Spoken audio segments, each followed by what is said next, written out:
Good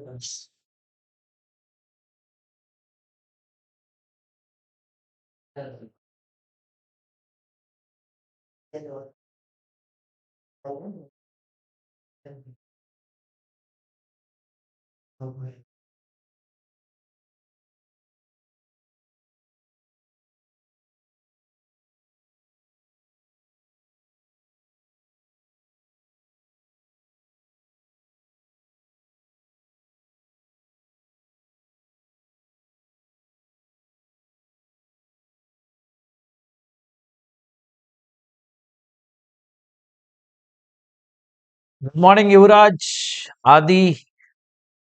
We'll start in some time. Suman. Good morning, Suman.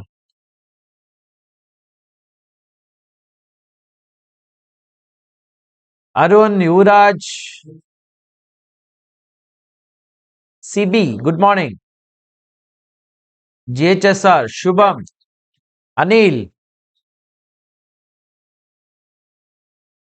Tamil, Aditya, Arpita, AK Vlogs. Good morning, everyone. Tammu, Raveen, Abhinaya, Sindhu, Chandru, Ravi, Santosh, Bharti, Venkat Narayan. Hi. Neha Jain. Hi. Good morning, everyone.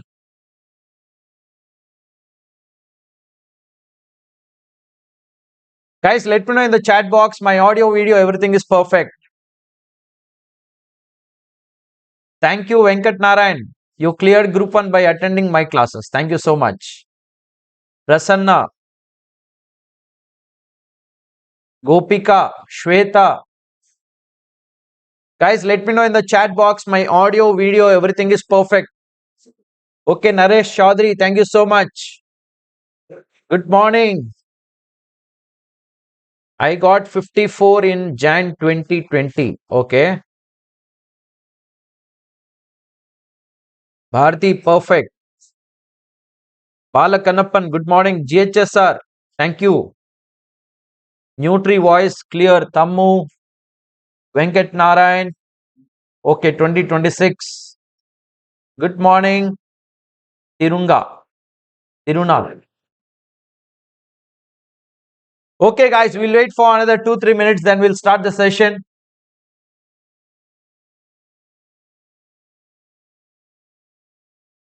Raju Squares. I can see a lot of regular batch students here. Simon. Manikantan. Nihal. After live will end, this will not be available. Hari, good morning. Happy morning, Hari. Kushi, good morning, Kushi.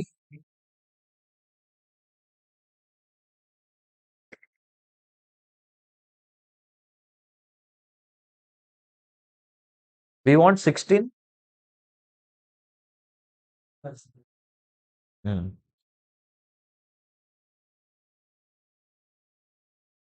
Ankita, good morning. Thank you, Venkat Narayan. Good morning, Fatima, Palani, Deepak, Archana. Eid Mubarak, Fatima. Rohan, good morning. Good morning, Kabila. Bharat. Order of chapters, I really do not know. It's all surprise all the time. Aradhna, good morning. Chanja Kumar, Kirtana, Srinath. Good morning, everyone, guys. Preeti,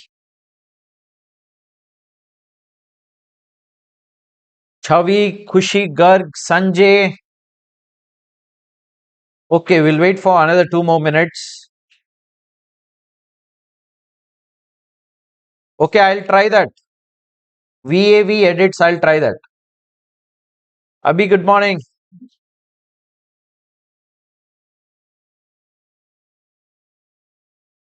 Okay, okay. Shweta Paneer, Bhavani, Astik. We'll wait for another 2 minutes, guys. Then we'll start the session.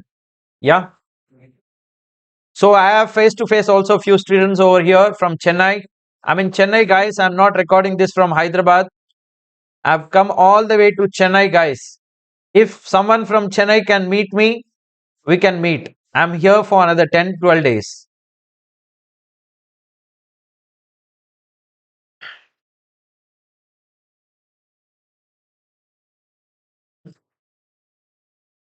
Movies update, the timetable, nothing as such.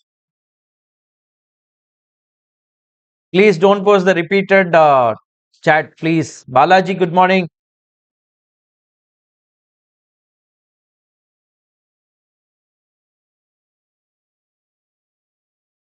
Mostly the flow of chapters will be like what we did in the regular batch. It will be similar to that. Okay. Movies update, you want to see the flow of chapters, then you can check my regular batch flow. Hemlata, good morning. Deepak, thank you so much.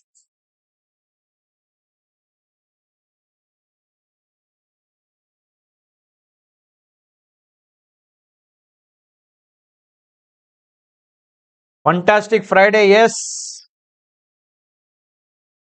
Puji, Chavi,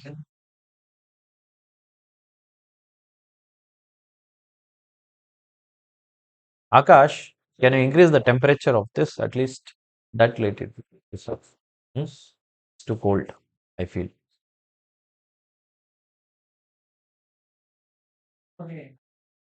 Whatever they are comfortable.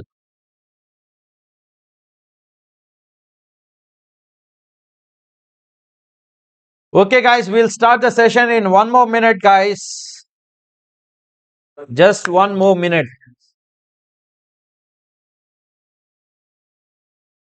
Of course, we'll be starting from basic concepts.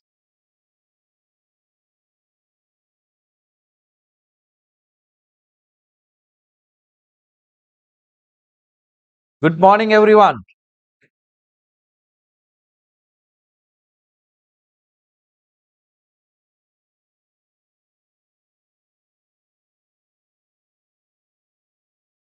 Okay, Akash, we'll start now. Okay.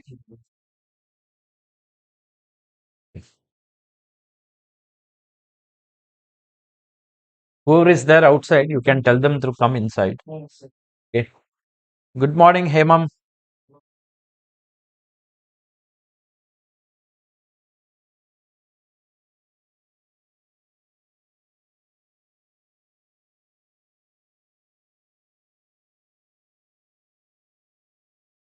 Movies updates. You look very excited. Yeah, we'll give break everything. Don't worry. Tulsi Gowda, I really do not know. I'll check and tell you. Manju Sharma, good morning.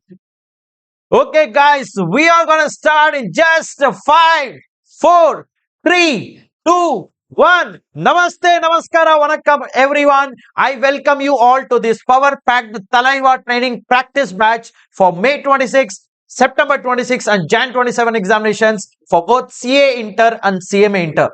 Guys, lot of you might have already lot of you already have attended my regular batch. I can see lot of names repeating here, guys. I welcome you all back, and to the all the new students, I welcome you all for the first time, whoever is watching my classes.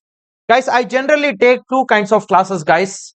One is a regular batch, the other is practice batch. In regular batch, we had discussed all the concepts literally from scratch, as if you are a new student. In-depth learning of concept had happened. Recently, I have recorded this full YouTube live free had happened, guys. In that regular batch, we had covered 100% of the concepts. Not even single concept was left, and we prepared beautiful handwritten summary notes for the classes, which is available in the regular class product. Now, if you attend this practice batch, if you want to buy the recordings, alongside that, you will also get the handwritten notes. But for YouTube live students, you will not get the handwritten notes, mind you guys. And in regular batch, we had covered ICI study material questions only so far. Now, whatever I'll be doing in this practice batch, the RTP questions, MTP questions, previous year questions from the Thalaiva question bank, everything will be added in this regular batch as well. So if you are a regular batch student, you are wondering when we will be doing this RTP, MTP and previous year questions, it will be done in this practice batch, and the same recordings will be uploaded at the end. After the total income chapter gets over, you will see additional questions will be adding from this practice batch discussion itself. Now, what are we going to do in this practice batch is a big question. Guys, you need to understand, regular batch is for those students who do not have conceptual clarity at all. And practice batch is for those students who have a good understanding of concepts, but they lack in practice. If solving a question is a big trouble for you, you have attempted past examinations, but you're not able to clear your examination, and you want to change your result from unsuccessful to successful, then this practice batch is going to be a game changer for you guys. If you know the concepts pretty well, we will be revising the concepts based on the questions which we'll be solving. If you are expecting from this practice batch that I'll be doing from scratch all the concepts, then you are mistaken, guys. This is not the correct batch for you. You have to go and purchase the regular batch, which is already available on both the websites www.taxthalaiva.com and www.caclassroom.com, guys. You can buy it from there if you do not have conceptual clarity.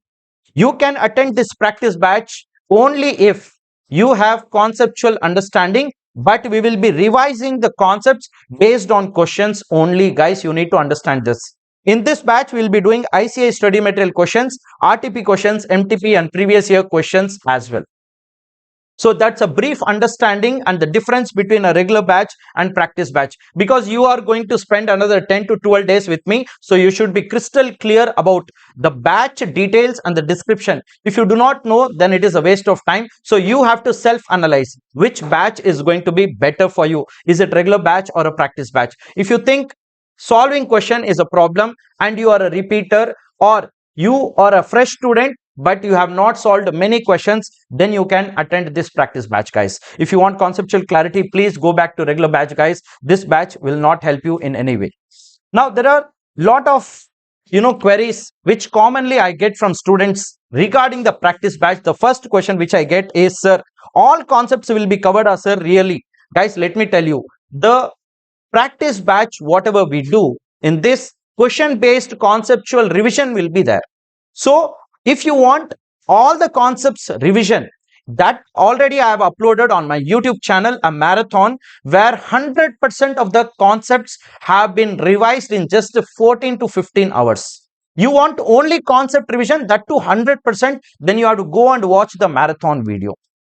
In this practice batch, we will take a particular question. In that question, which concept we can connect, that concepts only revised. If you are expecting 100% concepts will be revised, that is not going to happen. I'm sorry.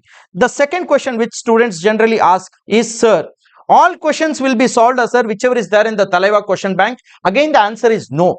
Because we will be doing, yes, of course, study material, previous year questions, RTP, MTP questions, but few questions will be given to you for your homework also. Don't expect right from question 1 till the end every questions will be done. No. But one thing I can assure, from every concept we will be solving at least one question definitely. And whatever RTP, MTP questions are there in this Thalaiva question bank, we will be definitely doing that alongside revision of concepts. Are you getting it? The third thing which we are going to discuss is, sir, regular batch students can attend this practice batch or not?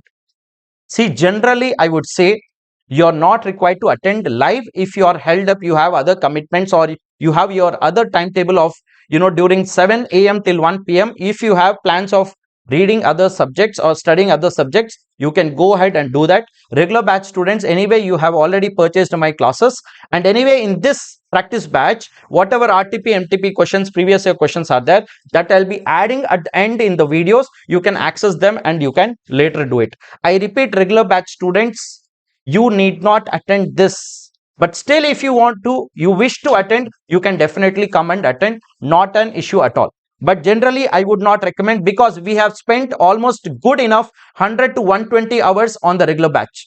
And here some additional questions will be there that I'll separately add at the end, and it will be easy for you to just go and check those questions whenever it is needed. Sir, fresh student, sir, I am a fresh student. I do not have any knowledge about income tax. Can I attend this practice batch?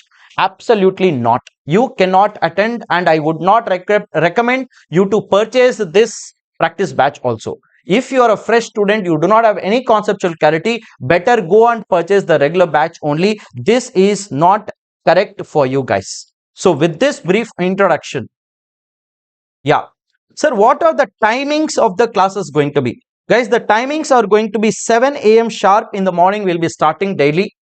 7 to 10, we will have one session.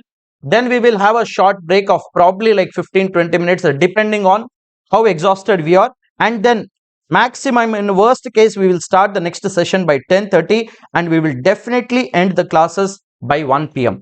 Guys, if you are not my earlier student, you know very well, I am very time wise, I am very strict, guys. Daily 7 a.m. means it will be 7 a.m. for sure sharp, and by 1 p.m. maximum we will close by 1:15 on a daily basis. If you want to enjoy this free classes, then you have to be consistent, you have to be disciplined, because it is not me who is giving the exam, it is you have to be very serious about the coming attempt. Hardly only 1 month is left for your examination, guys. So get that seriousness and prepare with seriously, because there is a lot of competition, but the pass percentage is very less. You have to beat the competition. Then you have to be really consistent, and you have to put in that hard work, and you have to show that discipline.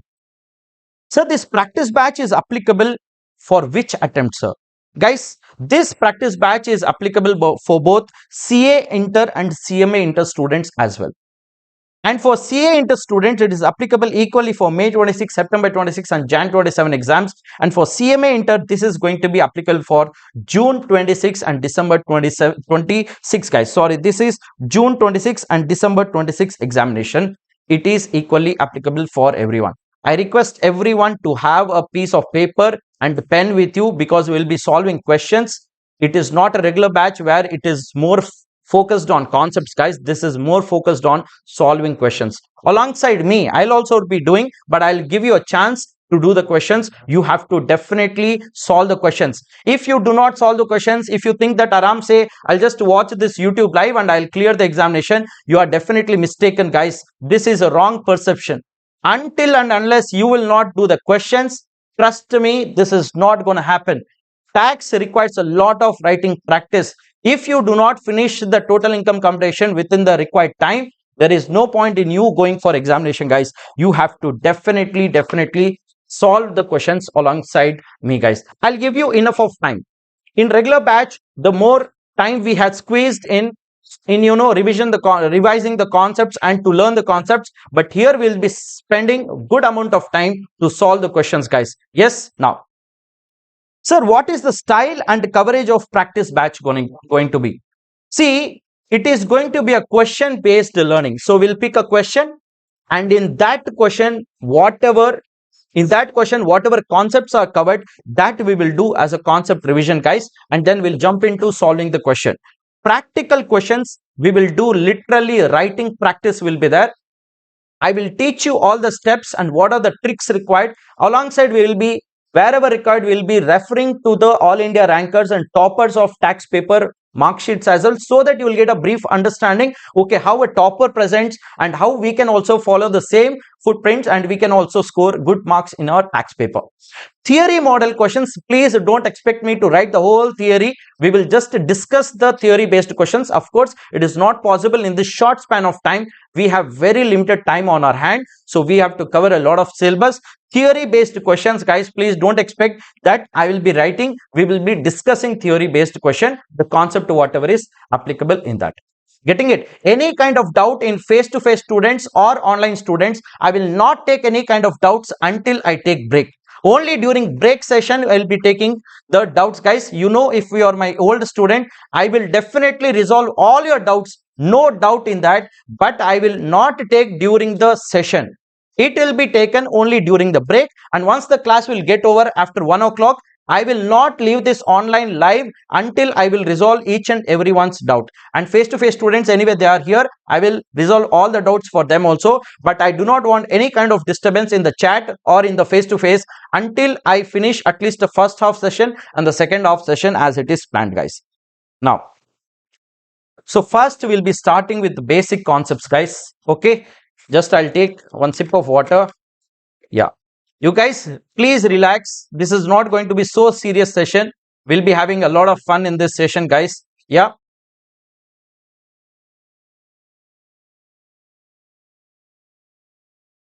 Okay. Now, so the first chapter you see in your income tax syllabus is the basic concepts. Guys, what do we actually learn in this basic concepts? Do you know? We basically learn two things, guys. One is how to compute the total income and how to arrive at the tax liability. That is the whole intention of the income tax subject as such. First, what we do is we compute the total income of a person. Once we know, okay, this is the income of a person, based on that total income, we compute the tax liability. Because the income tax subject intention itself is to arrive at the tax liability which a person has to pay to the government. So, what is the other intention? So, first step it is going to be to find out the total income. Once I have total income, how much I have earned in this year, on that I will compute my tax liability and I have to deposit with the government. That is the intention of the basic concepts. Here also we will be doing the same thing. How to compute tax liability we are going to learn in this. The first step is going to be computation of total income. How do we compute total income? We will take all the 5 heads of income, right from our salary side, then house property, then PGBP, then capital gains, and whatever is left out, we compute under the income from other sources. Once we have knowledge of all these 5 heads of income, we compute the gross total income, the sum of all these 5 heads of income. Then we remove all the deductions, set off and carry forward of losses, whatever is there, all that adjustments clubbing we do, and then we finally arrive at the total income. Total income, on that total income we will be computing the tax liability using the different tax rates given. It is not so easy because there is no common rate to compute the tax liability. Different, even depending on the nature of person. If you are a senior citizen, if you are opting for optional tax regime, different tax rates. If you are paying tax under the default tax regime, different tax rate. Like this, depending on different scenarios, the tax rates are different, and accordingly we have to compute the tax liability. So in basic concepts, I will teach you depending on which scenario, which tax rates you will be taking. And there are some minor concepts, but important concepts, like we will be learning marginal relief in this, then we will be learning the rebate concept. These kind of things also makes a lot of important and holds really good importance for you to arrive at the correct tax liability. Mind you, the very first question in your income tax paper is going to be from total income computation question, and you do not know, lot of times apart from just asking you total income, the question will also ask you to compute the tax liability. If you do not have knowledge of this, your first question, compulsory question, will go for a toss and you will lose the game. If you only arrive at total income not computing the tax liability correctly, out of 15 marks, trust me guys, at least 5 marks is gone away already. So it is very important to know how to compute the tax liability. That is what we are going to learn in this basic concepts chapter. Got it? Now, sir, how to compute really total income? I just now told you we have 5 heads of income, guys. All these 5 heads of income I put together, I call it 5 heads of income as the total income. Getting it? In salary side, what do we get, sir? In salary side, we get the salary income. If a person is employed somewhere, he will get on a monthly basis the salary. On an annual basis, he will compute the total tax liability, and he will see how much salary he has earned. Apart from salary, probably he is having some other income also. He will compute his total income and he will compute his tax liability and deposit with the government. So salary head is generally exclusively for employees alone. Whatever employment salary you are receiving, you will put it under the salary head. Then the second head of income is house property. Lot of people or lot of students will have a confusion. House property means even if I sell a house property, whatever gain I'll get, shall I put it under house property? No, it is not like that. Only rental income we deal in the house property chapter, guys. You need to be very, very careful. Whatever rental income you get by letting out your house property, that we will put it under income from house property head. The third head which we are going to discuss is PGBP, profits from gains or business or profession. Profits or gains are from business or profession. If you are into some business or you are into some profession, you are a doctor, you are a chartered accountant like this, and whatever profit you will be earning, first you will take all your revenues, from that you will reduce all your expenses, the net profit whatever comes, that profit you will offer under PGBP head. But it is not as simple as what we are doing, and you have to be very, very careful. Whatever profit you calculate as per your accounting is totally different from what you do in your income tax. We cannot match them because income tax has separate rules. We have to follow Income Tax Act while arriving at the PGBP profit. We cannot even, depreciation is totally a different game in your accounting. But here in Income Tax Act, we follow something called as block of asset system. Like this, we will be computing the PGBP of a particular assessee given. Then the fourth thing which we are going to discuss is capital gain. Generally, if a capital asset is there, which you have transferred during the year, whatever profit you have earned during the year, that will be given under the capital gains head, and we will add it under that head and we will offer it to tax. Then the last head, guys, if income is not falling under any of these four heads, if income is not falling under any of these four heads, guys, blindly it will come under other sources. This is the last head of income where we will see lot of miscellaneous incomes. But mind you, here also some particular incomes are specifically told this has to be taxed under income from other sources only. Got it? So all other incomes will be coming. Sir, what are the some examples, sir, for income from other sources? You can see interest income, dividend income, winning from games or lotteries. These kind of incomes we will be putting it under income from other sources head.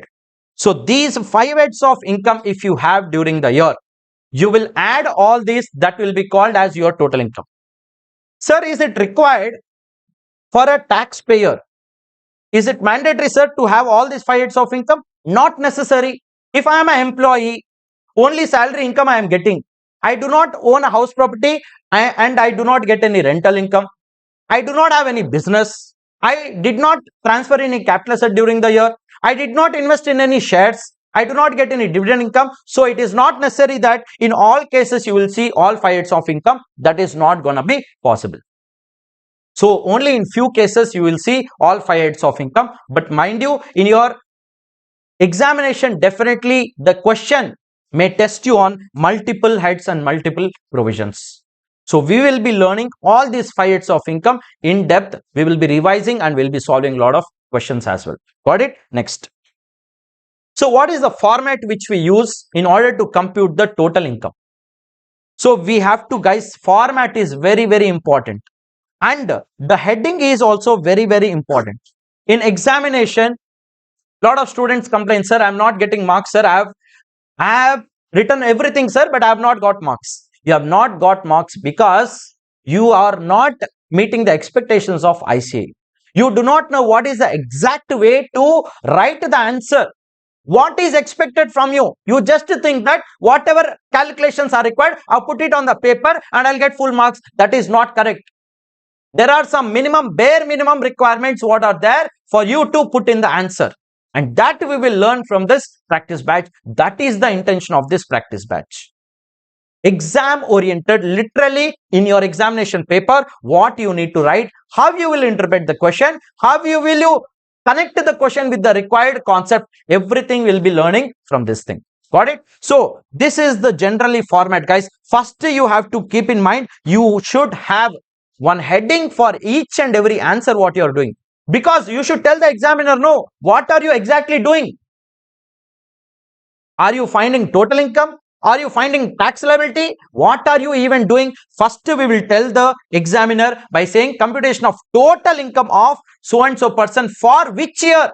That is also very, very important. In examination, every question will carry one assessment year in previous year. You have to put that in the answer for sure in the heading. even that carries weightage, that also carries marks, guys. Mind you, this previous year which is written here, that also is very, very important. If you do not write this heading, even then there are high chances they will cut your marks. But you do not know. You think that, okay, I have written all this. No, why I am not getting marks? Because minute things also makes a lot of sense, makes a lot of difference in examinations. Then the format, very, very important. Put it in a beautiful format. Are you getting it? Yes. So all these 5 heads of income, if I add up, generally it should be gross total income, guys. But just for our understanding purpose, I have taken it as total income. Generally, if you add all 5 heads of income, that is called as a gross total income. From there, you remove all your deductions, everything. Then you arrive at something called as total income. On that total income, we will be calculating the tax liability. Now, keep in mind one thing. Total income generally has 2 kinds of income, guys. Normal incomes and special incomes. There are some incomes under respective sections which are called as special incomes. On those special incomes, we always apply special tax rates. There are actually 2 kinds of tax rates, guys. There are 2 kinds of tax rates. You need not write anything. You need not write anything. This note will be provided to the paid batch students for sure. Don't worry. Until and unless I tell you to write, then only write. You focus on what I am teaching. Because if you keep writing, then you are distracted already. You will not be listening to what I am saying. Yes. So,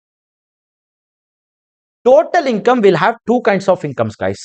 Normal income, special income.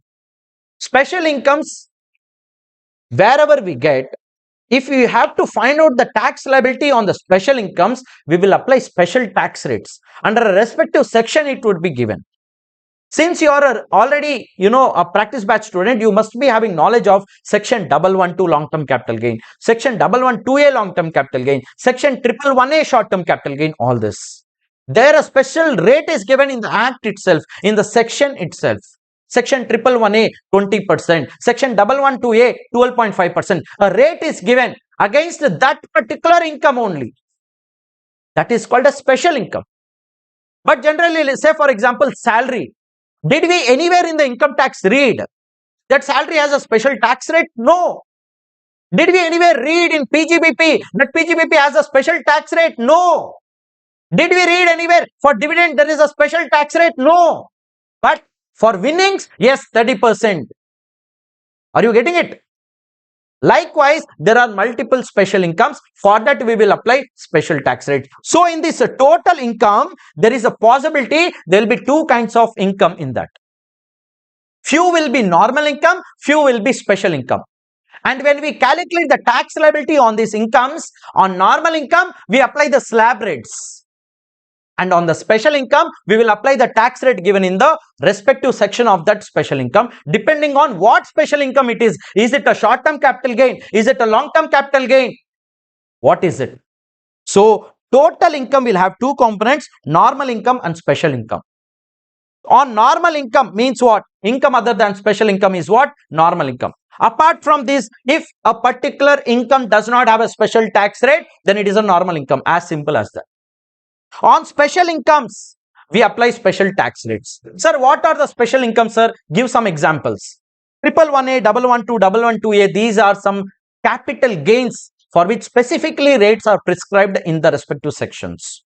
Winnings, lottery, 30% tax rate is prescribed. And online games also, if you play, 30% straight away tax rate is there. Are you getting it? Yes. So that's the basic difference. If you know these basics, guys, the very first question, total income computation question, it will become cakewalk for you. And definitely every attempt, at least one question you will see, they will ask you to compute tax liability. Now, sir, all capital gains and income from other sources are special income, sir. Why a student will get a doubt, because looking at this, guys, what you will understand, okay, capital gain, we are saying that it is coming under special income. Winning, lottery, online game, these are all income from other sources.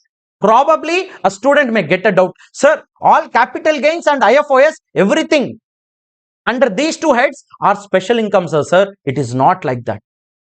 Are you getting it? Under capital gains also, if you know, short-term capital gain also, there are 2 types. Short-term capital gain on equity shares, equity oriented units, and the units of a business trust. These three are covered under 111A section. But what about short term capital gain on all other assets? Probably, let's say, for example, I sold one building as a short term capital asset. Then I am getting short term capital gain. But mind you, that is not a special income. That is not a special income because that will not be taxed under 111A section. That will be taxed under slab rates. So it does not mean that every short term capital gain or every capital gain is a special income. No, no, no, no, no. And sir, when it comes to income from other sources, sir, here we are seeing winning lottery online game. This is all IFOS income. So all IFOS income is a special income, sir. No, it is not like that. Probably you are getting interest income. Is there any special tax rate for interest income? No. Dividend income. Do you have any special tax rate for dividend income? No. So dividend is not a special income. Interest is not a special income. These are not special incomes, though falling under income from other sources head only. They are normal income. It will be taxed under normal slab rates only. So if you have a doubt like this, sir, all capital gains and IFOS are special income, sir, the answer is absolutely no, no, no. Not necessarily that every short-term capital, every capital gain and every income from other source should be special income. It is not like that. Then, special incomes, always keep in mind, incomes taxable at special tax rates only. Examples, winning 30%, it will be taxed. Long-term capital gain will be taxed at 12.5%. Short-term capital gain may be taxed at 20% 111A section. These are some examples of special income. If you know this understanding, okay, this is how it is, then it will be easy for you to compute the right tax liability. Because a lot of students, what they do, on the long-term capital gain also they'll apply slab rates. Or a normal income also would be taxed under the special tax rate. So you should not do that mix masala. Yes, so you should have a proper understanding of what is a normal income, what is a special income, and normal income is taxed at normal tax rates, nothing but the slab rates. Now I will teach you what are these tax rates. Normal tax rates apply on normal income. There are two kinds of tax rates, guys, normal tax rates and special tax rates. Normal tax rates you always apply on normal income, and special tax rates you apply on special incomes. And if you add these two, that will become total tax on normal income, tax on special income will become total basic tax. Tax on total income. But is this the final tax liability which you have to give to the government? No, no, no, no, no. There are some additional things which you have to add to this basic tax. That's why it is called only basic tax. To this basic tax, we will add two more components called as surcharge and health and education cess. Got it? So what we have to do first? First compute your total income. Out of your total income, find out how much is normal income, what is a special income. Then we will compute basic tax on normal income using the slab rates, basic tax on special income using special rates. Both if we add, that will become the total basic. Got it? Let's say, for example, I have business income 10 lakhs. Alongside, I have long-term capital gain 1 lakh. Total income is how much? 11 lakhs. Gross total income. Or let's say, for example, there are no deductions. Total income is 11 lakhs. Sir, how will I compute my tax liability? Simple. Don't take this 11 lakhs, directly jump into the slab and don't apply like 10 lakhs. Separately apply slab rate on the 10 lakhs of PGBP income because it is not a special income. Slab we will apply. And on the 1 lakh of long-term capital gain of 112, we will apply the special rate given 20% on that. Both we will add, whatever tax I will arrive on the normal income using the slab rate, that also I will take, and the special tax which I computed on the 1 lakh at the rate of 20%, that also if I sum up these two, that will become total basic. On this total basic tax, I have to add surcharge and cess. But mind you, surcharge is not mandatory. It is not applicable in all cases. But health and education says mandatory in all cases it will be applicable. Surcharge will be applicable only if someone called you sir, like that. Who will be calling you sir? If you have lot of income, people will go sir, like that. If you go to hotel, 5-star hotel, yeah, you are a rich person, so the watchman will tell sir, like this. If you go in a normal dress, they'll say hey, go outside, like that. They will treat you. So that's how you can understand for examination purpose. Okay, nothing personal here. Now, so tax has, guys, tax has three components, mind you. This is not the tax which you will go and pay to the government. Even if you take this tax and go to the government, the officer will kick you out and he will tell you go and compute the surcharge and health and education cess, then get that amount to me. I will take that tax. Got it? So what we have seen so far is only basic tax here. Apart from basic tax, you have to add surcharge and health and education cess also. So basic tax is what? Basic tax is nothing but your total of normal tax and special tax. Got it? And surcharge only for rich person. This is just a clue, just a hint for examination purpose. Who is a rich person? You may be thinking I am rich, but I am not rich. Because as per Income Tax Act, you have to see who is rich person, not according to your your definition. Got it? So surcharge is applicable only in special cases. Sir, surcharge will be applicable on what, sir? Shall I apply on directly on income, sir? No, no, no, no, no. You will apply the surcharge on the basic tax all the time. But mind you, whenever we compute the basic tax, whether it is a special tax or a normal tax, we apply the tax rates on the total income. But surcharge we will not do like that. Surcharge has nothing to do with your total income. On total income we will not compute. We will directly add the surcharge rate on the basic tax amount which we are getting. And we will add these two, basic tax plus surcharge. One total will come. On that total, I will apply health and education cess 4%. 4% of health and education cess is pakka, it is a fixed rate only, mandatory in all cases. And the rate also does not change. Health and education cess we will apply on the total of basic tax and surcharge, mind you guys. So health and education cess are the rate of 4%. Surcharge charge on this health and education cess always charge on basic tax plus surcharge, mind you. Got it? Yes, you need not write anything, guys. Just to focus on what I am teaching. Within 10 to 12 days, we will just rip off this. Total income tax will be done. Okay. And then whatever homework questions will be there. Guys, I will not separately tell you this is homework question like that. In Thalaiva question bank, whatever questions we are doing, that we are doing. Apart from that, whatever is there, that is your homework. As simple as that. There is no again homework, this and all. You have to go back and you have to solve on your own. And my WhatsApp number is all the time available. Lot of students ping me on WhatsApp and I respond to them. Yes. So whatever doubts you have, anytime, it need not be now only. Even you are writing any, if you have plan of September attempt, if you are skipping May, still you can reach out to me anytime, any kind of doubt, and it will be resolved. Don't worry at all. Okay. Yeah. Now, so these notes are very, very important. Total basic tax means normal tax plus a special tax. Surcharge is collected only from rich persons, not from everyone. Got it? Surcharge is calculated on basic tax. These are all basics. We need to understand all this. Otherwise, in examination, you do not know. You will directly go and take the surcharge and apply on total income. Gone. Zero. Sunyam you will get. Sunyam. Zero. Next. Health and education, 4% is mandatory. Don't worry. I have given you ready-made. You have to just eat. That's all. No need to write anything. Okay. Only focus on the class. Health and education cess is calculated on total of basic tax and surcharge. Got it? Next. Sir, how do we actually present in examination, sir?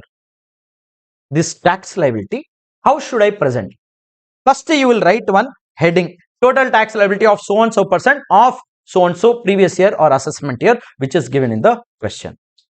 Then you will take basic tax on normal income, basic tax on special income, total basic tax will come. To that you will add surcharge if applicable only. Are you getting it?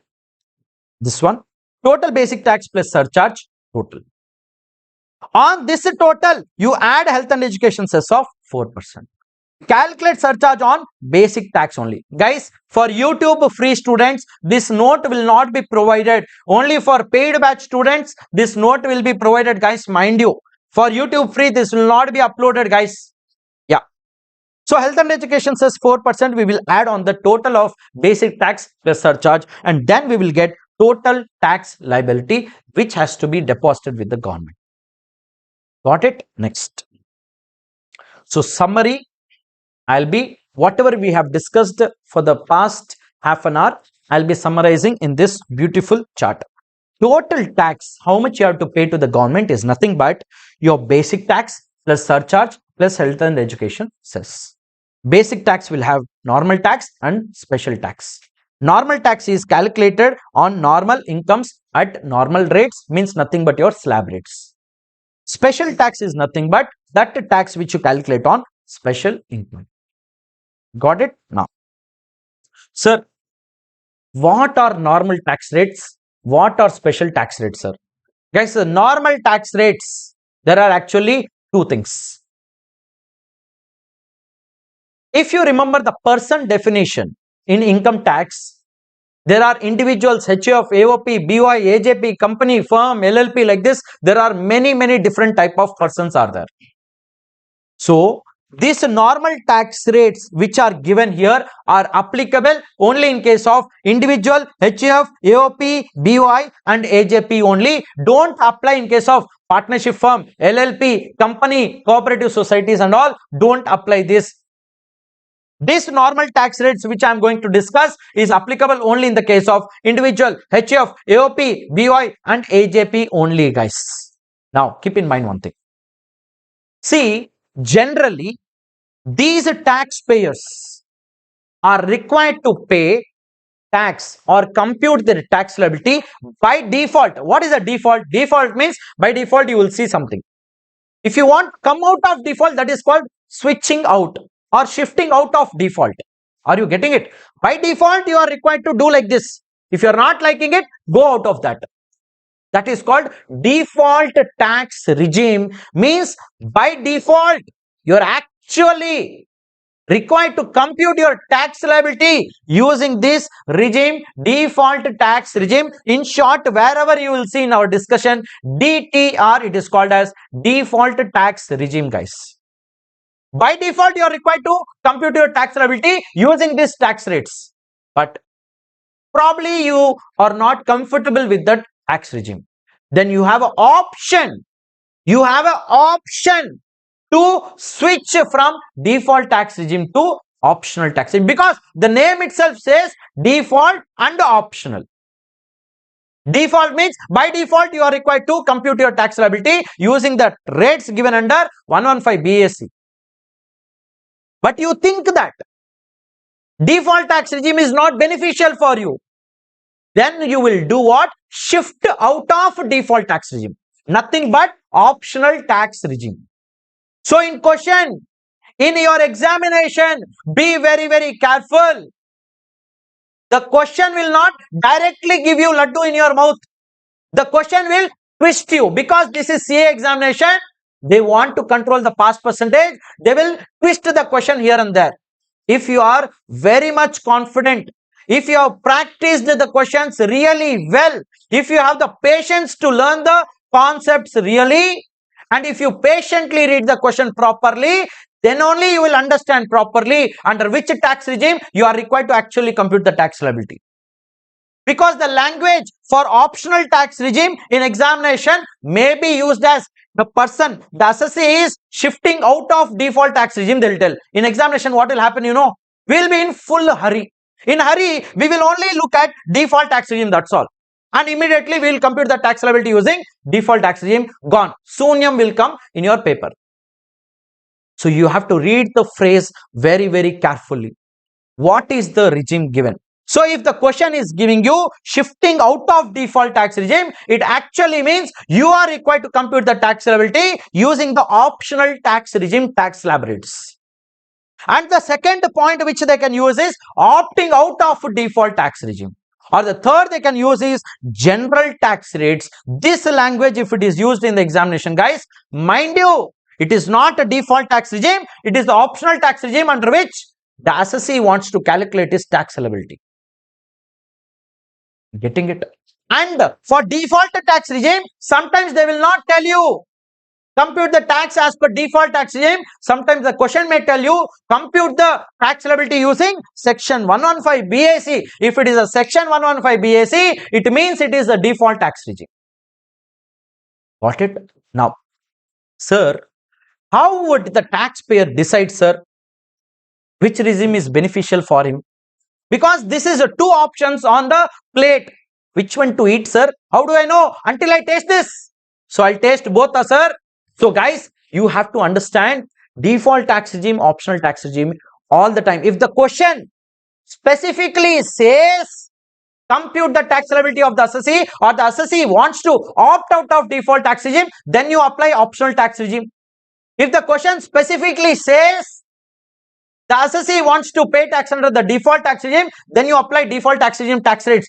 But if the question is silent, always keep in mind, if the question is silent, you have to compute under both the tax regimes. And you have to advise at the end, under default tax regime, how much tax liability came, under optional tax regime, how much tax liability came. Whichever is lower, that you will be paying tax under. If the question is silent, and if the question says compute the tax liability of this person, that's all.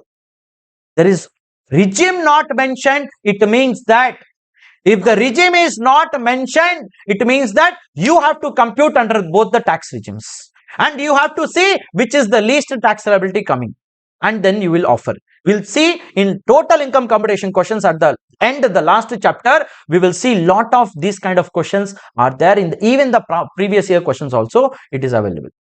So if you do not know the demand of the question, my demand is something, you are giving me something, then will I be happy? No, of course not. So you have to meet the demand of the question. You have to write exactly what is expected. You have to write exactly what is expected from you. Getting it? If you write something else, it is asked something else. Lot of times only total income is asked in the question. The question is not even asking you to compute the tax liability. Students will directly go and compute the tax liability also. Or lot of times in the question it is given clearly at the end of the question, compute the tax liability also, but lot of students will just not look at that, will compute the total income, and that's all, they will stop there, losing marks anyway. So you have to read the question very, very carefully. This is one of the best learnings from this practice batch you will carry home.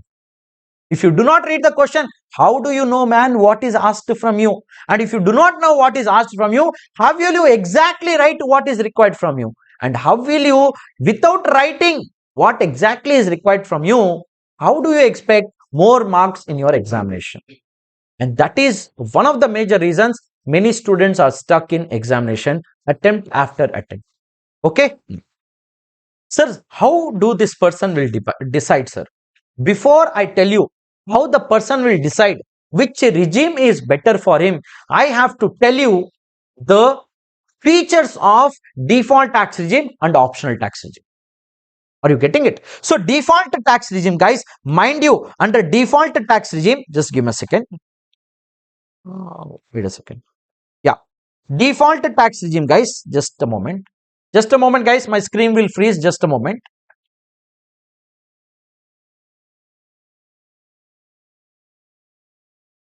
Yeah. Yeah. Now,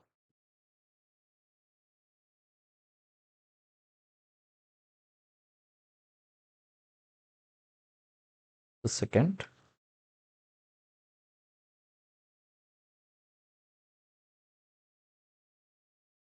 Yes. Now, features of each tax regime you need to understand.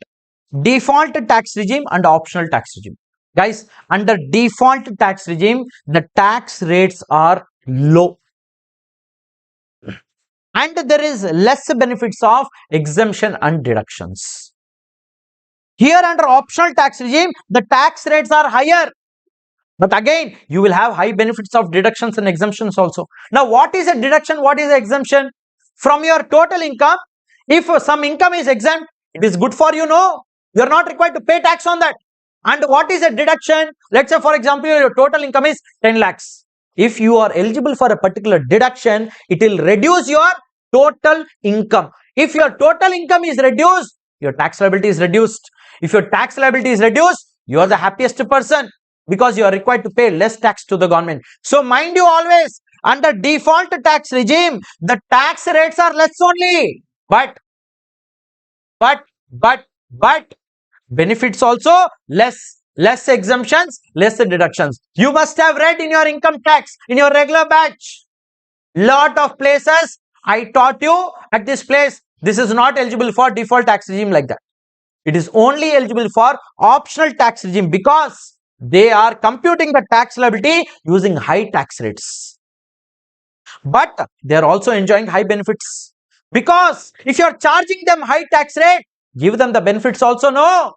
And here, if you are charging lesser tax rates, don't give them benefits also. And that is why you will see in almost every head of income, lot of places we see. Let's say, for example, 35 AD benefit is not available under default tax regime. Scientific research section 35 is not available under default tax regime. These kind of things are not applicable for the default tax regime people. And under the default tax regime, whether you are a senior citizen, whether you are a not senior citizen, whether you are a resident, whether you are a non-resident, does not matter. For everyone, it is the same slab rate given.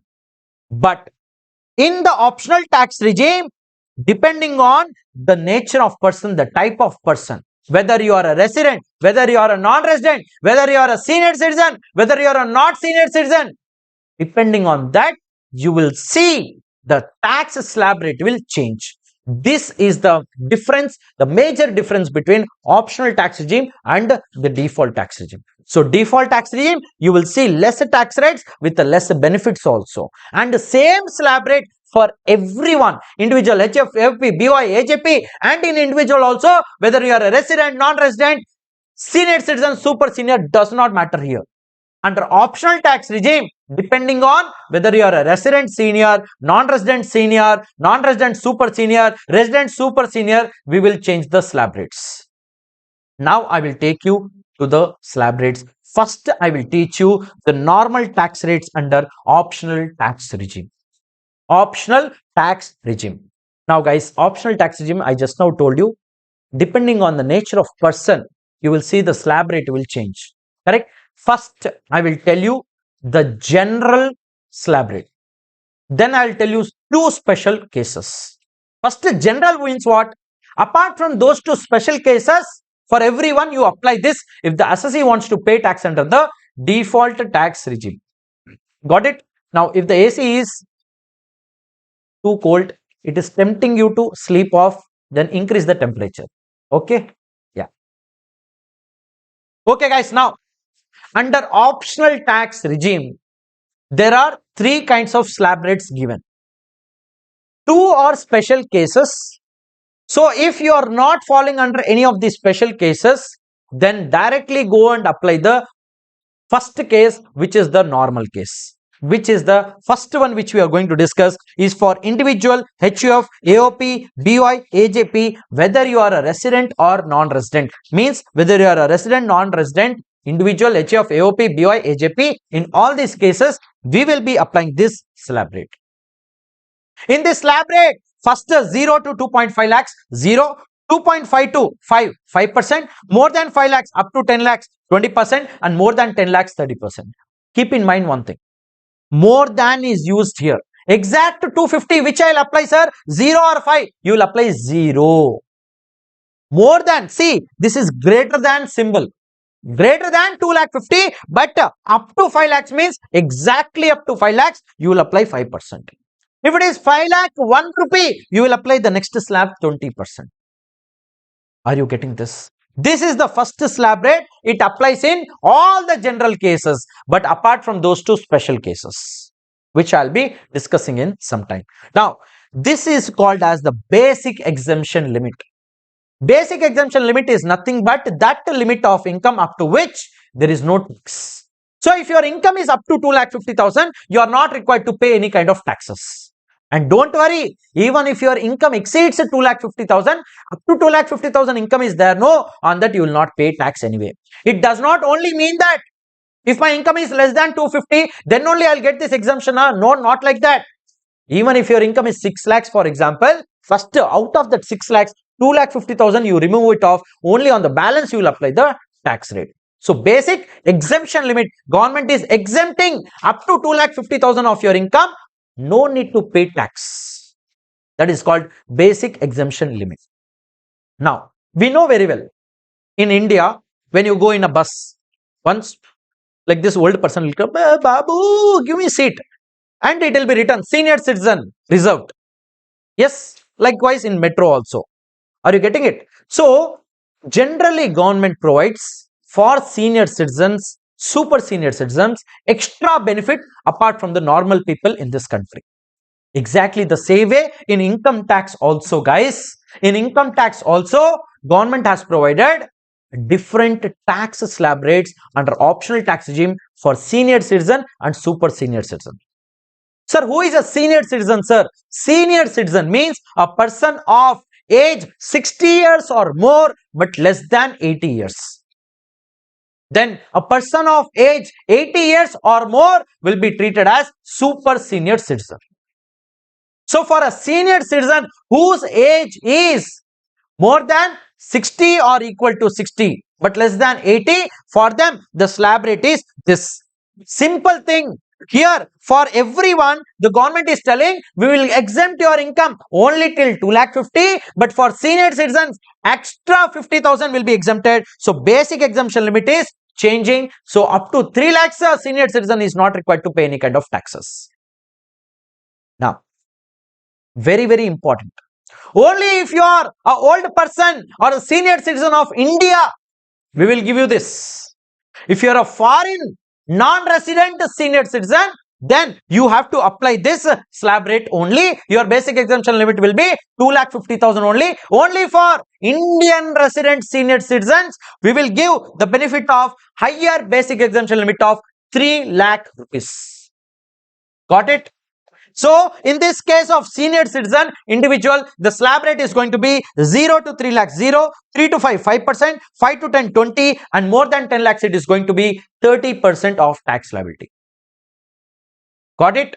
Now, if you are a senior, super senior citizen, much more higher basic exemption limit of 5 lakh rupees is provided. So, 0 to 5 lakhs 0, 5 to 10 lakhs 20%, and more than 10 lakhs 30% is given. So this is also applicable only in case of resident super senior, higher basic exemption limit of 5 lakhs is given. So guys, if you want to compute the tax liability under optional tax regime, mind you, you have to always check in examination. Lot of students commit this mistake. If you remember, if you have properly, closely analyzed the question papers of ICI, first line they'll give you. So and so person aged 58 years is a resident in India. That line we forget by the time we come to the end of the question. It is not your fault. Naturally, we are like that. First line we'll read in 3 pages earlier, and the last line will be after 3 pages. The moment you come to the third page, the question itself will be 2-3 pages. You will be forgot that he is a senior citizen, and you will apply the normal slab rate. Gone. Sunyam will come. That is how ICI play games. So what you need to do in examination? Facts you have to remember. You have to be so concentrated in examination. You should remember and underline the important facts in the question when you read the question. Because one thing here and there, your answer will go for a toss. Gone. Sunyam you will get in examination. So you have to be really, really careful when you read a question. Because if you do not know, you do not get the facts right, you are getting the answer wrong. Got it? Now, we will take one example and we will see how to apply the slab rate. Yes, so example I am taking how to calculate tax liability using normal tax slab rates under optional tax regime. You also have to solve it, guys. I'll not come and check like school. Hey, you did I'll slap you. Nothing like that. It is your examination. It is your life. Yes, how serious you are. You want to clear or you are seriously want to crack this examination. Make yourself and your parents proud. That is about you. Up to you. I'll do my duty here. It is up to you. You want to do your duty or not. And for online students also, guys, please take a paper, take a book and a pen and start doing this. Are you getting it? So if total income is 12 lakhs and normal income, guys, there is no special income in this. This is totally normal income. I want you to, everyone, to solve this question and bang the chat box with the answer, guys. Let's see who will give me the answer first. Blast the chat box first. Chandru, Manju, Balakanappan, Papa. Yes, sir. Huh? Yeah. Do it, guys. Put it on the paper. Guys, I can also do on calculator. But in examination, you will do on calculator on paper. Guys, you will do on paper or on calculator. Let me tell you one thing. I know many of my students in the past, amazingly brilliant students who give exactly right answer in the chat box. But when I took their mock test, they were not able to present. They have knowledge. You may be having knowledge and you will do it on calculator, but you are not able to present it on the paper, guys. Presentation on the paper is important. It is not you do on the calculator. So please do present on the paper, guys. If you do not present on the paper, there is no point. Please present on the paper and then put it answer. Then only put the answer, guys. First, you need to learn how to present. First, you need to learn how to present in the examination, guys. If you do not know, there is absolutely no point. There is absolutely no point. Yeah. Yes, please do it. I'll give you 2 minutes. I'll give you 2 minutes. Please present. Yeah.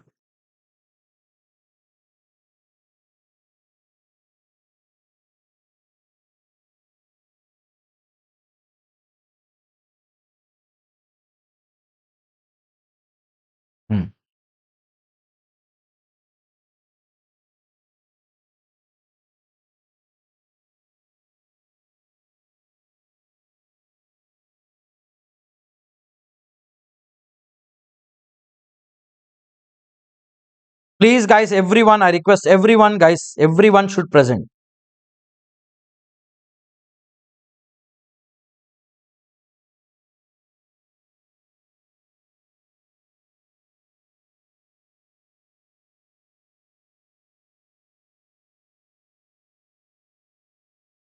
Everyone, guys, please try it out and then put in the answer. Okay, I can see a lot of answers, different answers I can see. Let's try to solve this. So I told you, sorry. So, yeah. First question we are going to solve is to find out the tax liability. If total income is 12 lakh rupees, how do you find out? First, always remember, guys, in examination, you have to write a heading. Very important. Yes, you have to write a heading. Sir, what is there here, sir, to write heading? You did not give name of a person, assessment here, nothing is given. Still, we'll try to frame a heading. Okay, first, what is the demand of the question? You need to understand. Compute tax liability. So, I am telling you to compute the tax liability on this total income of 12 lakhs. So, we will try to write one heading called as computation of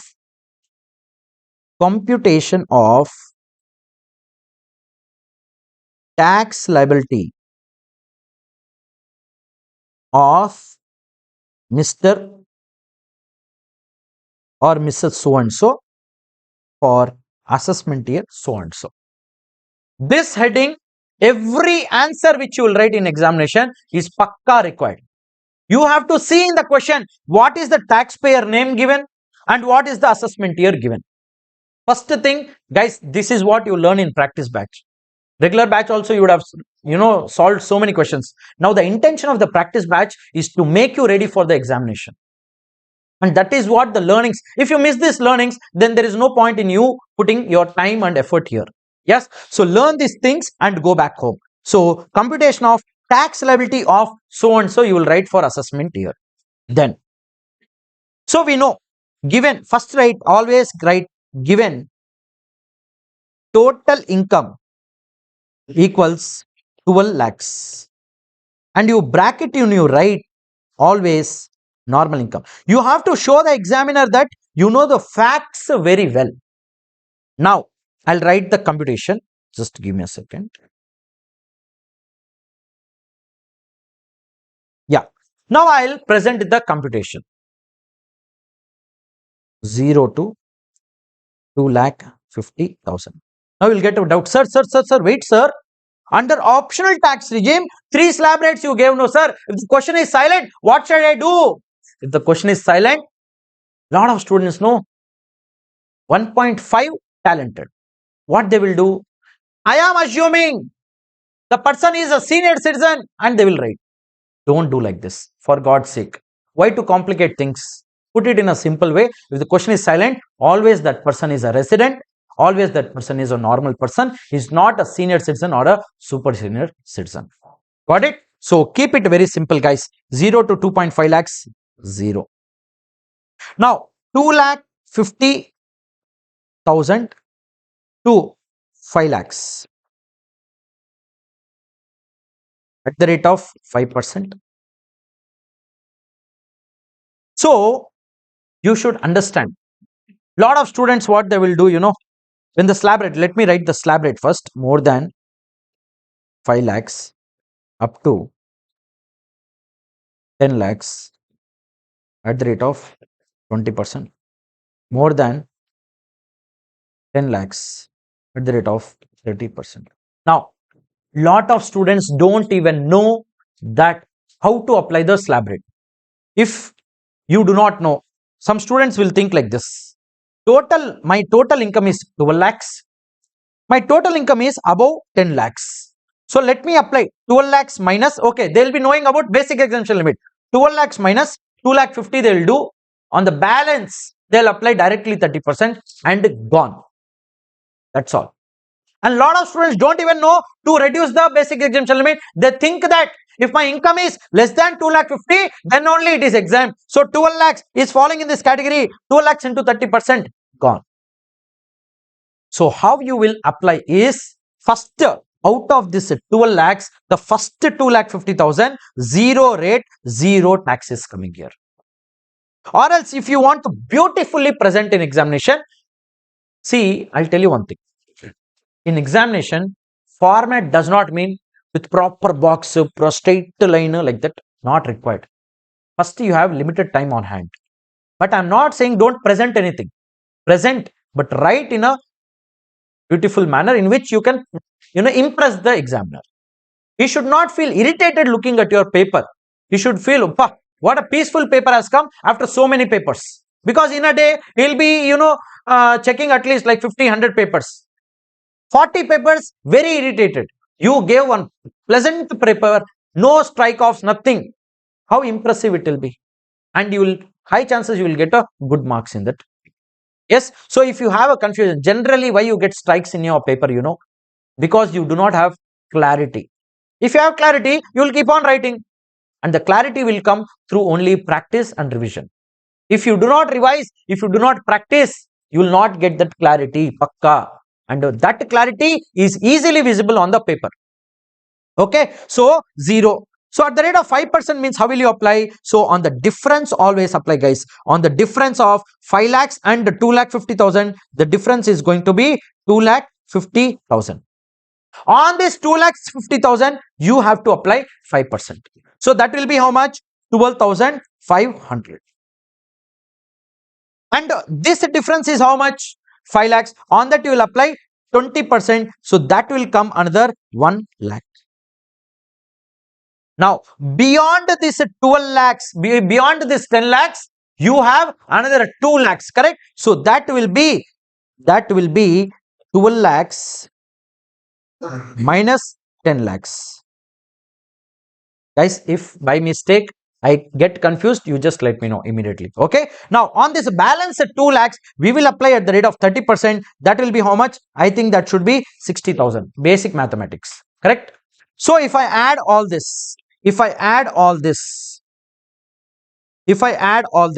how much will come? 1,12,500, 1,72,500. This is called what? Basic tax. This is not the tax liability. The tax liability is yet to come. So this is the total basic tax. Total basic tax is 1,72,500. To that, always you write add surcharge sunyam. If you have a habit of writing like this, you will never miss in examination. Because if you have a habit of writing surcharge, the moment you will write add surcharge, it will click, okay, let me check the total income, how much it is, whether I am required to add or not. If you add and keep it 0, nothing harm in it. No one has the right to deduct your marks. But if you have a habit of writing it, it will save you marks if the particular question has a total income of more than 50 lakhs. And what if you miss it? So if you don't want to miss it, make a habit, whenever you compute your tax liability, add surcharge, irrespective whether it is there or not. So write add surcharge 0, and that will give you total of 172,500. To that we will add health and education cess at the rate of 4%. On this you apply always. And that will be how much, guys? Let me also do it. 172,500 into 4%. That will be 6,900. And this is called the demand of the question. You always have to hit the demand of the question. If you do not write what is expected from you, don't expect marks then. Yes, only if you expect something and the other person will give you, you will be happy. If you ask something, the other person is giving you something else, will you be happy? No. Then don't expect examiner also to give you marks. So the total will become 1,79,400. This is the total tax liability. Now you will get lot of doubts. Sir, do I need to really present like this only? But in Thalaiva question bank, if I open, sir, you have given a different format, sir. First you are telling, first 4 lakhs. This is default tax regime, guys. Just give me a second. First 2,50,000 nil. Like this you have presented, sir. Which is correct, sir? What if I present like this? Will I be getting marks or not? Because here I am not writing first 2,50,000, next 2,50,000 like that. What will happen, sir? Which is correct, sir? Both are correct. And the proof I have, the All India Rank 1 answer sheet. This is All India Rank 1 presented like this. You can see this. I'll zoom in. All India Rank 1 presented like this. All India tax highest marks has presented like this. One second. All India highest tax marks has presented like this. 0 to 2.5 lakhs, 0. Still he has got marks, and let me tell you, his marks score in tax paper has been 31 out of 35 in income tax. So can we trust this guy? Of course. It is verified by ICI. So guys, absolutely correct, but we have to present in a proper manner. So you can present like this also. Income slab, rate, and you will write the tax and you will add it here. He has not added surcharge, not an issue. I'm not saying you should not add or you should add. I'm saying it is a good practice, right? Yeah. So if you see here, this topper has taken a different format, and this format you will find in Thalaiva question bank also. It is up to you, whichever is comfortable, but you have to write. Writing is very, very important. There is no one kind of format which ICI expects. Format, you put any format, but every important working should form part of your answer. That is the intention. Got it? This is All India Rank 1, guys. Okay, I think he got some 30 marks only, but this is All India Rank 1 certified copy. AR1 30, he got 1 mark less than the All India topper of tax paper. Okay, now, so with that understanding, let's proceed further. Now, next.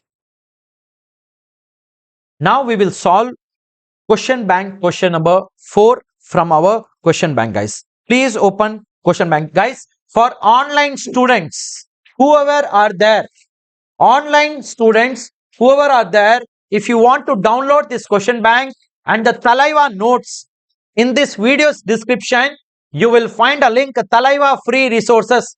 Just click on that. Just click on that and you will see both. You can download, or you visit www.taxthalaiva.com or caclassroom.com. Under free resources, you will be able to download these two PDFs for free. If you want hard copy, you can place the order on both the websites. Under book sections, it is available. Now we will solve a question. I'll read the question, guys. When I read the question, I need 200% attention of yours. Once I read question, you have to solve the question, answer. I will also solve alongside you guys. Okay. Now, Mr. X, when I read the question, you should understand.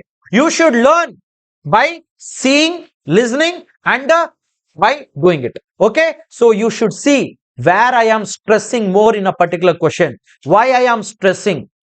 Because there is some important information, important fact. So if you inculcate this habit of stressing on particular important facts in a question, it will be easy for you to arrive at the demand of the question.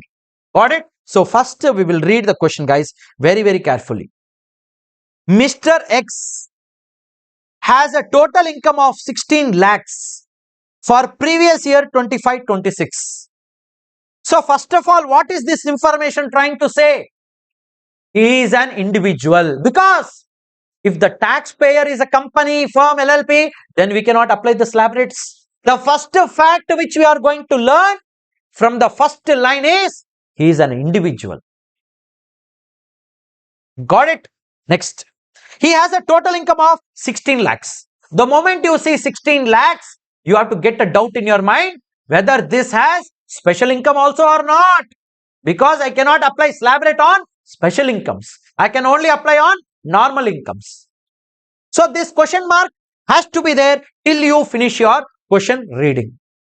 Next, of 16 lakhs for previous year 25-26. Now one more point. This 16 lakhs is also giving you confidence that don't worry, no surcharge. Don't worry, no surcharge. Getting it? This is how you read the question. This is how you connect the concepts with the minute details given in the question, guys. Got it? Next, previous year 25-26 is also required. Pakka. Okay? Because depending on your previous year, your tax slab rates also will change in your real life, because every year in the budget, tax rates also changes. Correct? Next, comprising of income from house property and interest on fixed deposits. Guys, I told you, in total income, one question mark is there, whether it has special income or not. Now, that is why they have given comprising of income from house property, interest on fixed deposit, means this is 16 lakhs comprises of only these two nature of income. There is no special income. Means on the total 16 lakhs, I can happily apply the slab rate. But now the doubt is, sir, which slab rate shall I apply and which tax regime shall I apply? That if you have to understand, you have to read the question totally and carefully. Okay? You have to be really, really pin to pin, you have to check. One small thing, if you get wrong in question, high chances you will get a different answer and you will lose the game. Guys, not just the latest attempt. In many past attempts, most of the people lose the game of CA Inter because of tax paper in group 1. Trust me on this. The reason is not that they do not know the stuff.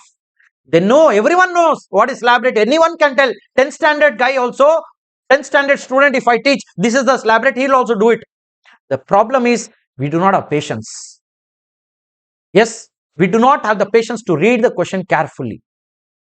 And we write something else and we think that I wrote everything perfect, appa, I did not get marks. Why you will get marks? Getting it? Next. Compute his tax liability for assessment year 26-27, assuming his age is 45 years, 63 years, 82 years. Assume that Mr. X has exercised the option of shifting out or opt out of default tax regime. So, first thing, tax regime is straight away given to you. he wants to shift out or opt out of default tax regime. So we have to follow optional tax regime, and we have to follow and find out the tax liability in 3 different scenarios. If the age is 45 years, 63 years and 82 years. Got it? Quickly solve. I will also solve alongside you. Let's do it together. And if you have any doubt, we can take it up in the break session. Got it? So I will be putting the answer here, guys. You also should do it simultaneously. I'll also do it simultaneously, guys. Please do it, everyone. Question bank, question number 4, we are going to solve here, guys. We are going to solve question bank, question number 4. Always start with a heading. Forget about what is there in the question bank. Guys, question bank I have picked from ICI study material as it is copy paste. But write what I taught you, you will get better marks in your examination. So first I am going to write the heading, guys. Part A. Always write part also 4A. Guys, in examination it is very, very important. You have to write which part answer you are writing. If you don't write, how will the examiner know this answer is pertaining to which part of the question? So first you will write part 4A and you will write computation of, please write, guys, computation of tax liability of what is given, Mr. X, age of Mr. X, age 45 years. Like this I would present. Guys, I got 78 in my CA final direct tax. So I think you can trust me. Okay, I will tell you how I presented, how I got that score in CA final. Okay, of age for assessment year 26-27. Correct? Correct. So assessment year you need to mention. You need to mention who is the person. Everything you will mention. Now I will proceed with the answer, guys. Now I will proceed with the answer. First I will write given total income equals to 16 lakhs. I'll put 16 lakhs. Now this is totally normal income. So I'll put it in the bracket normal income only. Guys, arriving at the answer is not a big deal. Anyone can do this. How you present, what facts you put on the paper makes a difference. Okay, next. So I will write the tax liability. I'll write here 02. I will proceed with this kind of a format, guys. It is up to you which format you want to write. So I'll write here rate and I'll write here tax. So 0% or 0. More than 2,50,000. Like this you can present, guys. This is the easiest way. Rather writing first 2 lakhs, first 5 lakhs and all, this I think will be easy for you. So that will be 5% I'll apply on 2,50,000. That will come 12,500. Then I will write more than 5 lakhs up to 10 lakhs. I have a tax rate of 20%. So I will get another 1 lakh here. Next, more than 10 lakhs, I'll write up to 16 lakhs. And the tax rate being 30%, 6 lakhs into 30%, that will be 1,80,000. The total will become 2,92,500, guys. 2,92,500 I'm getting. Mind you, this is only the basic tax, guys. This is total basic tax is going to be 2,92,500. To that, I will, as a habit, I will add surcharge. I will add, that will be Sunyam 2,92,500.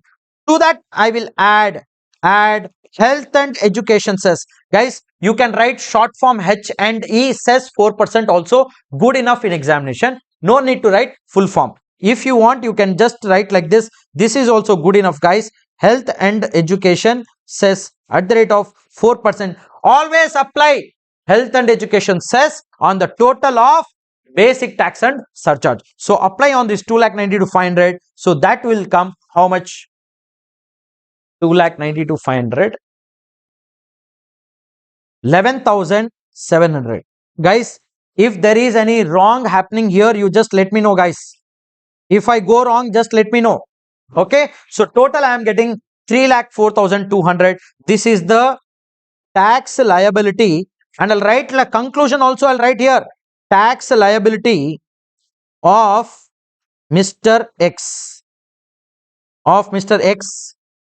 age 45 years. Like this, I will write in front of the answer, guys. This is how you present in your answer in your examination. Okay, next part I'll write, guys. B, 4B I'll write. 4B I'll write, guys. If the age is age 63 years, and in bracket I'll put senior citizen. Guys, in senior citizen case, you need to understand only if the person is a resident, then only give the special slab rate. Otherwise, don't give. If the question is silent, I told you he's always a resident. Got it? Next. So we will apply the slab rate here also. Given total income, first always write that given total income equals to 16 lakhs. Then I'll apply the slab rate, higher basic exemption limit 0 to 3 lakhs, rate tax 0, 0. Next, more than 3 lakhs up to 5 lakhs. I'll write 5%. So that will be how much? 2 lakhs into 5% will become 10,000. More than 5 lakhs, I'll write up to 10 lakhs. That will be 20% on 5 lakhs. That will be 1 lakh. Guys, if someone do not know, you learn how to do the basic slab rate, how to apply 10 lakhs up to 16 lakhs. That will be 30% on 6 lakhs, which will be 1,80,000. So that will give me my total basic tax of 2,90,000. Basic tax. To that I will add surcharge Sunyam 2,90,000. To that I will add health and education cess at the rate of 4%. I'll add, that will come 11,600 rupees. So my total tax liability will become 3,01,600. Total tax if Mr. X is 63 years. Likewise, you can do. Yeah, very good, guys. All of you, very good. I can see in the chat box, lot of students have put the absolutely right answer. Now, likewise, we can do for if he is a senior, super senior citizen also, exactly same way we can copy. I can copy, guys. You can write. Yes, I have some extra powers here. Beautiful powers given me. iPad has given me. Yeah. So, next I will write. Please, guys, you also please write the answer. I'll also write the answer. If the age is 82 years, then he will become not a senior citizen, he will become super senior citizen. And the given total income will remain same, but here we will write 0 to 5 lakhs. 0 to 5 lakhs, 0, more than 5 lakhs. So I can simply remove this and I can put this.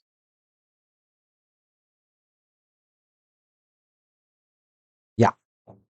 So 5 to 10 lakhs 20, 1,80,000. This total will become 2,80,000. Surcharge will become 0, and the health and education says this will change. So 2,80,000. Health and education says how much I'll get? 11,200. So that will become 2,91,200. Guys, 2,91,200. Now, if anyone do not know how we did this, one last time I want to teach you how to apply a slab rate. Okay. See, guys, if your income is 16 lakh, it does not mean that it is more than 10 lakhs. So directly you will apply 30%, not like that. First, always write 0 to 2.5 lakhs, 0 means on this 2,50,000, 0 tax. Then more than 2,50,000 up to 5 lakhs means take the difference of these two. the difference of these two will become 2,50,000. 5 lakhs minus 2,50,000 you will get 2,50,000. On that you apply 5%. So 2,50,000 into 5% if you do, you will get 12,500. Then you will take 5 lakhs and 10 lakhs slab. So you take the difference of 10 lakhs and 5 lakhs, you will get 5 lakhs. On that you apply 20%, you will get 1 lakh. Then beyond the 10 lakhs, whatever your income is there, 16 lakhs if your total income is there, 16 lakhs minus 10 lakhs, the difference is 6 lakhs. On that you apply 30%, you will get 1,80,000. And if you add all this, that will become your total basic tax. And total basic tax will become 290 to 500. On this you will add health and education cess. That's how you arrive at this thing. Got it? I hope that is clear, guys. This is how you present in your answer, in your examination. Absolutely correct. Now, so far we have seen the optional tax regime. I've taught you the full slab rates. How to apply practically we have seen. Now we will proceed to the next tax regime, which is the default tax regime. By default, you are required to compute your tax liability using this. But if you think this is not beneficial for you, you will shift out of default tax regime. You will opt out of default tax regime and you will go to optional tax regime. Optional tax regime already done. Now I will teach you what is the default tax regime, also called as normal tax rates on normal income, default tax regime under section 115 BAC. In examination you see 115 BAC, it means that default tax regime. Got it? Next. Mind you, as I already mentioned, here we do not see whether you are a resident, non-resident, senior citizen, super senior citizen, nothing matters here. We have only one slab rate here and we have to apply that. 0 to 4 lakhs, nil. 4 to 8, 5, 8 to 12, 10, 12 to 16. Sir, how will I remember this is an examination? No need to remember. Sir, will they give us one chart? No, they will also not give. Then how to remember, sir? Very simple. For every increase of 4 lakhs income, you will see increase of 5% in tax rate. You see here, 4, 8. 4 twos are 8. You went to school, 4 table mathematics. 4 ones are 4, 4 twos are 8. Like this and all, we screamed in classrooms, correct? For this purpose only.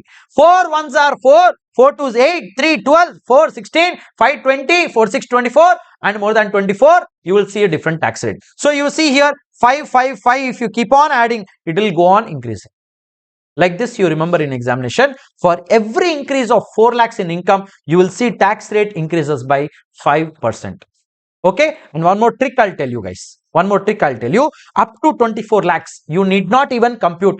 Straight away it will be 3 lakhs all the time. If your total income exceeds 24 lakh rupees in examination, you want to save time. Straight away, you can take up to 24 lakhs rupees, 3 lakhs it will definitely come in any case. Yes. Now, how to calculate basic tax liability under default tax regime? Let's solve question bank question number 3 and do it. Okay. Okay, guys. Let's go to question bank question number 3. I'll read the question. You also need to read and you have to solve alongside me, guys. Question bank question number 3 I'm going to do, guys. Please, everyone. Question bank question number 3 I'm going to solve now. You also have to solve. Question bank question number 3.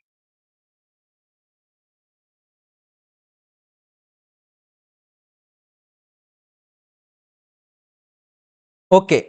Now, Mr. X, again an individual, has a total income of 25 lakh rupees for previous year 25-26, comprising of income from house property and interest on fixed deposit. This shows that the total 25 lakhs of income is the normal income only. There is no special income. Got it? Next. Compute the tax liability for assessment year 26-27 under the default tax regime under section 115 BAC. So facts are very clear. Very simple jujupi question this is. Allah tappa question. Yes. So let's go and solve this question, guys. Let's go and solve this question. The same format. First put a heading. Computation of what is the demand of the question? Computation of total tax liability. Total tax liability of Mr. X under, guys, you have to write the regime also.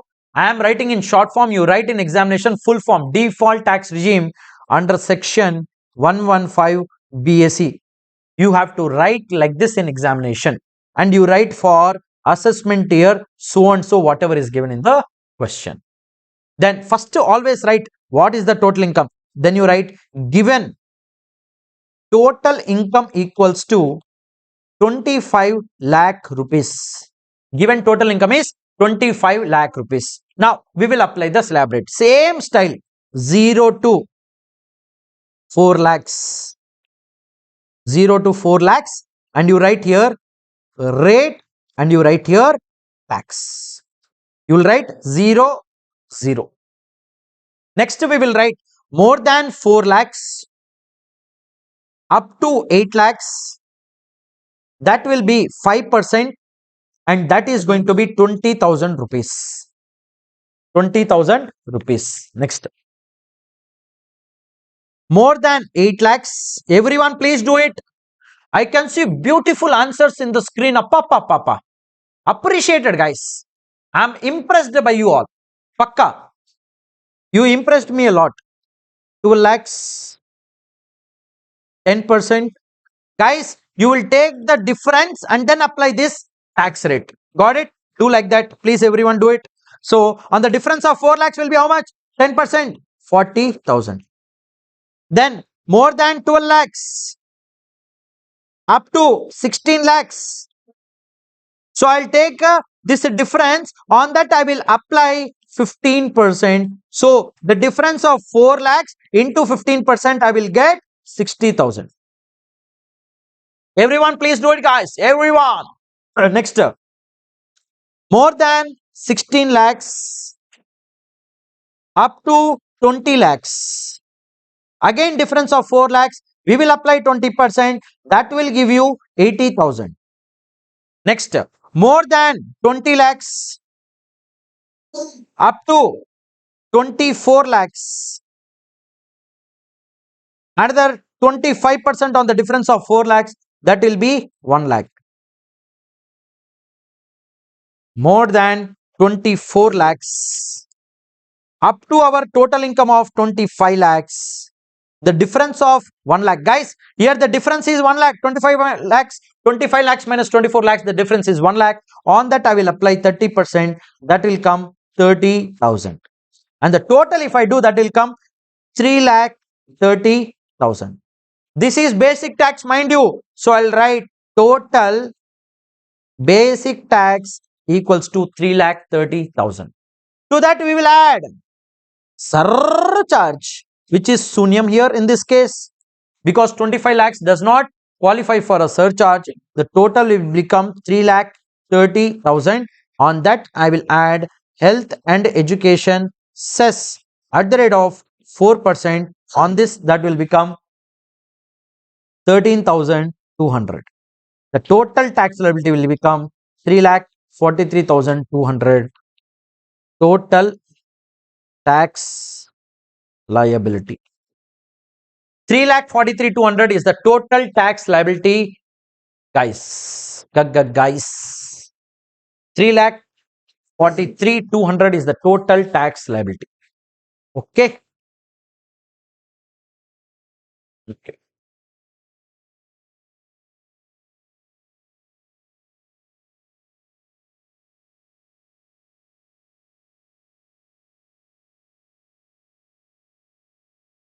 See, presentation wise, you have to present, Mr. VAV edits. You have to present fully, but I am telling you, in order to do the sum total in your calculator, you will save a time. Yes, VAV edits. Okay. Now we will move on to the next concept, surcharge. I told you already, only if you are a rich person, surcharge will be levied. Now, who is rich? Depends on what income tax it defines. In income tax, nowhere it is given, only rich person term they have not used. I'm using for the exam purpose, for your example purpose. That's all. Okay. In income tax law, nowhere you will find a rich person term. Okay. But in order to remember in examination, you will easily remember. Now, guys, remember surcharge. See, if you are rich, then only government can collect more tax from you. If I am already poor, I'm already poor. Basic tax only I am not able to pay. And you are expecting in addition to basic tax surcharge, where from I'll get? So that's why the logic is very simple. Whoever are rich people, more money they have, no, more tax we will collect. Surcharge. Okay. Whoever people call sir to someone means he is paying surcharge. More than 50 lakhs if you have income, you are required to pay. You are required to, yeah, I'll take whatever doubts you have, I'll take in the break. The break is just 1 hour away. Okay, don't worry, Abhi Singh. Abhi Singh is my old batch student. Yeah, Abhi, I remember you. Okay, now. So guys, remember, surcharge. Surcharge is levied only in special cases only. It is not levied.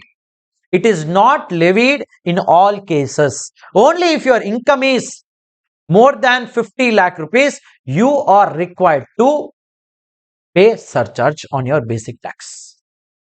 Got it? Now, one dialogue I'll teach you. You have to remember always till I finish this basic concepts chapter. And the dialogue is total income includes normal income, special income. This dialogue you carry with you all the time in your examination. Total income includes what? Normal income, special income also. Now, surcharge is levied only on rich people. Rich person means if you are a person having total income more than 50 lakh rupees, you are a rich person. Means from you have a lot of money, government will collect apart from basic tax, surcharge also they will collect from you. Additional tax they will collect from you. Now, sir, exactly if I have 50 lakhs income in a year, am I a rich person? No, you are not a rich person. More than 50 lakhs, I told you. More than 50 lakhs if you have. Exact 50 lakhs also, you are poor only. Okay? Now, what is surcharge, sir? What is surcharge? Extra tax collected from rich people is a surcharge. Sir, who is a rich person, sir? If you are an individual HF, AOP, BOI, AJP, earning a total income more than 50 lakhs, then only you are called a rich person and they will collect a surcharge from you. And I already taught you in the summary chart, surcharge is always applied on, not on total income. It is applied on the basic tax liability which we compute. Now, again I will tell you the dialogue. Total income includes normal income and special income both. Then my total basic tax liability will also have both normal tax, special tax, basic. Basic, normal tax, basic, special tax. Do you agree with me? Do you agree with me? When I have in total income both special income and normal income, then on them I will again calculate what? Basic normal tax and basic special tax. No. So my total basic tax is nothing but sum of basic normal tax, basic special tax. Basic normal tax is arrived after applying the slab rates. Basic special tax is arrived after applying the special tax rates. So we apply surcharge only if total income exceeds 50 lakh rupees. Sir, on what surcharge is applied? Applied on basic tax liability. Basic tax liability is always a sum of basic normal tax, basic special tax. Now, for surcharge also rates are given. But it looks like a slab rate. Say for example, your total income is 1 crore 20 lakhs. You cannot apply here 0 to 50 lakhs, 0, 50 lakhs to 1 crore. I will apply 10% sir on the difference. No. Don't do like that. If your total income is 1 crore 20 lakhs, it means that the surcharge rate applicable for you is 15% straight away. Take that. So this table is just to pick the right surcharge rate. It is not slab rate as we just now did. It is not a slab rate just now we did. It is just to pick the right surcharge rate, mind you guys. Don't get confused. It looks like that. Okay, 0 to 50 and all, it looks like that, but it is not like that. This is just to pick a right surcharge rate which you will apply on the basic tax liability.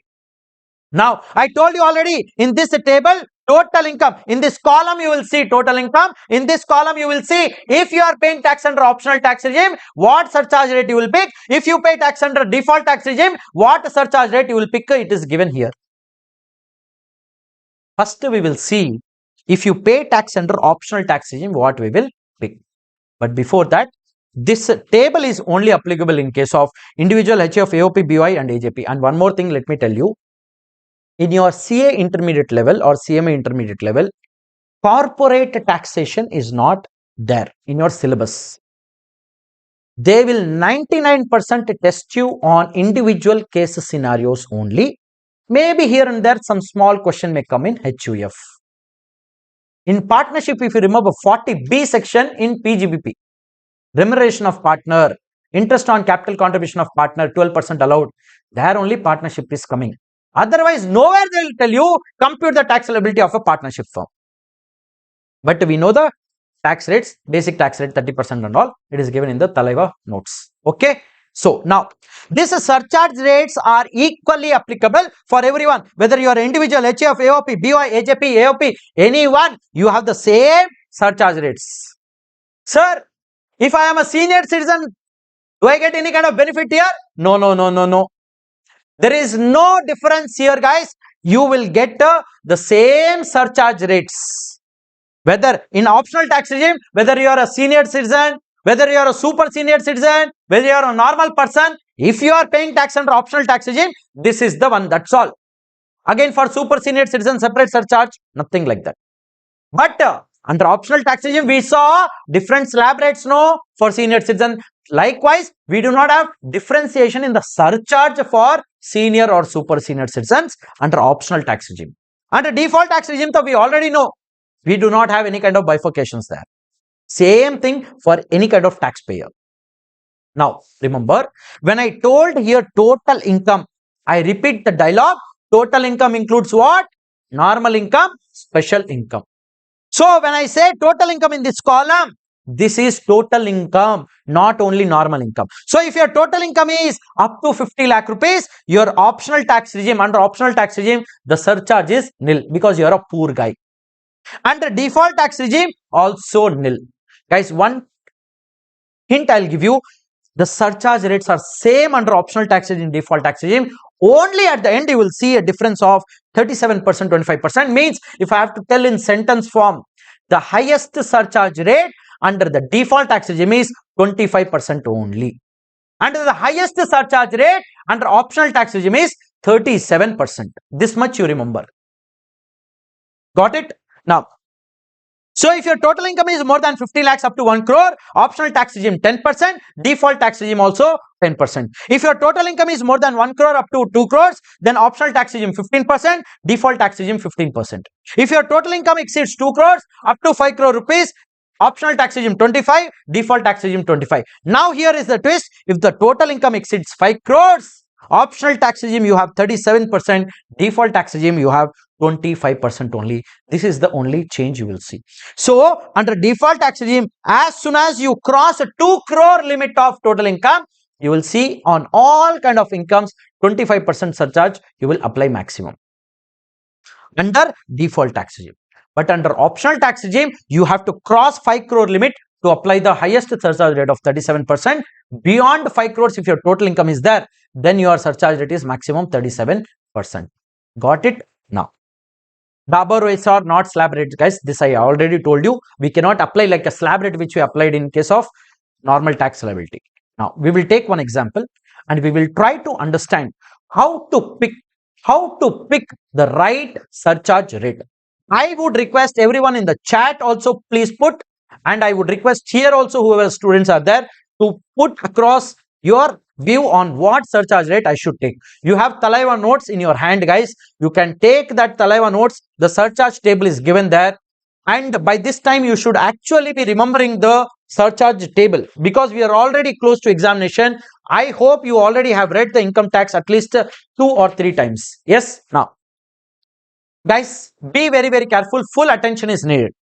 Example on how to select correct surcharge rate I am going to teach you. Okay, it is not so easy like you think. Yes, there are a lot of factors which becomes very, very important. The first one, total income is this table, and I have intentionally put no special income here. I have intentionally put no special income here. But remember my dialogue, total income includes normal income and special income. But guys, there may be some cases where my total income has only normal income, possible or not? Yes or no? Because see, let's say for example, I am a salaried guy. I got only salary income in this year. I do not have any 111 a short-term capital gain. I do not have any 112 long-term capital gain, 112 a long-term capital gain. Nothing I have. I'm only salary guy. I am getting salary. That's all in this year. There is no mandatory rule that my total income will always include a special income. It may be there, may not be there. And it may be possibility also. My total income has only special income. Possible or not? Let's say for example, in this year, I'm a retired person. I'm sitting at home. I have one house property. I sold it. I got long-term capital gain. Or I sold some shares. If I sell some shares, if I get a long-term capital gain of 112A, only special income I will be having. Possibility is there or not? I may not have any other income. I may have only special income during a year. I may have only normal income during a year. I may have mix of special income and normal income during a year. But in this example, I am telling you guys, there is only normal income. There is no special income in this total. With this understanding, with this background, we will now try to pick the right surcharge rate. Got it? So first case scenario, guys, the tax regime also matters a lot. You don't know why tax regime matters? Because if the total income exceeds 2 crores, under default tax regime, 25% only will come. And under optional tax regime, if the total income exceeds 5 crores, we have a higher surcharge rate of 37% over there. So regime also matters. Then what is your mix of total income also matters. What is the level of total income you have? That also matters. These factors becomes very, very important to pick the right surcharge rate. So first I will take one example, 1 crore 50 lakhs. First of all, is he a rich person or not? Of course, he is a rich person earning more than 50 lakh rupees during a year. So 1 crore 50 lakhs is a rich person, surcharge we will apply. The next fact we will see, which is the tax regime. It is optional tax regime. So if it is optional tax regime, means this column I have to check and he falls under this category. Correct or not? If he falls under this category, my surcharge rate is 15% over here. Correct or not? Correct or not? So I will go here and I will unhide this. You will see 15% is the right surcharge rate which we need to pick. Got it? Clarity is there. Next one. 6 crore 80 lakhs, you are paying tax under your default tax regime. 6 crore 80 lakhs under default tax regime. 6 crore 80 lakhs means I will get 25% of surcharge, not 37%, because the regime is different. Just because you see more than 5 crores 37% like this, if you ratify and go for examination, you will get sunyam in your examination. 25% is the right surcharge rate applicable. Got it? So if you see here, the surcharge rate will be 25%. Got it? Next, 5 crore 20 lakh rupees optional tax regime. In that case, if it is optional tax regime, more than 5 crores, 37% of surcharge we need to apply. So we will see here 37% would be coming. Then 40 lakhs, poor person. Whether your optional tax regime or default tax regime does not matter, it will come 0. Sunyam. Next, 2 crore 80 lakhs under default tax regime. If I go under default tax regime, more than 2 crores, if I see 25% will come. Correct? So that will be 25% over here. And the last one is 2 crore 80 lakh rupees optional tax regime. Then 25% will come from this table. 25% on 2 crore 80 lakhs under optional tax regime. This is how we pick the right surcharge rate. It is not slab. It is not, you will not take a difference, apply. No. Directly pick the surcharge rate. Now, I'll tell you the reason why. Intentionally, I have not taken special income in the total income. I'll teach you now. Okay? Why? I have not taken special income. Why I have put in this bracket no special income? There is a reason, and the reason is amazing, beautiful concept. This is because the law says that. Law says that, Income Tax Act says that on special income you can never apply more than 15% of surcharge rate. What does it say? on special income, you can never apply more than 15% of surcharge. Say for example, in my total income of 6 crore 80 lakhs, special income had been there, then my surcharge rate on special income would have gone to 25%, which is breaching the law of 15% maximum cap. Correct or not? Correct or not? Correct or not? Now, same way here also I can say, in these two cases. So first dialogue you always remember, on special incomes, the surcharge rate can never exceed 15%. Now you will get it down. Sir, then how will I calculate practically the tax liability, the surcharge on the total income when I compute my tax liability? That you don't worry, we will be doing lot of examples. Got it? Now, there are some rules I will tell you. Every game has a rule. If you miss the rule, what you will become? Out. Correct? No? There are some rules. If you play according to rule, then no problem. If you do not follow the rules, you are out of the game. As simple as that. So surcharge has some rules, some thumb rules, some dialogues you fix in your mind when you go for examination. Okay? Now, first dialogue I already told you, surcharge on special income shall not exceed 15%. The second dialogue I am going to teach you is, if total income is less than 2 crores, then surcharge rate for the normal income and special income shall be same. Sir, why are you telling like this, sir? If the total income is less than or equal to 2 crores, guys, the surcharge rate for normal income and special income shall be same, I am telling. Why I am telling this? Because if you come to this table, up to 2 crores, the surcharge rate maximum is 15%. Means I do not have any issue. If my total income is up to 2 crores, blindly I can apply surcharge on both, on the total income, no. Because even if my total income has special income, it is nowhere breaching the maximum cap of 15%. But the issue will come, if my total income will exceed 2 crores, I have to be very, very careful. Because this 25%, 37% I can apply only on normal income. I cannot apply on special income because the maximum cap is what? Only 15%. So that's why this dialogue, what it says, if total income is up to 2 crore rupees, guys, remember, then surcharge rate on normal income and special income shall be same only, no. Because let's say for example, if my total income is 60 lakhs and in my total income, both normal income is also there, special income is also there, do I have any issue to apply 10% on that? Both on the total tax liability, total basic tax liability? No, I do not have an issue, because on my special income, the surcharge rate is not exceeding 15%.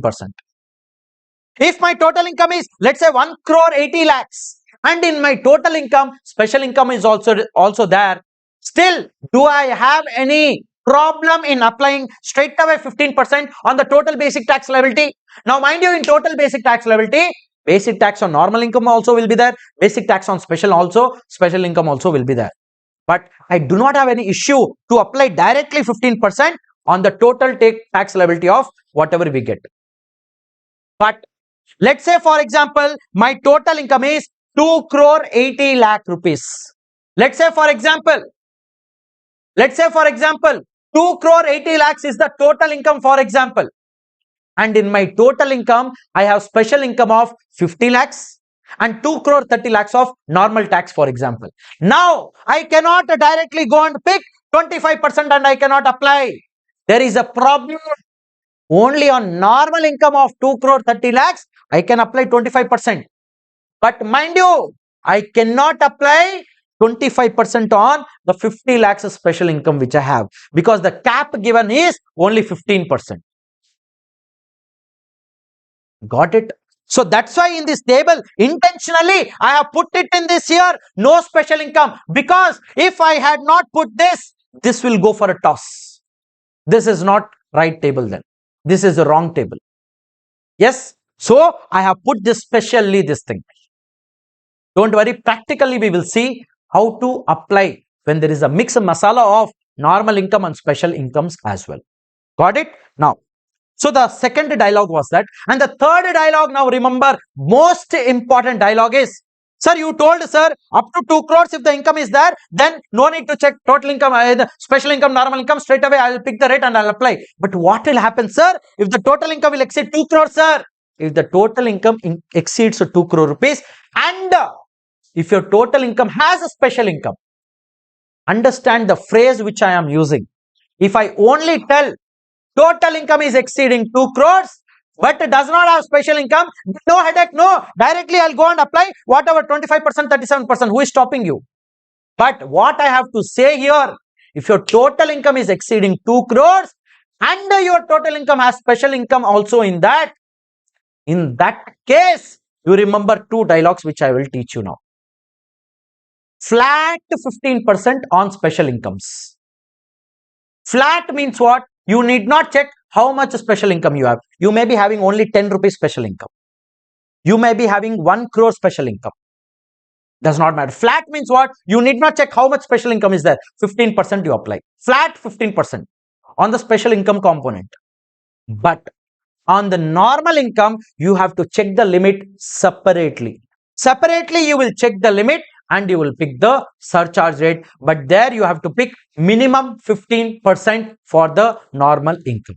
Okay, so I'll repeat the dialogues here, guys. If the total income exceeds 2 crores and also includes a special income, then remember, surcharge on special income will be flat 15%. Surcharge on special income, flat 15%, and surcharge on normal income, the balance normal income, minimum 15%, and check the limit separately. Sir, what do you mean by check limit separately, sir? Let's say, for example, I'll take one example. Let's say, for example, my total income is 2 crores 60 lakhs. Okay, guys, full attention is needed. Let's say, for example, my total income is 2 crore 60 lakhs. Is it exceeding 2 crores? Now, in this 2 crore 60 lakhs, say, for example, I have 60 lakhs of normal income and I have 2 crores of special income. Okay. Now, technically speaking, how will you check? Let's say, for example, this is optional tax regime only. Now, how will I pick my surcharge rate? 2 crore 60 lakhs. Okay, I have written only 2 lakh 60. Wait a second, I'll just change this. 2 crore 60 lakhs. Okay, and this is also like this 2 crores. Okay, now 2 crores, correct? Now 2 crore 60 lakhs, technically speaking, where does it fall? It fall in this category, 25% category, and I am paying tax under optional tax regime. So technically speaking, my surcharge rate should be 25%. Correct? Now what I will do? First I will calculate my basic tax liability on 2 crore 60. Correct or not? Total basic tax liability will come. Total basic tax liability is a sum of normal basic tax, special basic tax. On the total tax liability, I have to add, no, on that only we add surcharge, no. Now, if I directly go and add 25%, that's wrong. Because in my total income, special income is there. On that special income, special basic tax is there. And the law says on the special income, never put a surcharge of more than 15%.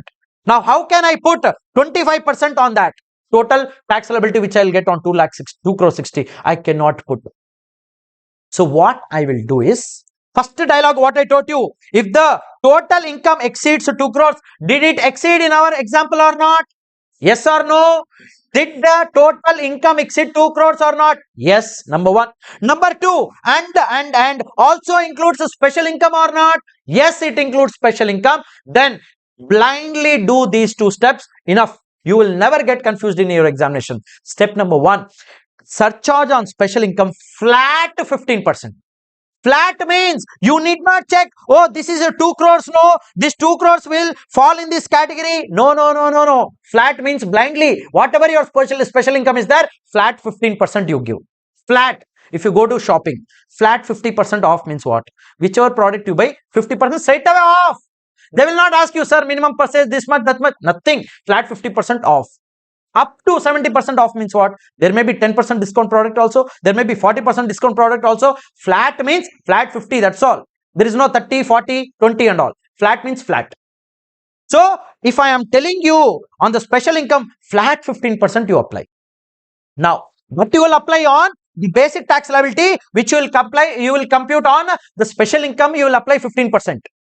But the 60 lakhs, what you have to do, I told you here, check the limits separately, minimum 15%. Guys, minimum means what, guys? Minimum means what? At least this much you have to pay tax. Minimum, that means, correct? Minimum. It can be more than that, but minimum, correct or not? Minimum. If I say minimum 15% on the normal income, now if 60 lakhs normal income I have, if I come here and I'm telling you check the limit separately for the 60 lakhs, if I come to this table, 60 lakhs is falling in this category. If I check a limit separately, it is falling in this category, and the category says 10% you apply on the normal income. But can I apply 10%? No, because the provision say minimum 15%. So I will not apply 10%, I will apply 15%. You got it? With this understanding, let's go to one example and let's each and every example with beautifully examples we will check. Okay, first we are under default tax regime. Remember that. Okay, the whole table is going to be for default tax regime. The whole table is going to be under default tax regime. See, you need to have an understanding of what columns are there in this table, and this table is in amount in lakhs, guys. It is in amount in lakhs. Okay, 100 lakhs equals to what? 1 crore. Got it? 100 lakhs will be 1 crore. Okay, now first column is serial number, then normal income. What is normal income? Apart from special income. Then special income. Now, can I say normal income plus special income will become my total income? Can I say this? Yes or no? Now, here this column will tell you surcharge on special income. This one, okay? This will tell you surcharge on special income. This column, surcharge on normal income. Got it? Like this you remember. Okay, wow. Now, first one we will take. Guys, you always start with total income first, because first you will check what? Whether you are a rich person or not. Getting it? So, first, if it is a 40 lakhs, is he a rich person? If you're not a rich person, there is no surcharge at all. So you will see here, I will keep highlighting nil and nil will come. Correct? Nil and nil will come. Now, next case, 65 lakhs. Guys, remember like this, up to 2 crores, no problem. Only if you exceed 2 crores, there is a problem. Correct? No? If it is a 65 lakh rupees means 0 to 50 lakhs. 0, 50 lakhs to 1 crore. What is it? 10%. So, on the total, whether it is a special income or normal income, I'll give 10% only. No. Is there any problem with that? No. Yes. So, you see here on both special income and normal income, you will see 10% coming here. Got it? Next, we will see likewise the next one. 100 lakhs means 1 crore. Is it more than 2 crores or less than 2 crores? Less than 2 crores. If it is less than 2 crores, again, is there an issue? No. 0 to 50 lakhs. 0. 50 lakhs up to 1 crore is what? Again, 10% only. So, you will see here, again, 10% is given in this table. Then the third category is 1 crore 85 lakhs. Now, is this more than 2 crores? No, less than 2 crores. So, but it is more than 1 crore up to 2 crores. Yes, so it will be under category of 15%. On both we will apply 15%. Got it? So, we will apply 15 and 15 here also. 15% and 15%. And the third category is here 3 crore 45 lakhs. Is this exceeding 2 crores or not? Yes, this is exceeding 2 crores means immediately all the dialogues should come in your mind. The first dialogue, flat 15% on special income, minimum 15% on the balance normal income. Separately, you check the limit. So, first flat 15% we will give blindly. No need to check amount and all, how much special income is there. So, you see here on this 3 crore 45 lakhs on special income, flat 15% is given. Yes, so I will highlight this. Wait a second. I will highlight this. Flat 15% is done. Now, we will separately check this 45 lakhs.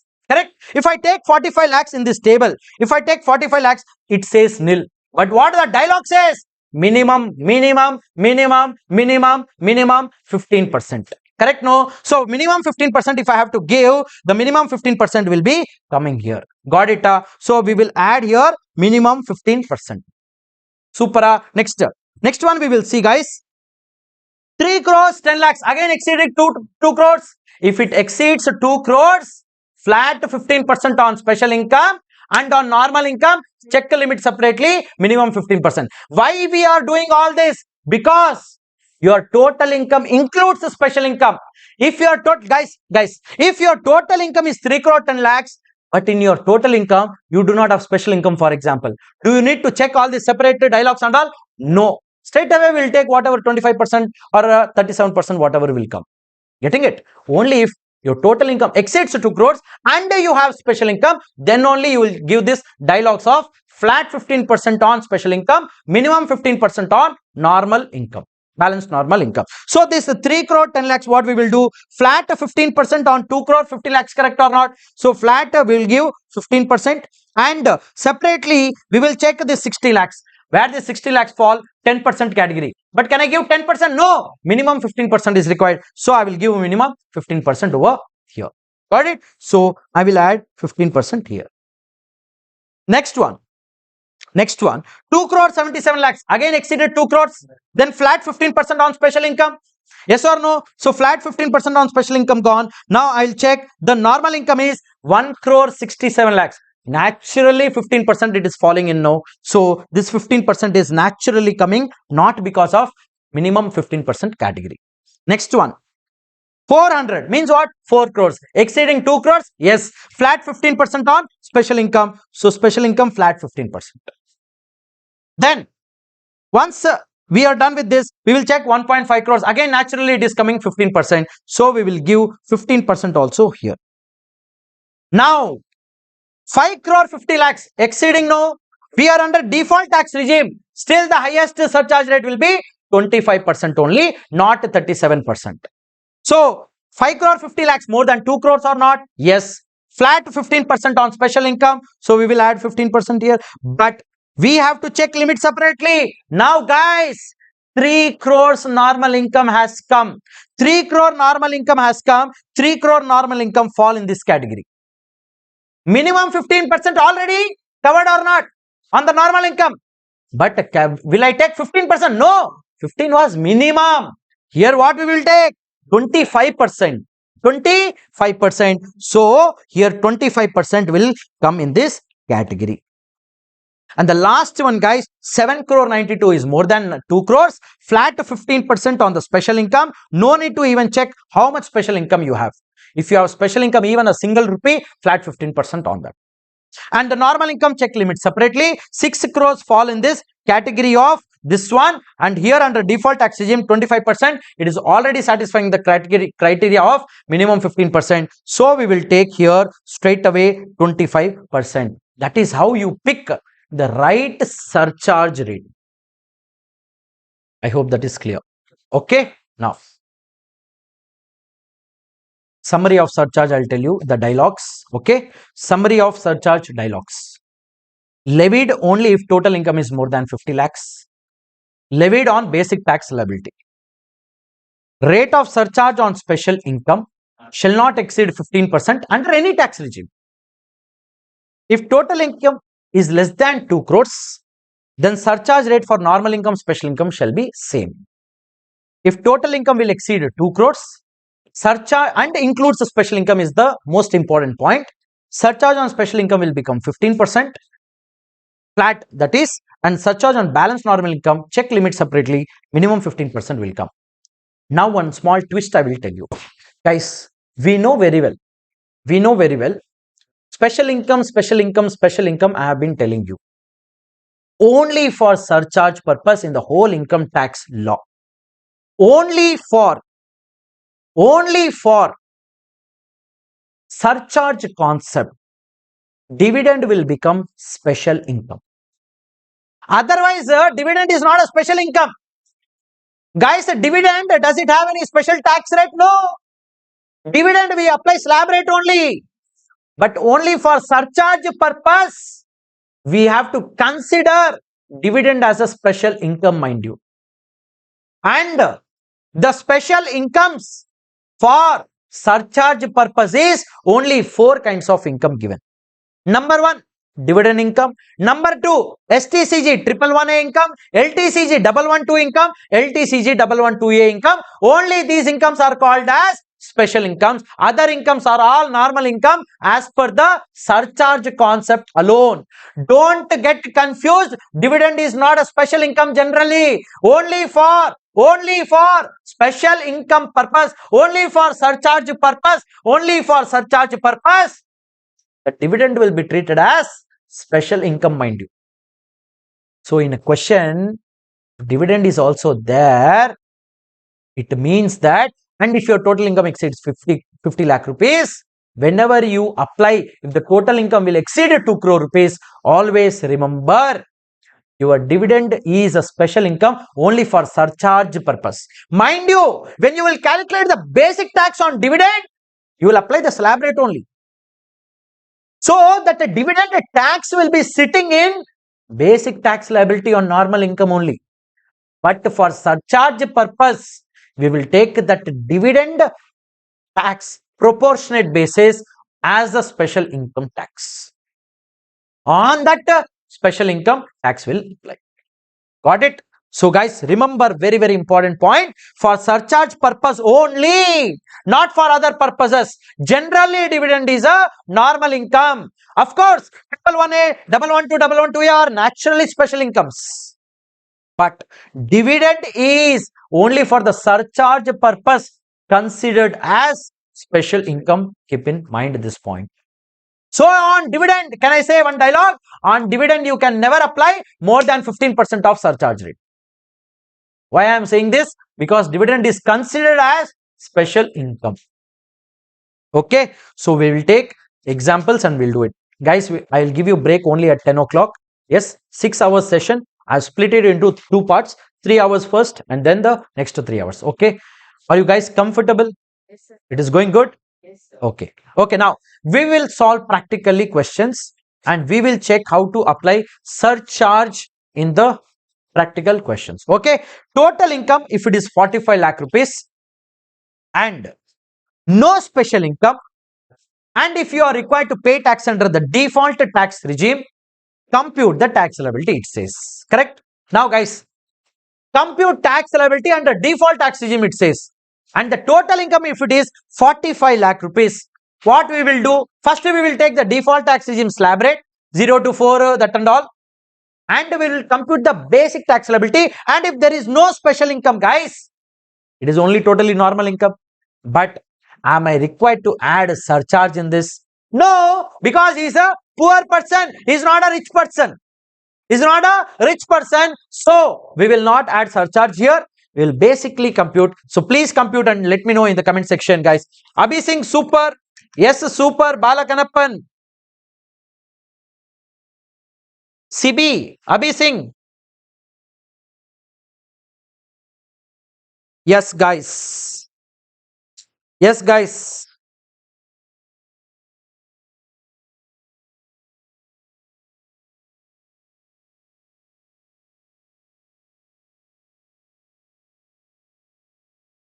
Guys, for regular batch students, let me tell you, whoever have purchased my regular batch students are there. The additional questions which we did not solve in the regular batch and which we will be solving in the practice batch will be added. I do not mean that full practice batch access you will get. No, only those questions which are new in the practice batch, those will be added. The RTP questions, MTP questions and all will be added in the practice batch at the end. Okay, not the full recordings. Okay, please understand.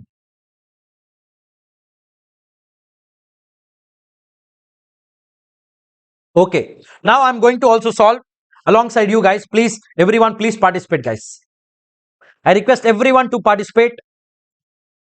First example I'm going to do for 45 lakh rupees. Everyone, please do it. So I'm writing computation of tax liability. Guys, if you think that only by watching the video you will clear examination, I attended Thalaiva practice batch, I am good for examination, you are mistaken. Even I am not giving you the guarantee. You can get guarantee only if you personally solve each and every question. Trust me, I am not here to fool you guys. Yes, you have to solve, then only you will clear. Okay, computation of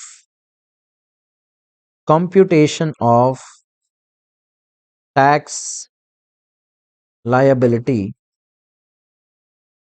under default tax regime. Under default tax regime. Okay. Given total income is there.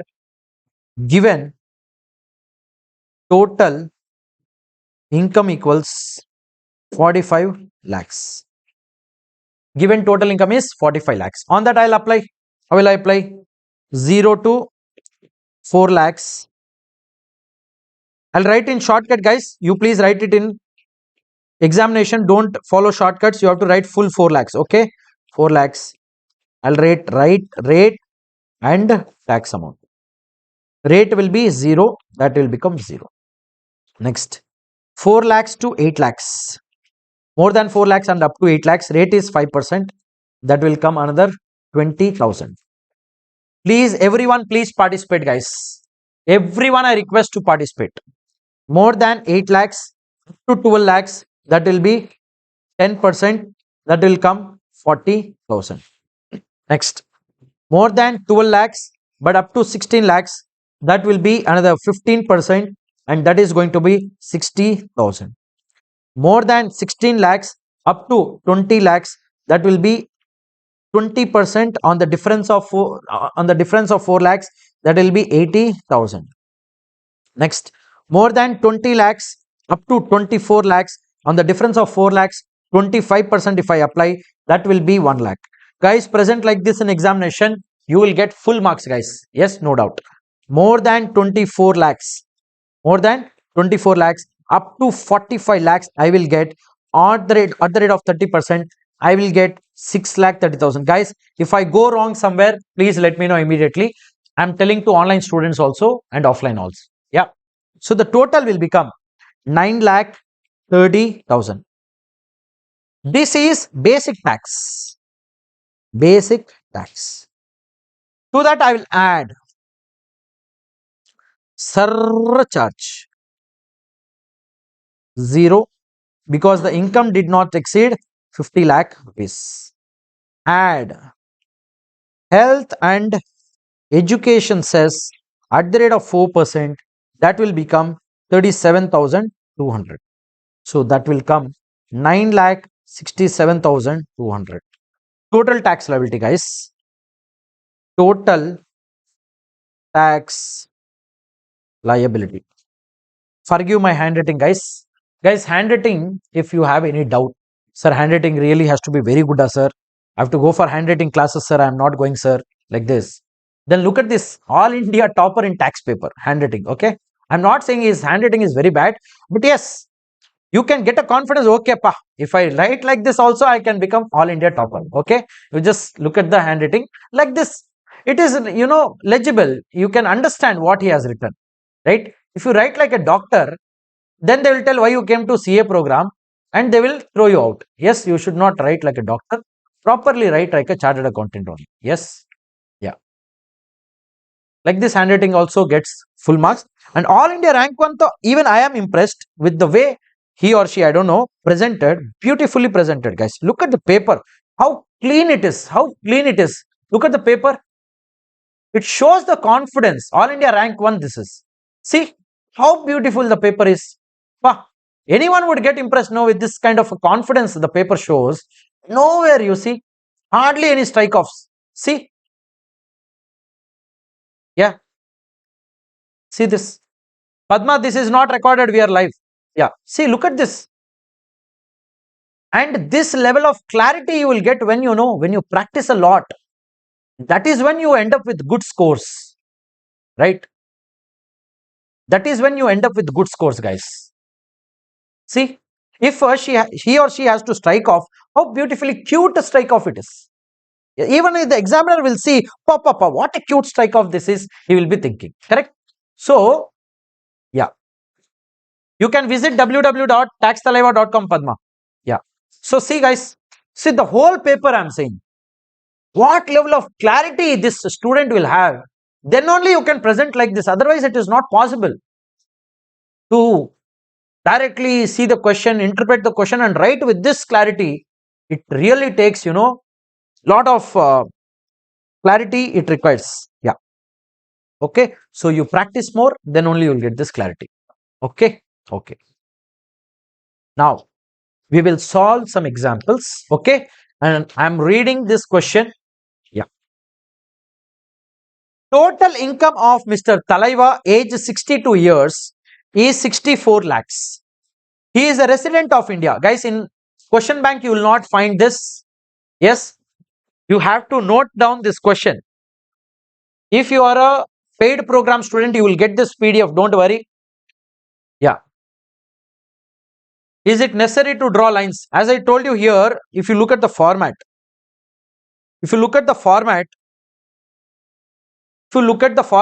Shweta, lines are required. No, otherwise, how will you understand where the amounts are? Yes. So lines should be there. Okay. Now, guys, total income of Mr. Thalaiva. Now I look at the chat box only at 10 o'clock sharp. We have another half an hour. We'll finish off few examples. Then only we'll look at. Total income of Thalaiva, age 62 years, is 64 lakh rupees. He is a resident of India. Calculate the tax liability for assessment year 26-27. He has opted out of a section 115 BSE. Means which regime it will be? Optional tax regime. No special income in total income. This also becomes very, very important. Okay. So we will compute. Okay. Quickly, let's compute this, guys. Yeah. I'll count to 5. You have to take the screenshot of this question. If you are not writing, then I'll not show the question again. 5, 4, 3, 2, 1. Okay, guys. I am proceeding to write the answer. Please, everyone, please participate and write, guys. I am going to present the answer. Computation of simple, guys. What are the facts? Very simple. No, 64 lakhs is your total income. You are a resident of India. You are a senior citizen. So higher basic exemption limit you are eligible for 0 to 3 lakhs. That slab rate we will apply. Okay. So yeah. So we will apply computation of tax liability. That is the demand of the question. Of, guys, write the heading properly, of Mr. Thalaiva. And in bracket you write, in Thalaiva's bracket you write age 62 years. And in bracket again you write resident. Guys, in examination, if you miss this information, this will impress the examiner.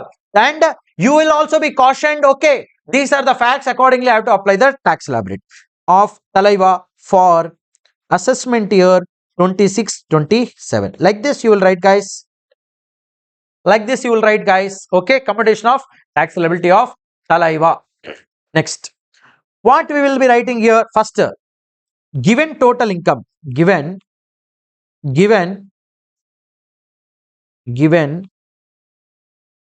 total income equals to 64 lakhs.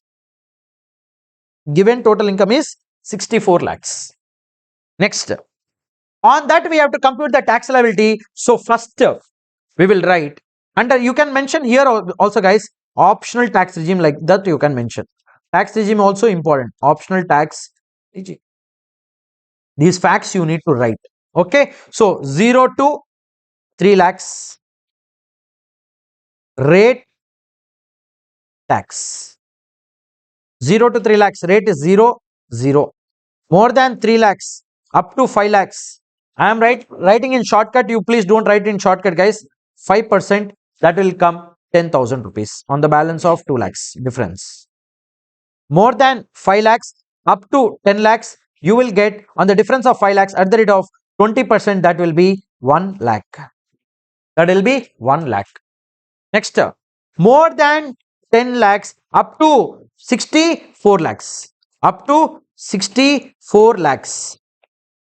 On the difference of 54 lakhs, you apply 30%. You apply 30%. That will be 16 lakh 20,000. If I am not wrong.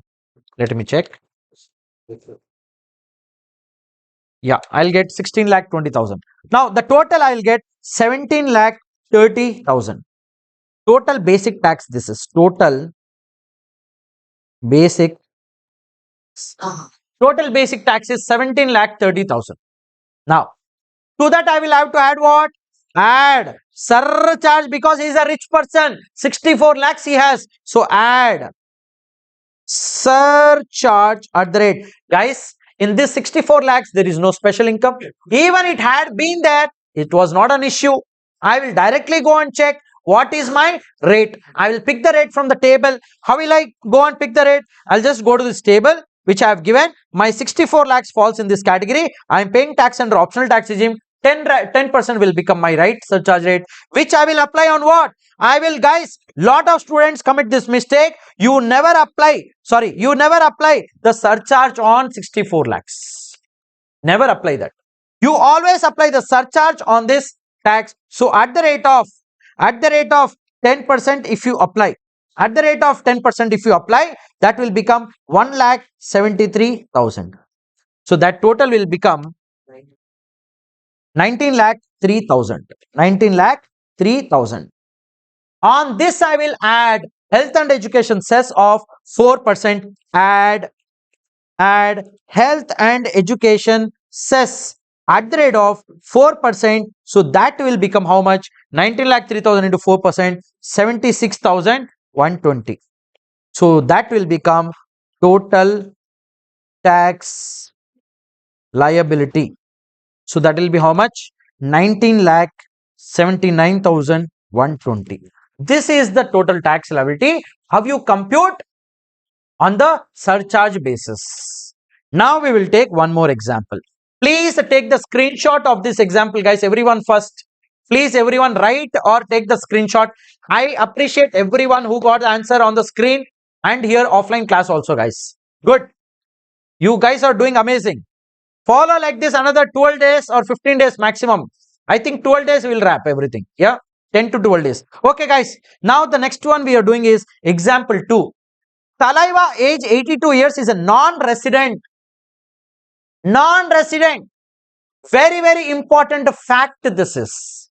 If he is a non-resident, I will not give him the higher basic exemption limit. Mind you, he is a non-resident. I told you, you are a resident, then only higher basic exemption limit you will enjoy under the optional tax regime. Because if you remember this here, wait a second, I'll show you. Wait a second. See here, senior citizen or super senior citizen. I wrote here resident. Very, very important. Okay, this becomes very, very important. If you are a super senior also, resident status is required. Then only you will give this slab rate. Otherwise, you will be giving this normal slab rate. Got it? So we will go and apply that slab rate alone. So under this, 82 years age, non-resident, total income of 1,20,30,000 rupees. Calculate tax liability.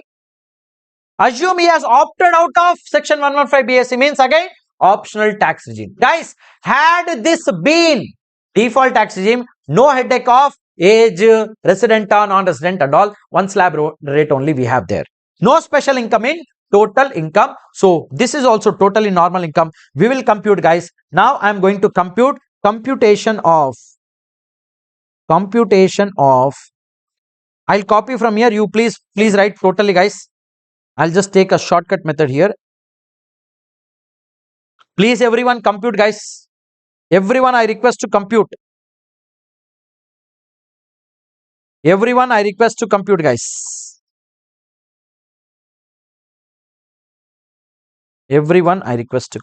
please.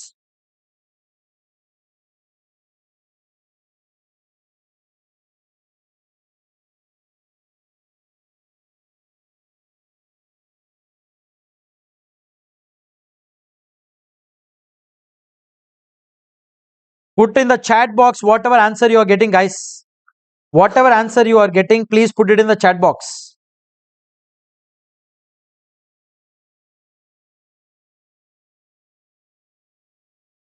Please put it in the chat box.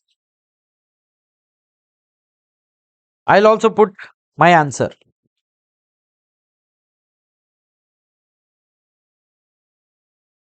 So I'll write heading first, computation of Mr. Thalaiva age. I'll change it, guys. I will change the age to 82 years, who is a super senior citizen and he is a non-resident. So I'll change that as well. Non-resident. So if he is a non-resident, I'll only apply the normal slab rate and the total income given is 1,20,30,000. So I'll write here 1,20,30,000 30,000. Then I will not apply 0 to 3 lakhs here. I will apply 0 to 2,50,000 and 2.5 lakhs to 5 lakhs. Like that I will apply, guys. I will get first one 12,500. Then everything will change here also. So 12,500, 1 lakh, and this also will change. This also will change. This also will change. Everything will change. Yeah. So here I will get an amount of 33 lakh 9,000. Guys, if I go wrong anywhere by mistake, just let me know, guys. Next, 34 lakh 21,500. Guys, what will be the surcharge rate? 15% we will take. 15% we will take. 15% we will take. Okay. So 15% we will take, guys, not 10%. So we will take 15%. Okay. So 15% if we take, that will be 3421,500 into 15%. That will become 513,225. 513,225. Next, 513,225 if I add, that will become 39,34,725. On that I will add, guys, always apply the health and education cess on the total of basic tax plus surcharge. Okay, so that will become 157,389. So the total will become 40,92,114. Guys, rounding off, I'll teach you in total income. Don't worry. There are two sections, small sections, 288A and B. Don't worry, that I'll take care in. I'm just here. The focus is on surcharge, how to apply everything. Okay. Yeah. So this is the answer, guys. Now we will proceed to the next example. Example number 3. Total income of Thalaiva is 2,32,50,000 for assessment year 26-27. Calculate tax liability. Assume he opted out of 115 BSE, no special income here also. Guys, if the total income exceeds 2 crores, it has to also be there special income, then only problem will come. Otherwise, I do not have any problem. It is straight away 25% surcharge category. I'll directly calculate the normal tax and I will apply what? I will add what? Surcharge. Got it? So, first, under which regime we will go? He has opted out of 115 BSE, means optional tax regime only. Sir, age is not given, sir. Residential status is not given, sir. Always assume if the question is silent, normal person he is. Okay. So, we will apply. So, computation of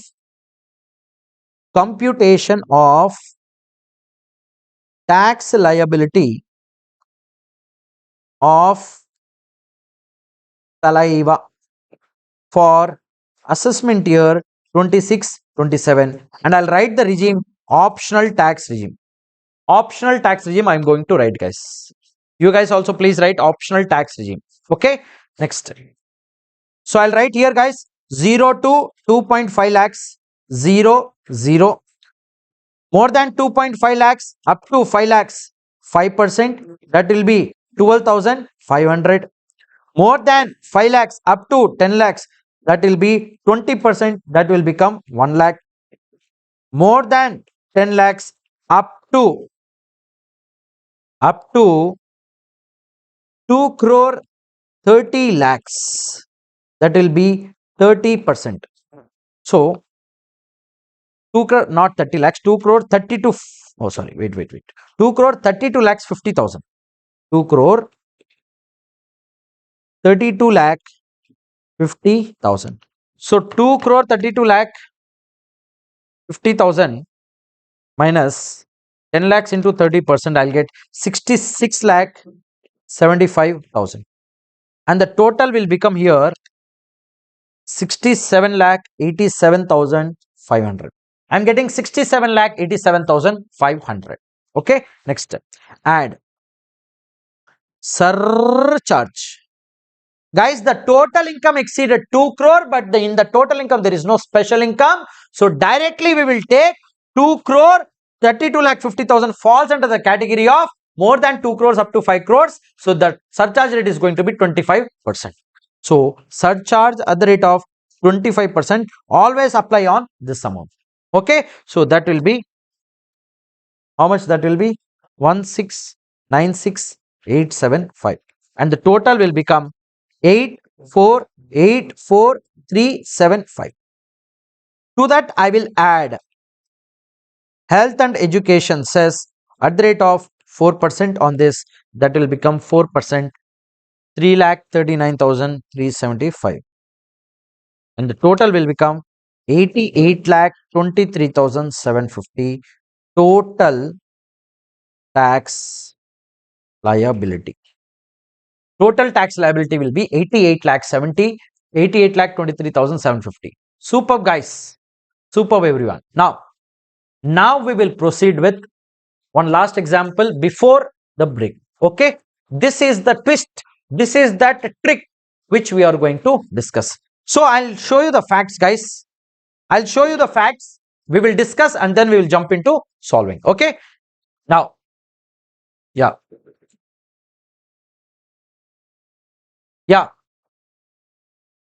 Total income is 65 lakhs. Guys, everyone will first focus. First focus, guys. You write later, I'll give you time. First, everyone will focus. We'll discuss orally. Then you go and proceed and write it. Okay. Total income has given 65 lakh rupees. Total income is there. Is he a rich person? Of course, he is a rich person. Yeah. Next. Optional tax regime. This is optional tax regime. So far, whatever examples we have seen, there was no special income in it. We are first time looking at the special income category. 65 lakhs optional tax regime paying tax. Normal income is 50 lakh rupees. Special income, of course, it will be balance of 15 lakh rupees. Though this is a special income of capital gain which has to be taxed at 12.5%, for example. Now, how will we calculate the tax liability is the problem. First, on this normal income, I told you which tax rates we will apply. Slab rate we will apply as per the optional tax regime. On this 50 lakhs only we will apply. But on this 15 lakhs, we will apply straight away 12.5%. Because this is special income, special tax rate is given. No. Are you getting it? So 12.5%, that will give us the basic tax liability. Remember my dialogue. Total income includes special income and normal income. Total basic tax liability also includes tax on normal income, tax on special income. So if I add both, I'll get total basic tax. Now, is there a problem in surcharge? What problem we have? What problem we have? No problem. No problem. No. Total income did not exceed 2 crores. So no problem to give the surcharge rate of 10% here. Don't worry, I have one more complex example coming up in which we will see more than 2 crores having a special income under normal income as well. Got it? So let's quickly solve this, guys. Go ahead and solve it. In this, you don't write this 0.25 and all. This is just for our understanding because you know the format already. So directly in this format, you put it and tell me what figures you will get it. Okay? Yeah. First, on this normal income of 50 lakhs, how will I compute? 50 lakhs, I will put it in the slab rate. Optional tax regime, normal person. Up to 10 lakhs, 1,12,500, and on the balance 40 lakhs, I'll apply directly 30%. That will give me 12 lakhs. 12 lakhs plus 1,12,500, 13,12,500 it will come. Okay, so I will get on the normal income 13,12,500.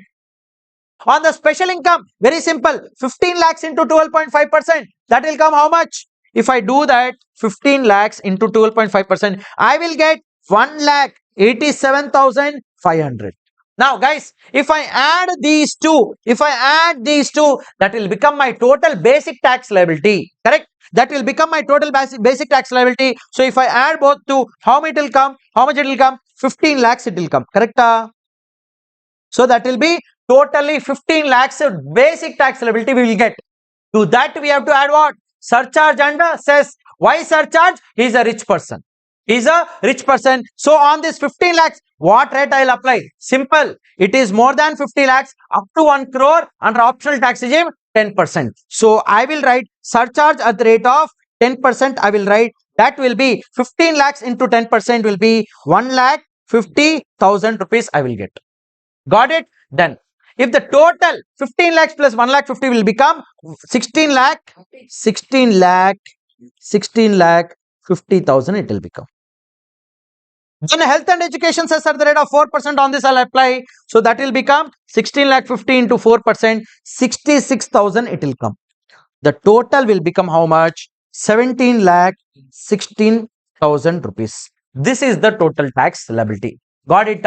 17 lakh 16,000 is perfectly correct or not? Yes. Now we will go to the question. Then we will take the break. Okay, wa? Total income is, don't worry, 10 minutes this will be done. Okay. Yeah. Total income is 2 crore. Guys, now everyone will focus and please take a screenshot or whatever, or else you want to write it in a paper, write it and I will discuss and we will close this. Okay. Now, total income is, guys, 2 crore 40 lakh rupees is the total income. Normal income is 60 lakhs. Special income, short-term capital gain, 1 crore 80 lakhs taxable at the rate of 20%. Guys, now everyone will focus here. 2 minutes, just give me the new solve. Now, guys, is the total income exceeded 2 crores? Yes, correct. Is there a problem or not? Yes, because special income is also there. Total income exceeded 2 crores and also includes the special income. In that case, what we will do? I'll tell you how to solve this. First, we will take 60 lakhs. Under optional tax regime, I'll compute the basic tax liability using the slab rate. Then on this 1 crore 80 lakhs, I will apply 20% straight away. I'll get the special basic tax. Now, on this total I will take here, that will become total basic tax. But, whatever normal tax I will get here, on this, I will apply separate limit and I have to check what should be my surcharge rate with a minimum of 15%. Correct? No. But this 60 lakh will fall under 10% category. Is it minimum 15%? No. Then I have to take 15% on this amount which I will get. And guys, here also flat 15 only, no special income. On the special tax, flat 15%. So technically speaking, unfortunately, by coincidence, it is coming 15 exactly. But you cannot say directly I'll take 15 on the total because total income exceeded 2 crores and there is a special income also in this. Okay, simpler. Let's solve this. So on this 60 lakhs of normal income, if I apply optional tax regime, how much amount I'll get? I'll get 16 lakh 12,500. Guys, this is optional tax regime. Yes. Next, on this 1 crore 80 lakhs, directly 20% we will apply special income, special tax. 1 crore 80 lakhs into 20% will become 36 lakhs. Guys, you need to be very fast in examination. First of all, question paper itself lengthy.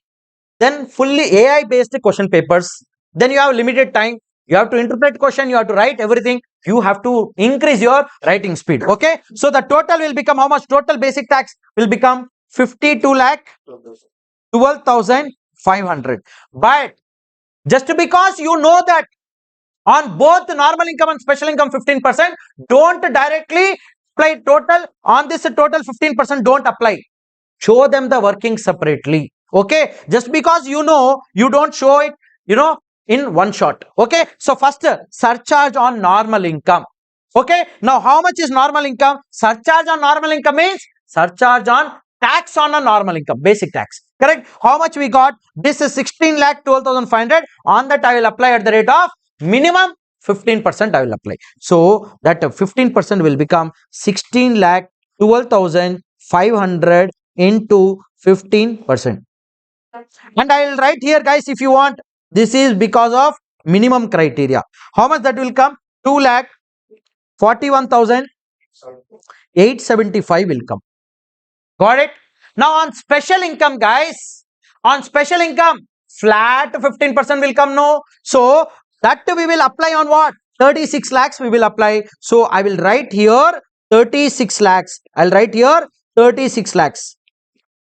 36 lakhs into 15% and I'll write in bracket here, it is a flat 15%. So that will become 5 lakh 40,000 it will become. And the total now I'll add all these three I have to add. Correct? Correct? No. This is the total surcharge that I'll add it to total basic tax liability. So if I add all these three, it will come 59 lakh 94,375. 375 it will come. Got it? On this, I will add 4% health and education cess of 4% on this. If I add 59 lakh 94,375 into 4% is 2 lakh 39,775. So the total will become 62 lakh 34,150 rupees. Super, guys. Yes, Abhi Singh, Suman Jain, Shravani Reddy, Pooji, super everyone. Lakshmi, Rohan, Spurti Reddy, Yogeshwar, everyone, guys. Awesome. Okay, guys. Will we close? Okay, guys, we'll break now. We'll take a break of 15 minutes, 20 minutes. Okay, maximum 20 minutes we'll take break. You want more? I should take a break, no?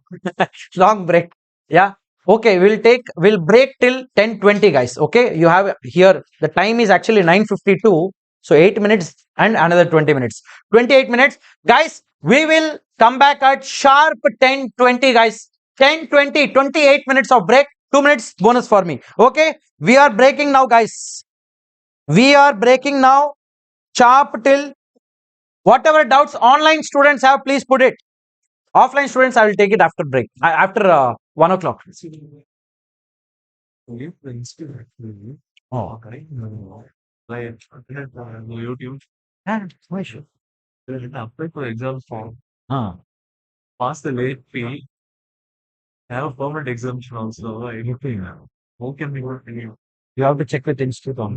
Yeah, yeah. Got that. No, no issues. You go on. So we passed yesterday only.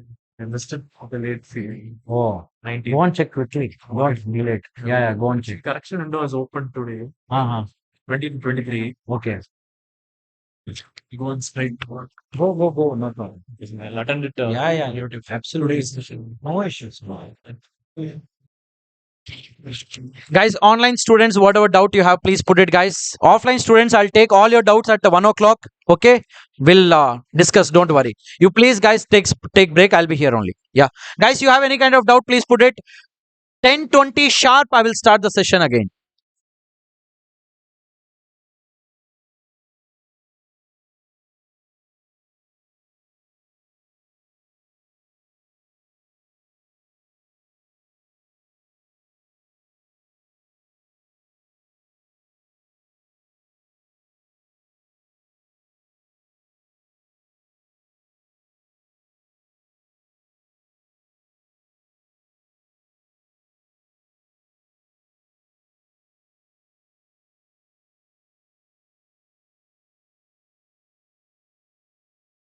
Thank you, Santosh.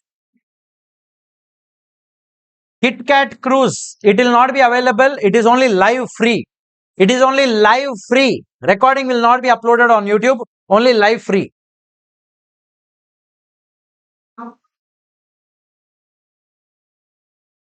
Thank you, Astik. Thank you, Astik.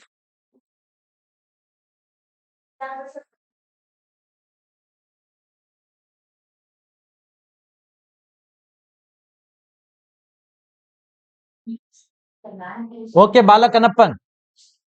Roman, sir, why minimum 15% is for normal tax scheme? Is there any example where there is both normal and special income and normal income? Yeah, yeah, I'll come to that normal. Roman, there is one more example. You will understand that. There is an example, Roman. You will understand. And anyway, I discussed all the scenarios in the table. No, Roman, in one of the tables which we discussed, if you remember. Roman, we discussed all scenarios in a table. No. Thank you for your efforts, sir. Makes us to understand in best manner. Thank you, KitKat Cruz. What is your name, KitKat Cruz?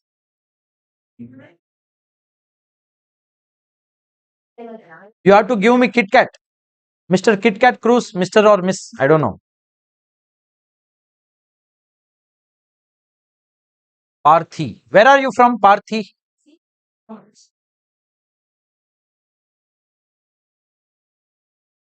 Jitu. Hi. Hi, Jitu.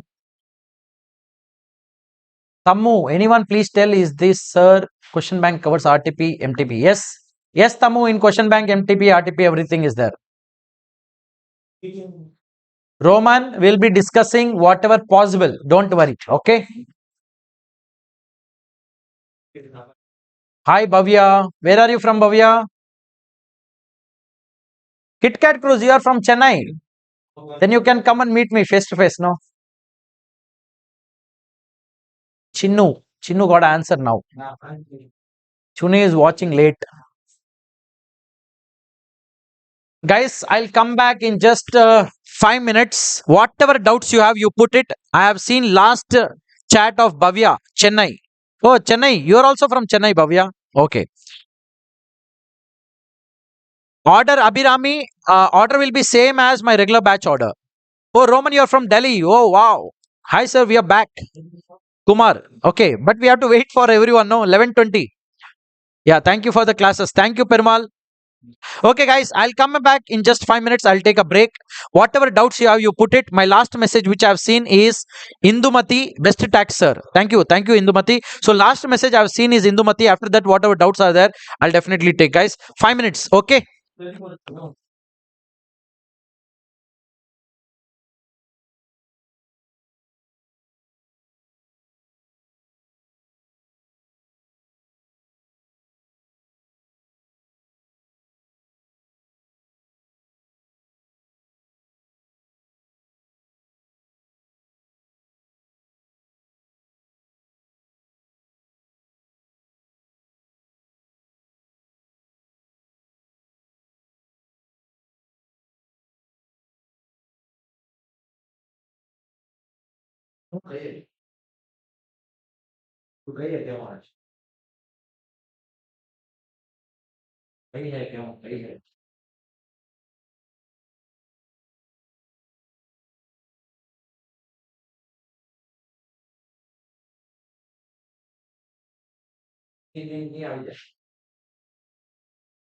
Class no, full day class.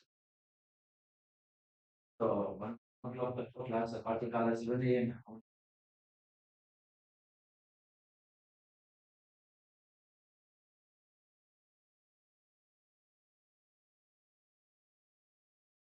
Class, college,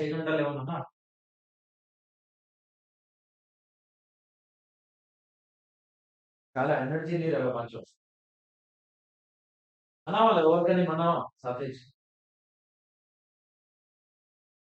अगर मैं हैदराबाद में free रहूँ तो आ जाओ तो रहे but class के बीच में आऊँ हैदराबाद में फ्री रहूँ तो आ जाओ तो क्लास के बीच में आऊँ मुश्किल है मुझे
Hello.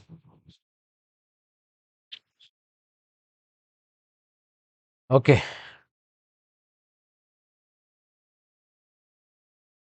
Sir, can I Smith but sir, can I watch for May 26 and is it free?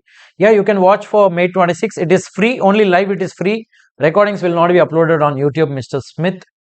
KitKat, once I complete CA Inter, definitely come and give a small treat to you, sir. Okay, thank you. Sudarshan Verma, thank you for the lectures are superb. Thank you. All is well. Sir, I can understand conceptually, but how to present normal and special tax wrote working note, sir. Yes, like working note which I showed in that format also you can present. Is video available today whole day? No. After the class will get over, this will not be uploaded.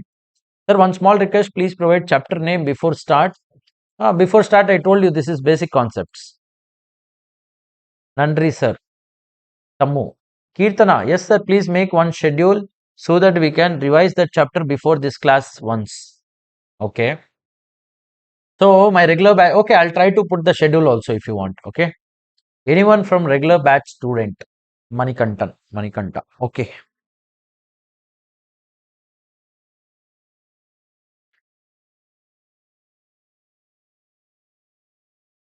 I'll tell the schedule tomorrow, guys, in the tomorrow's class. Okay.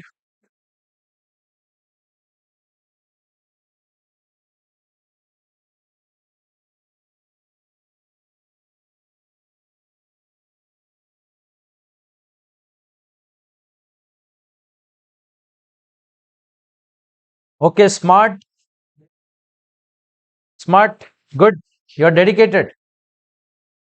Smarthur Lene. Rajita. Hi, sir. You said that for Chacha whether dividend is considered special, will lottery be considered as special income? No. No, Rajita. Kirtana. Thank you, sir. Thank you.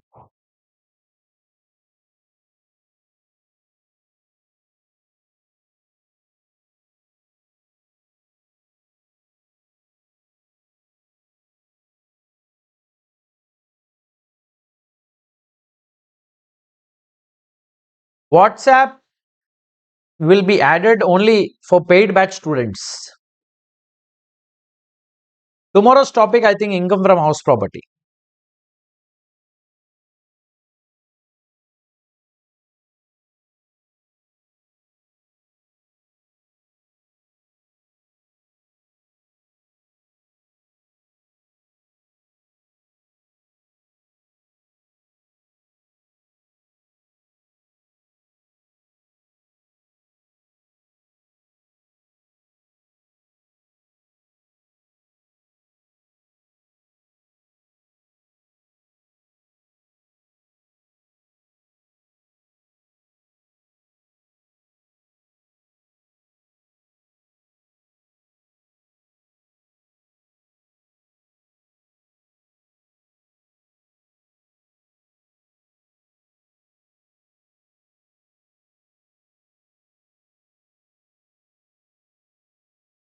Soumya, thank you so much.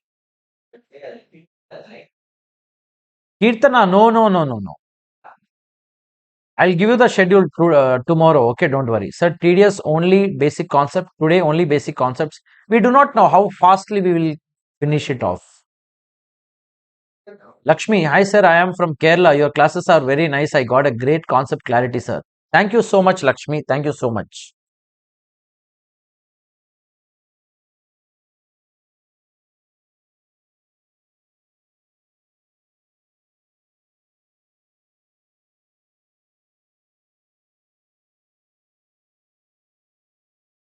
Thank you, Rajita.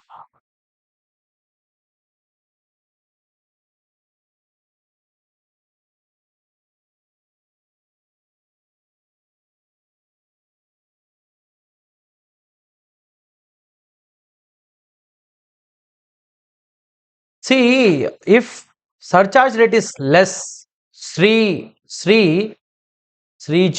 if the surcharge rate is less, more people will put the money in the market. See, on special incomes only surcharge rate cap is given 15%. No, if high surcharge rate is levied on capital gains like 112A, 111A, 112, these are stock market incomes. then people will not be interested to invest in stock market, and the country will not grow financially. So that's why that 15%, this is given. Okay. Sir, had your breakfast? No, Abhi. I directly have lunch whenever classes happens. Vijay. Sir, for the considering surcharge other than dividend, all other or normal income. Correct. Correct.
Sir, from 2027 onwards, 3 years articleship news is fake or real? I really don't know, man. I really don't know. You need to check with ICI. So far, encouraging investments, government has restricted the rate at 15%. Correct. Sir, in the previous example, you took 15% surcharge for normal also, but total income crossed 2 crores. Total income crossed 2 crores. Ronita Singh, total income exceeded 2 crores, no doubt. But the thing is, individually, if you check special income flat 15, anyway we give. But separately, if I take the normal income and if I go into the surcharge slab table, there also normal income also is qualifying for 15%. So coincidence that is. Ronita Singh, I explained.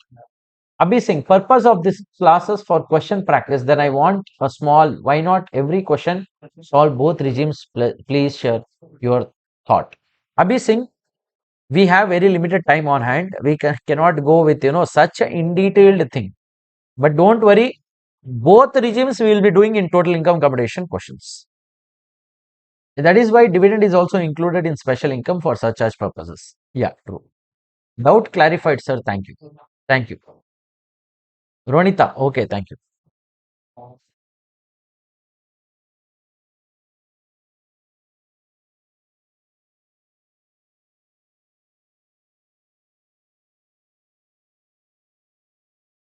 Guys, 5 more minutes, guys.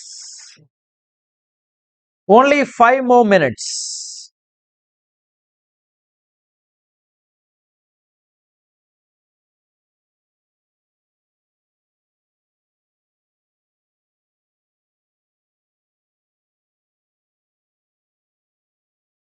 Sir, if in exam in first question, if we know that the total income we computed might be wrong, then should we attempt tax liability on that, as if total income is wrong, then tax liability will be also wrong. Yes, no? How would you know what is the right total income then? Yes. Or else you strike off the total income which you wrote wrong and write the correct one, then you again calculate the tax. That way you can do. Priyanshi Yadav. Priyanshi Yadav.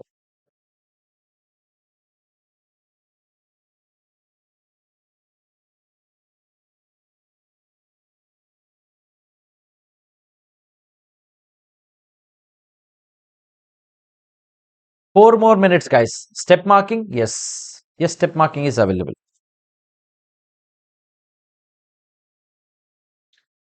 Thank you, Janani. And sir, if the total income is less than 2 crores for normal income, then we have to take 15% mandatorily. No. What if the total income is more than 50 lakhs up to 1 crore? You will take 10%. Ronita Singh.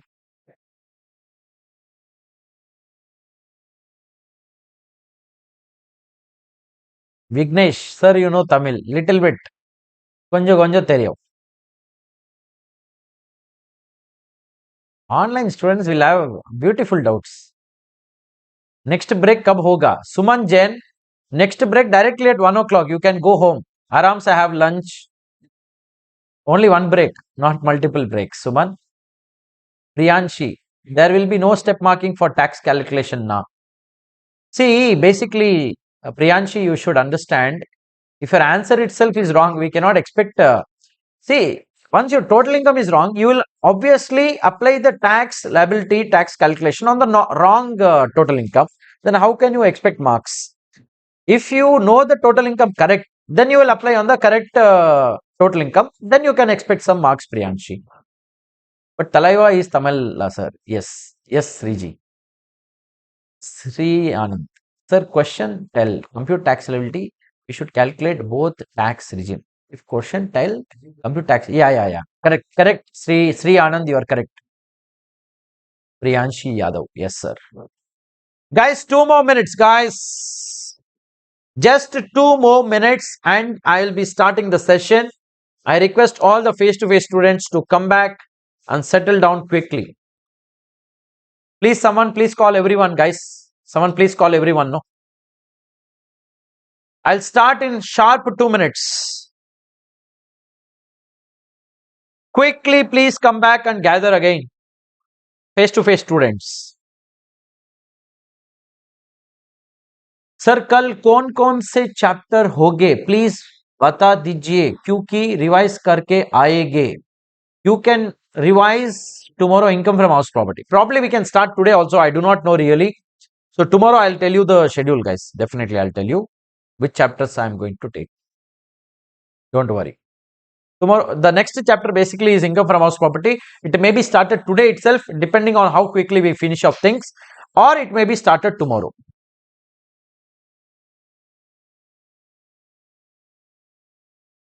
I am night study person, sir. Yesterday I slept at 3:30 because of your class. I wake up early today, sir. Thank you, sir. Appa. Janani, you are really Janani.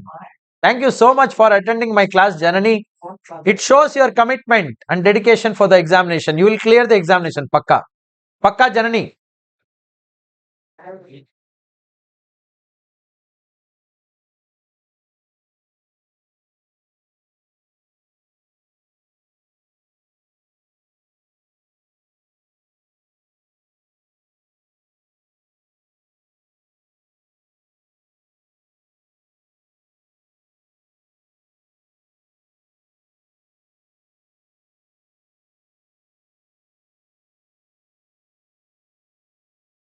Okay, guys, quick. Okay.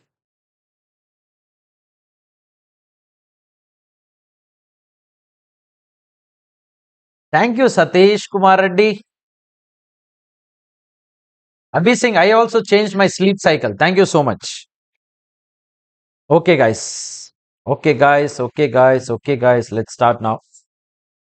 Please, everyone, please come back. Okay, cool. The next question we are going to discuss 10 to 12 days. Okay, guys, the question is right in front of you. The next question, the same kind of a style example, guys. And now I'm not looking at the chat box. I will not look at the chat box now.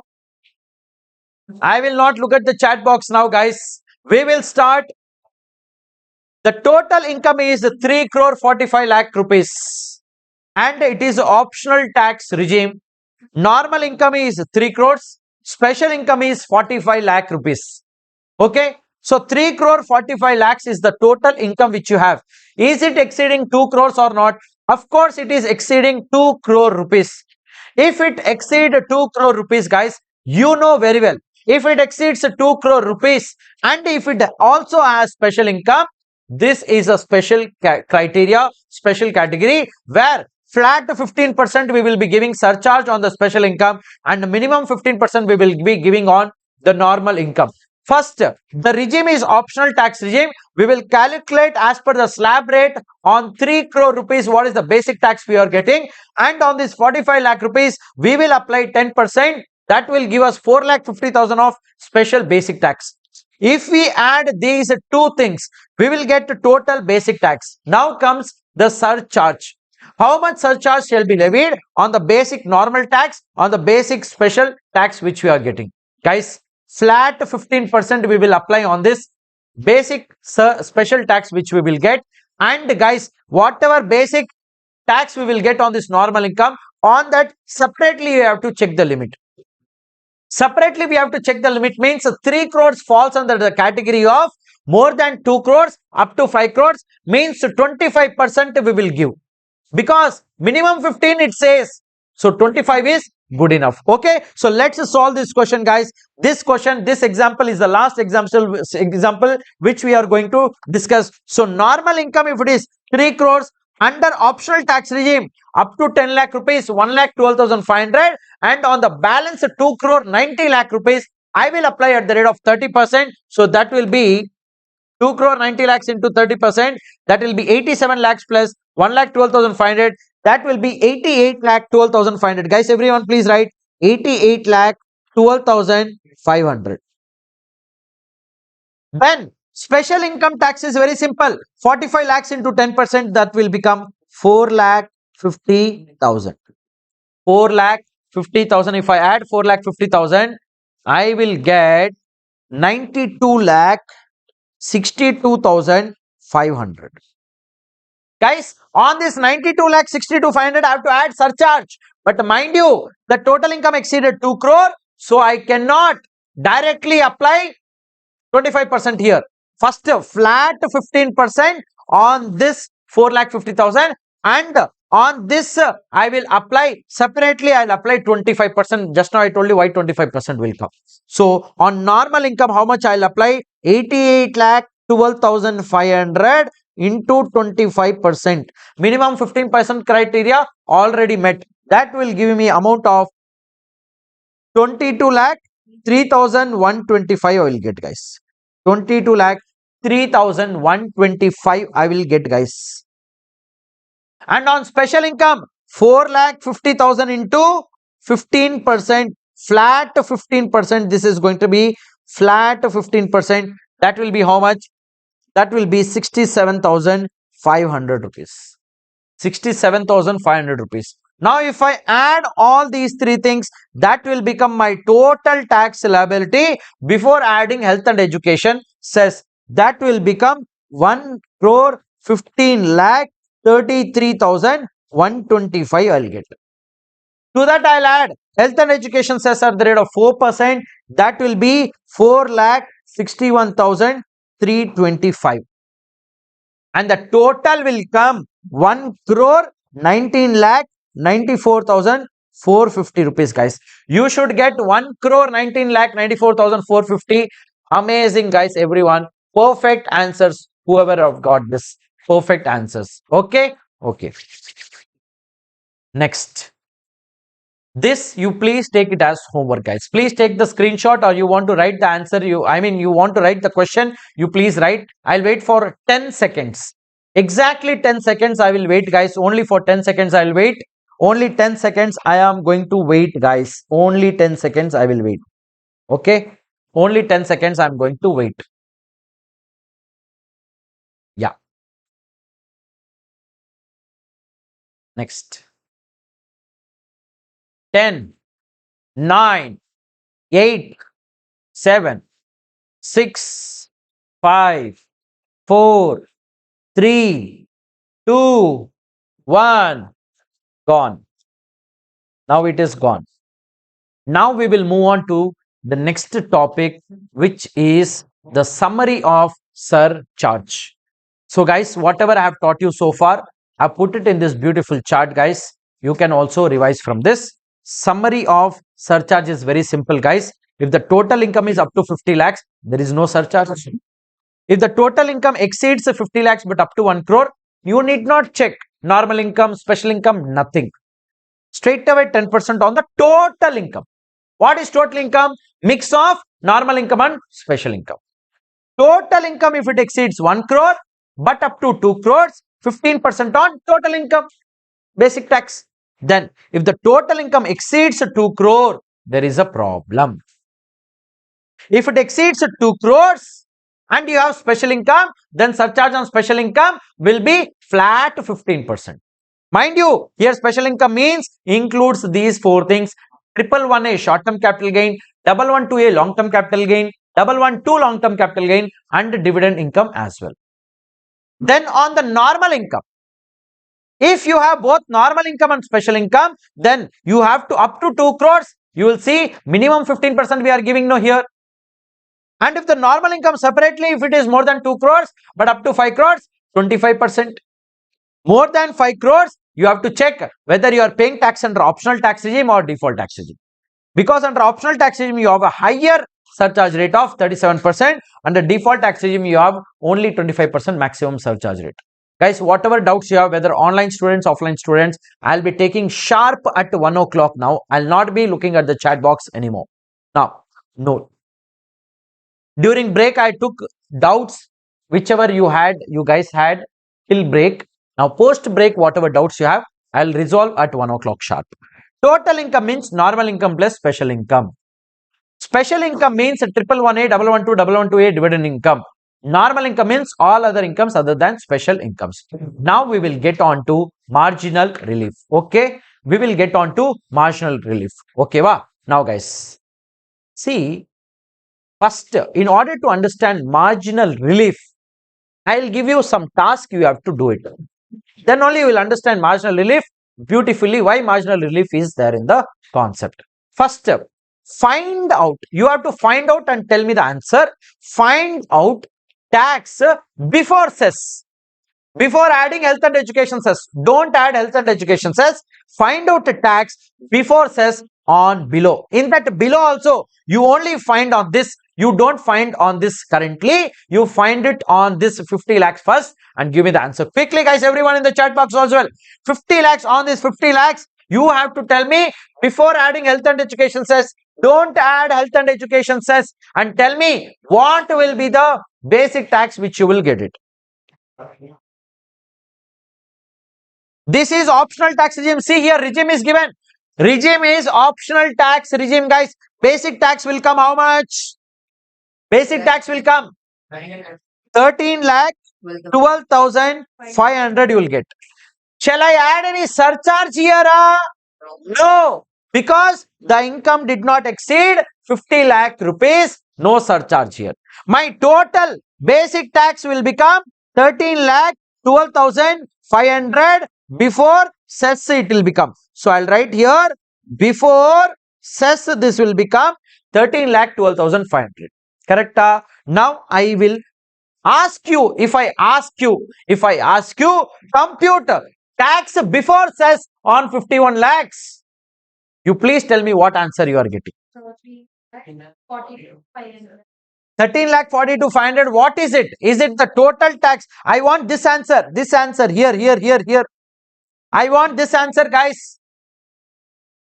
I want this answer before cess, mind you. 14 lakh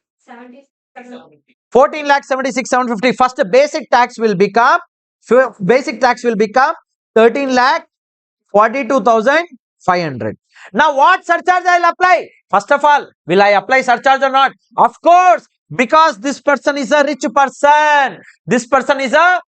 person. So scenario 1, this person is poor. Scenario 2, this person is a rich person, guys, and the surcharge rate will apply 50 lakhs to 1 crore is 10%. On this amount, if I apply 10%, that will be 1,34,250 you will get, guys. 1,34,250 you will get, and the total will become how much? 14,76,750. Now everyone will focus on me. Guys, imagine scenario 1, you have only 50 lakhs of income. At that time, they are asking you, you pay 13 lakh 12,500 as tax. Your income increased just by 1 lakh. But they are asking you additional tax of how much? Can you tell me the difference? Increase in tax. Can you tell me how much increase in tax is happening from this to this? How much? 14 lakh 76,750 minus 13 lakh 12,500. That will be how much? 1 lakh 64. 250. Guys, just imagine if your income just increased by 1 lakh, but your tax liability increases by 1,64,250, you will cry or not? You will tell, sir, my income increased only by 1 lakh, sir. But my tax you are asking me 1,64,250. This is injustice, sir, you will tell. Correct or not? I earned extra income of only 1 lakh. But you are asking me extra tax of 1,64,250. This is totally injustice, sir. And that's why government thought, okay, we will give you relief. Okay, we'll give you what? Relief. And that relief we are going to check. How much relief? Of course, the government will tell, okay, your tax increased by 1,64,250, your income increased by 1 lakh. So whatever difference, extra 64,250 which I'm asking, that I'll give you relief. So how will I calculate relief? First I will see what is my increase in income is what? 51 lakhs minus 50 lakhs. So that income is increase of 1 lakh has happened. So for 1 lakh increase in income, you cannot expect 1,64,250 of tax on that. How will I pay? I got income of only 1 lakh, maximum 1 lakh I can pay. I will tell to the government. Then the government will tell, okay, your tax I was expecting 1,64,250. To the extent of increase in income, you pay. So you will get a relief of 1,64,250 minus 1 lakh. That will become relief of 64,250. The extra you don't pay. Extra tax you don't pay. How much ever income you have earned extra, that only will be taken. So the relief is 64,250. The extra tax which is expected from you beyond the income which you have increased beyond the 50 lakh limit. Got it? This is though for explanation purpose. But in examination, how will I do that, sir? But before that, the twist is that we are already done with question bank question number 5. If you see same facts, you will find that. Same answer, you will find that. But now we will present. Sir, in examination, how do I present, sir? If a surcharge, if a marginal relief concept comes, how will I present my answer in examination? In that case, guys, there are some steps. These steps you will follow and you will put it in the answer in this format. But whatever I have taught you is for explaining the concept in a beautiful manner. I put it in the tabular format and explain you the concept. Okay. So, sir, can I present like this also in answer, sir? It is not recommended. But yes, as I already mentioned, ICI do not have any particular formats. All they have to do with is your answer and whether all explanations are provided or not. Now you see in my format, we have explained what is the increase in tax. We have explained what is increase in income. We have shown how we have arrived at the marginal relief. That is also good enough. But if you want to present in examination, these steps we have to follow. The first step will be tax before cess, guys. Always remember one thing. Marginal relief, rebate, marginal relief on rebate. All these concepts we always do before adding health and education cess only. Are you getting it? Yes. So tax before cess on total income. We just now calculated on total income means what? 51 lakhs. What is your total income? Guys, we are in this scenario. No. There only will get relief. No. In this scenario, do we get relief? In this scenario? No. In this scenario, we will get relief. No. In 50 lakhs, where I will get relief? I'm not paying extra tax only. We will get relief in 51 lakh scenario. So what is your total income if someone asks you? Your total income is 51 lakhs. So tax before cess on total income means tax before cess on 51 lakhs. Step 1 you will do that. And step 2, tax before cess on latest income threshold limit. Guys, what is the latest income threshold limit before 51 lakhs is 50 lakh rupees. Now, if this is 1 crore 2 lakh rupees, what will happen? If it is 1 crore 2 lakh rupees, what will happen? Here 1 crore will come as a before the limit, threshold limit. Are you getting it? Don't worry, we have questions also in this. Yeah, next. So we will calculate both the taxes in step 1 and step 2, and the step 3 will become step 1 minus step 2. Then step 4 will be increase in income beyond the limit. How much is the income increase? 1 lakh rupees the income. Marginal relief will be step 3 minus 4. Whatever we will get, That will be marginal relief. But are we done with the answer of tax liability? No. We just got relief. That relief I have to reduce from the tax before cess on 51 lakhs of income. On that I will add my health and education cess at the rate of 4%. Got it? So first step I am going to do on 51 lakhs. We just now found out what is the income we got. 14,76,750. 14,76,750. Next what we have? Step 2 amount what we will get? 13 lakh. 13 lakh. Wait a second. 13 lakh 500. Yeah, 12,500. Then step 3 is what? 1 minus 2. That will be how much? I will show here. 14,76,750 minus 13 lakh 12,500. That will be how much? 1,64,250. Then step 4 is what? Increase in income. How much is increase in income? 51 lakhs minus 50 lakhs. So increase in income will become 1 lakh. And step 5 is what? Very simple. Step 5 is step 3 minus 4. That equals to 1,64,250 minus 1 lakh. So that will become 64,250 rupees. This is the relief. But we do not stop here. We have to find what? The tax liability on 51 lakhs. How will we find out? First we will take this amount minus the relief which we found just now. Right? On that we will add health and education cess. So computation of tax liability will be basic tax on 51 lakhs including surcharge will be how much? 14 lakh 76,750. From that I will reduce what? Marginal relief we just now found out 64,250. So we will get the net amount. How much tax payable including surcharge will be 14,12,500. This is including surcharge. Now I will add health and education cess on this amount at the rate of 4%, which will be 56,500, and the total will become 14,69,000. Got it? Now you will have a doubt, sir. Until what level of increase in income I have to check marginal relief, sir? Because after 50 lakhs, it is up to 1 crore. Do you mean that after the income will exceed 50 lakhs, even 80 lakhs, 90 lakhs if it is my income, every case do I have to check marginal relief is available or not? If you have the doubt, don't worry. In some time, I will tell you what is that limits. Okay, next. Let's solve the same manner.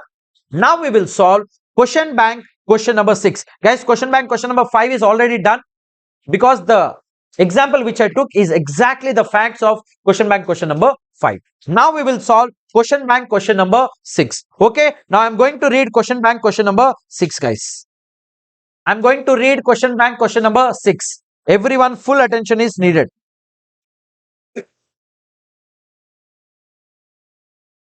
Question bank question number 6 I am reading, guys. Guys, please. Question bank question number 6, please come. Okay, question bank question number 6 I am reading out, guys. Compute the tax liability of Mr. B, age 51 years, under the DTR, default tax regime. Okay, now having total income of 1 crore 1 lakh. Guys, everyone please do it. The based on the concept which I taught you just now for 51 lakhs, please do it for 1 crore 1 lakh. Yes. 1 crore 1 lakh for the assessment year 26-27. Assume that his total income comprises of salary income, income from house property, and interest on fixed deposit. Means everything is normal income only. There is no special income. Got it? So you have to find out under the default tax regime. I am also solving. I request everyone to solve, guys.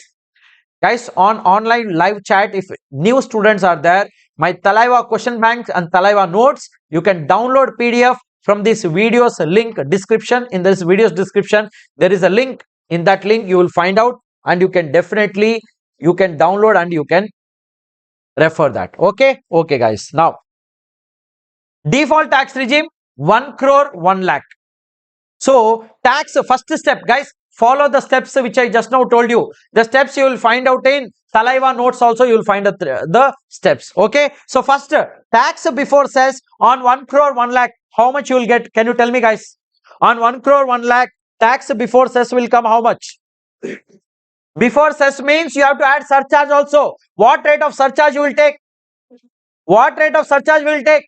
15% we will take, because this is more than 1 crore and only normal income we have. So 15% surcharge we will take, and you have to add on the normal basic tax which you will get. So how much tax before cess on 1 crore you will get? Can someone tell me quickly?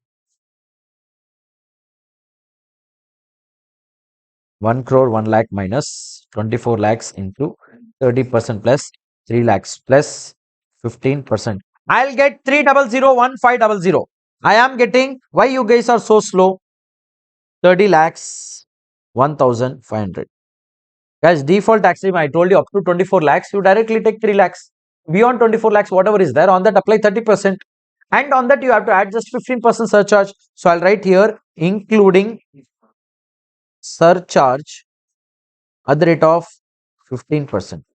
Now, guys, imagine you have to take step 2 figure, not 50 lakhs. 1 crore you will take, because 50 lakhs to 1 crore is a separate slab. 1 crore to 2 crores is separate slab. So your immediate before threshold amount is 1 crore and not 50 lakhs. So on 1 crore, how much we will take? On 1 crore, how much we will get the basic tax, guys? Again, you do with the same way. Guys, mind you, on 1 crore before cess means you have to add cess also, no? On 1 crore, cess will come or not? Sorry, health and surcharge will come or not? It will come, no, on 1 crore. 1 crore, on 1 crore, why surcharge will not come? It is more than 50 lakhs. It is more than 50 lakhs. So surcharge will come in the step 2 also. But don't apply 15%. We'll apply what? 10% only in step 2. Got it? So on 1 crore, we will first take the basic tax liability, which is 1 crore minus 24 lakhs into 30% plus 3 lakhs plus 10%. I am getting 28 lakh 38,000 I'll get. Okay, 28 lakh 38,000 I'll get. Guys, I'm getting 28 lakh 38,000 including surcharge at the rate of 10%.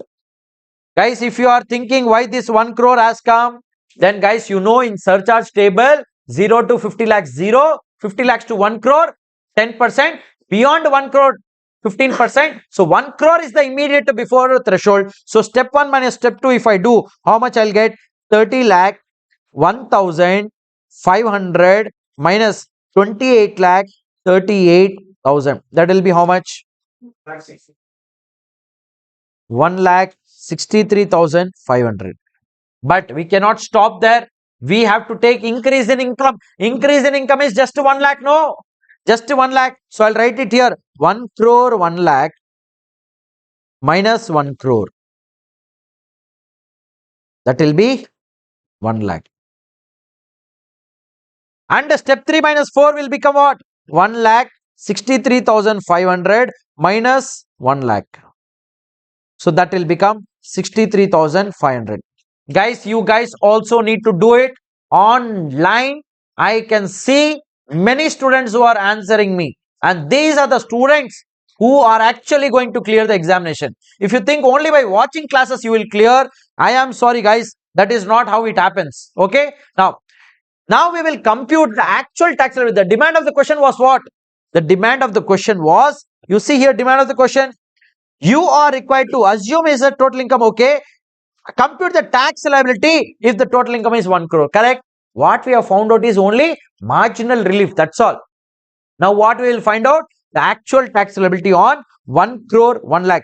How we will find out? First we will take whatever tax including surcharge we got on 1 crore 1 lakh. How much we got, guys? 30 lakh 1,500. So we will take 30 lakh 1,500. To that I will reduce marginal relief. Sir, we will not add surcharge, sir. Surcharge is already included. No, this is including surcharge only. You got the amount. So from there, marginal relief of 63,500 we will reduce. So that will give you how much? 29 lakh 38,000. But we do not stop there. We have to add health and education cess of 4% on this amount. That will come 1,17,520. And the total will become how much? 30,55,520 rupees is the absolute right answer. Okay. So many students have answered right in the chat. Logesh, Kirtana, Anunadan, Kushi, Kirtana, Smart, Taurus. Yes, everyone, guys. Superb. Sanjay, Hafsa, Aswini, Vaishali, CB. Yeah. Okay, guys. Now we will proceed on to the next question. Let's solve one more question on this kind of a criteria, which is question bank question number 7 for 2 crore 1 lakh criteria. Okay. How do we find out the answer? So you will have to tell me, guys. I will not do it. First, you have to do and tell me quickly. First, in step 1, what shall I write? Please, everyone, tell me quickly. Let's see who will give me the right answer first. Question bank question number 7, guys. Please read the question and you have to write the answer, guys. Question bank question number 7 I am doing. On 2 crore 1 lakh, can you tell me? On 2 crore 1 lakh, tax before cess on 2 crore 1 lakh, how much it will come? I'll do it here on my own. 2 crore 1 lakh means up to 24 lakhs 3 lakhs. So 2 crore 1 lakhs minus 24 lakhs into 30% plus 3 lakhs. Plus, guys, what will be the surcharge rate you will take here? 25%, correct? So if you add surcharge, how much you will get? 2 crore 1 lakh plus. I am getting 70,12500. Is it correct? How much are you getting? Oh, oh, okay. This is optional tax regime. I found out under default tax regime. Okay, optional tax regime, and that too, that person is a normal person, guys. So we will take up to 10 lakhs, 1 lakh 12,500. So 2 crore 1 lakh minus 10 lakhs into 30% plus 1 lakh 12,500 plus 25%. I'll get 7303125, guys. I'll get 7303125. Step 2 figure will become what? On 2 crore rupees, how much surcharge I will add? On 2 crore, how much surcharge I will add? 15%. Correct? Yes or no? So on 2 crore, basic tax liability will come how much? On 2 crore means 2 crores minus 10 lakhs into 30% plus 1 lakh 12,500 plus 15%. I am getting 66,84,375. Is it correct? 66,84,375. So I am getting 66,84,375. So step 3 will be 1 minus 2. 1 minus 2 is 7303125 minus 66,84,375. I will get 7303125. I'll get 61,8750. Now, what is the increase in income? Just 1 lakh, no? Correct? So, if 1 lakh is the increase in income, how much marginal relief you will get? You will get 5 lakhs change. So, 6 lakh 18,750 minus 1 lakh. So, that will become 5 lakh 18,750. Simple mathematics this is. Marginal relief is this. But do we stop there? No. We need to find tax on 2 crore 1 lakh exactly, which is demand of the question. We already found out on 2 crore 1 lakh, this is including surcharge. Correct or not? So 7303 if I take, so if I take 7303, what is it? 7303 125, huh? 7303 125. 7303 125. Minus marginal relief will be how much? 518 750. So that will give me how much? 7303125 minus 518750. 67, 84, 375 I'll get. 67, 84, 375. On that I'll add what? Health and education cess of 4%. So how much 4% will come? 2 lakh 71,375. Got it? So I will get 70,55750. I'll get 70,55750, guys.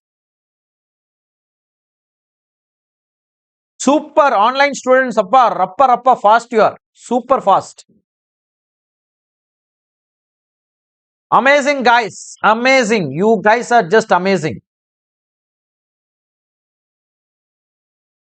Okay, now I will move on to the limits. As I told you, up to certain limit only you will check the marginal relief.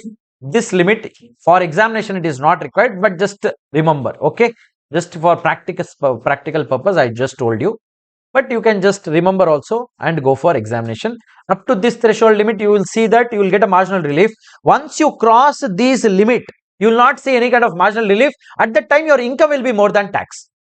The increase in income will be more than increase in tax. In that case it is justifiable only not to ask you tax. But until this limits you will find that your tax is more than your increase in tax is more than increase in income. You will see this. Got it?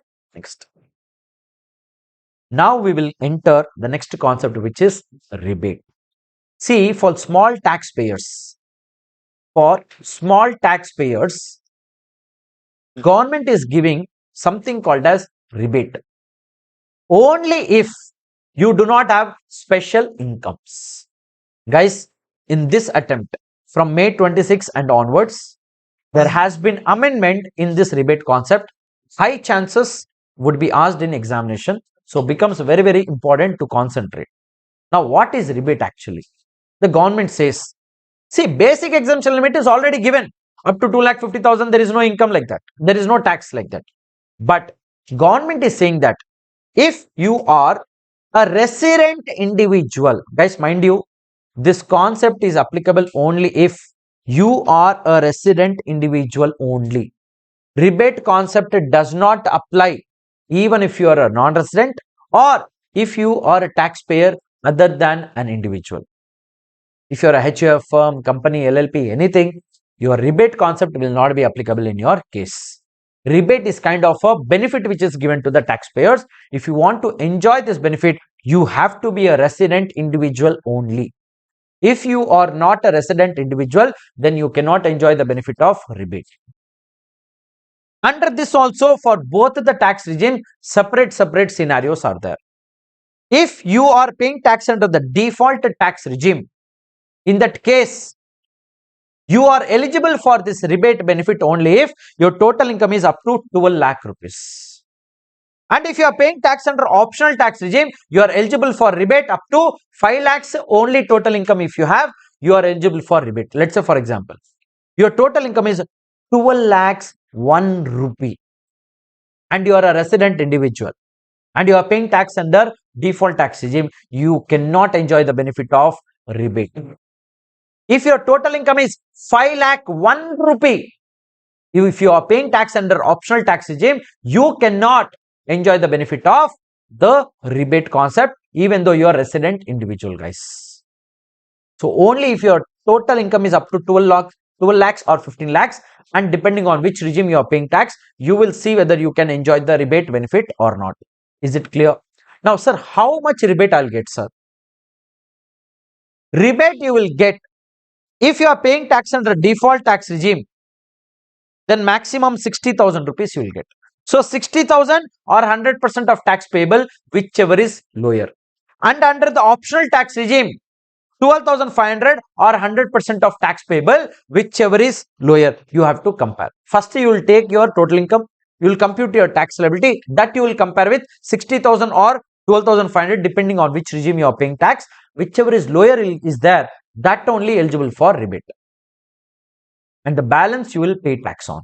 Mind you, this rebate also we do before cess always. Getting it? If you are a paid batch student, don't write anything. You will get this note, this handwritten note.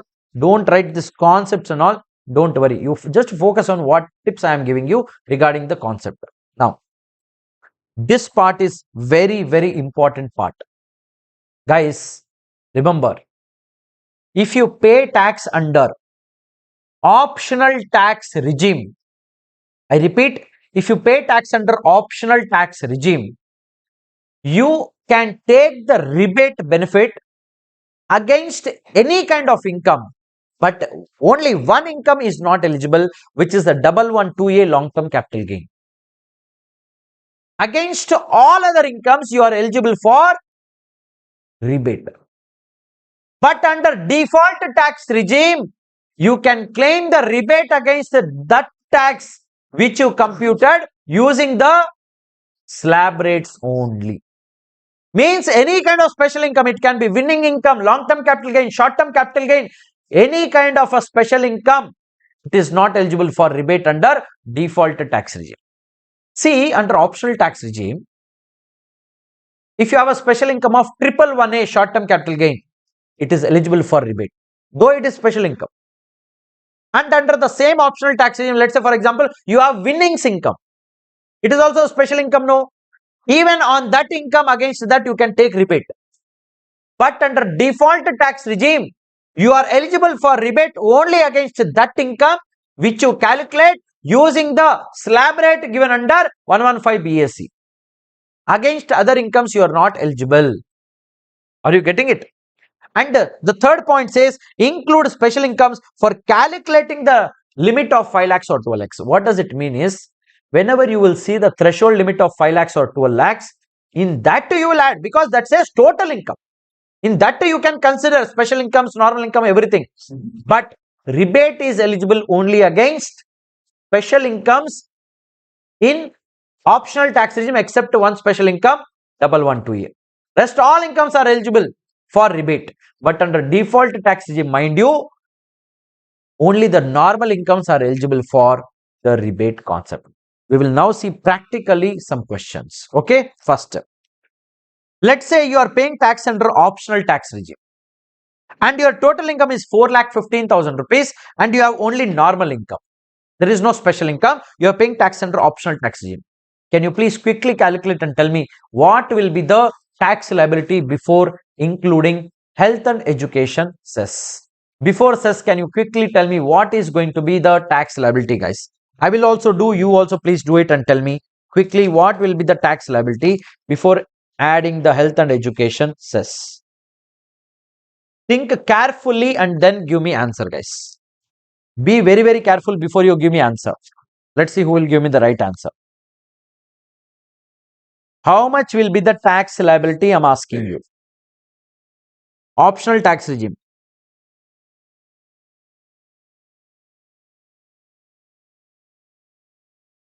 How much? Think 2 times, 3 times and then give me answer.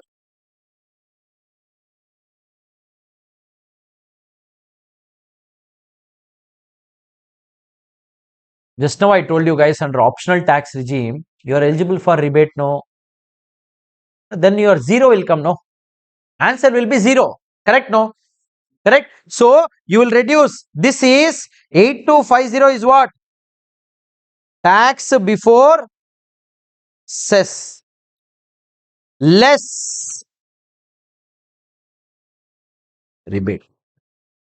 How much rebate you are eligible under optional tax regime? 12,500 maximum, that is. But you are within the maximum or not? So total, if I remove off 8250, my tax liability will become 0 sunyam. Getting it? By this we are done with question bank question number 11. Same facts you will see there. Same ditto facts are there. Now we will find out if you are paying 5,12,000, if your total income is there, then can you tell me what will be the tax liability, guys? If it is 5,02,000, can you tell me under optional tax regime, if you are paying tax, what will be your tax liability? Can you tell me? 0 to 2.5 lakhs, 0, 2.52, 5 lakhs. That will be 12,500. Next, and the balance 2,000 rupees at the rate of 20%, that will become another 400 rupees. That will be 12,900. Am I eligible for rebate? Am I eligible for rebate? No, because this is optional tax regime. The threshold of income is 5 lakhs only there. 12 lakhs is for default tax regime. Here I told this is optional tax regime. Here I cannot enjoy the benefit of rebate. Got the concept? So even if a single rupee is exceeded beyond 5 lakh rupees, you are not eligible for rebate.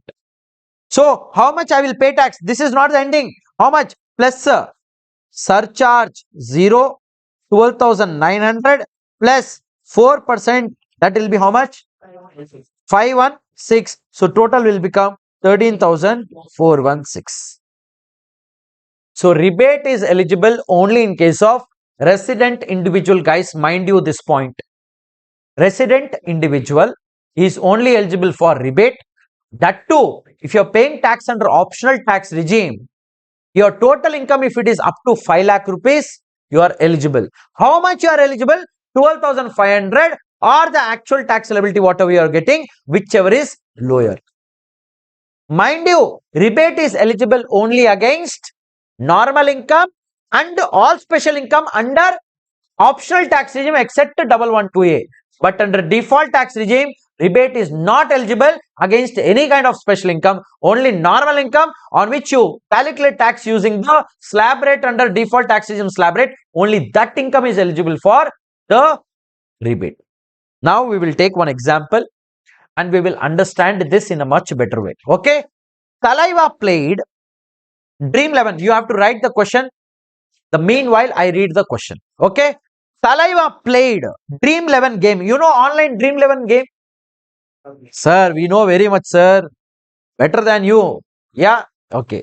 So, Thalaiva played Dream 11 game and got winning income of 4 lakh rupees during the previous year. So, Thalaiva got income of 4 lakhs. Guys, is this a normal income or a special income? This is a special income taxable at 30% slab rate. 30% tax rate, not slab rate. He did not earn any other income during the year. He did not have any other income. He opted out of default tax regime. Opted out means what? Optional tax regime. Compute is a tax liability. Simple it is. First we will take what?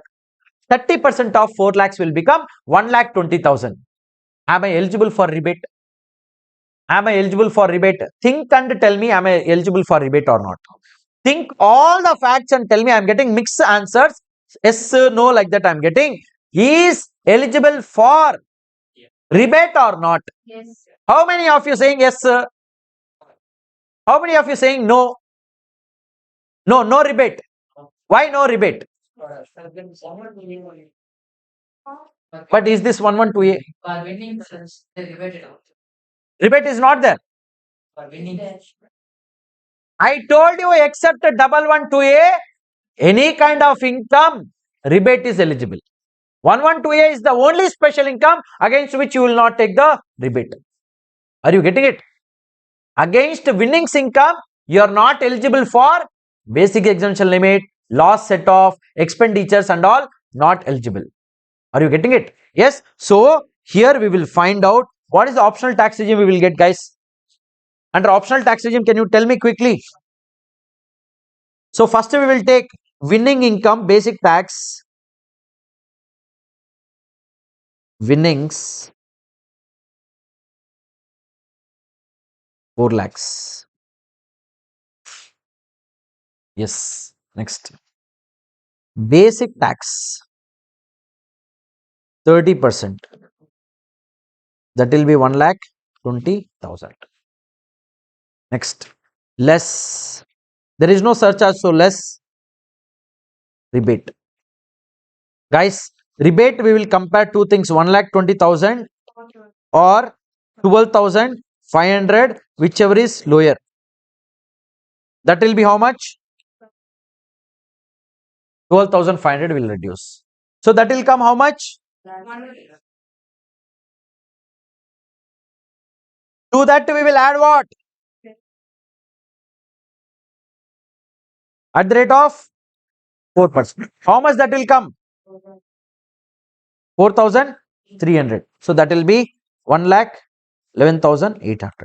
This is the tax liability which you have to pay. Getting it?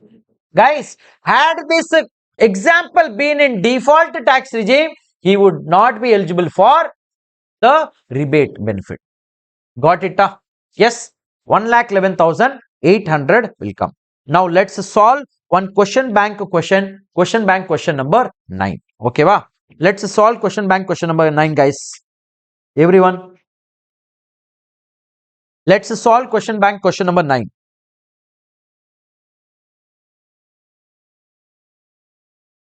Jujupi question, Halla Tappa, Udal question. Yes?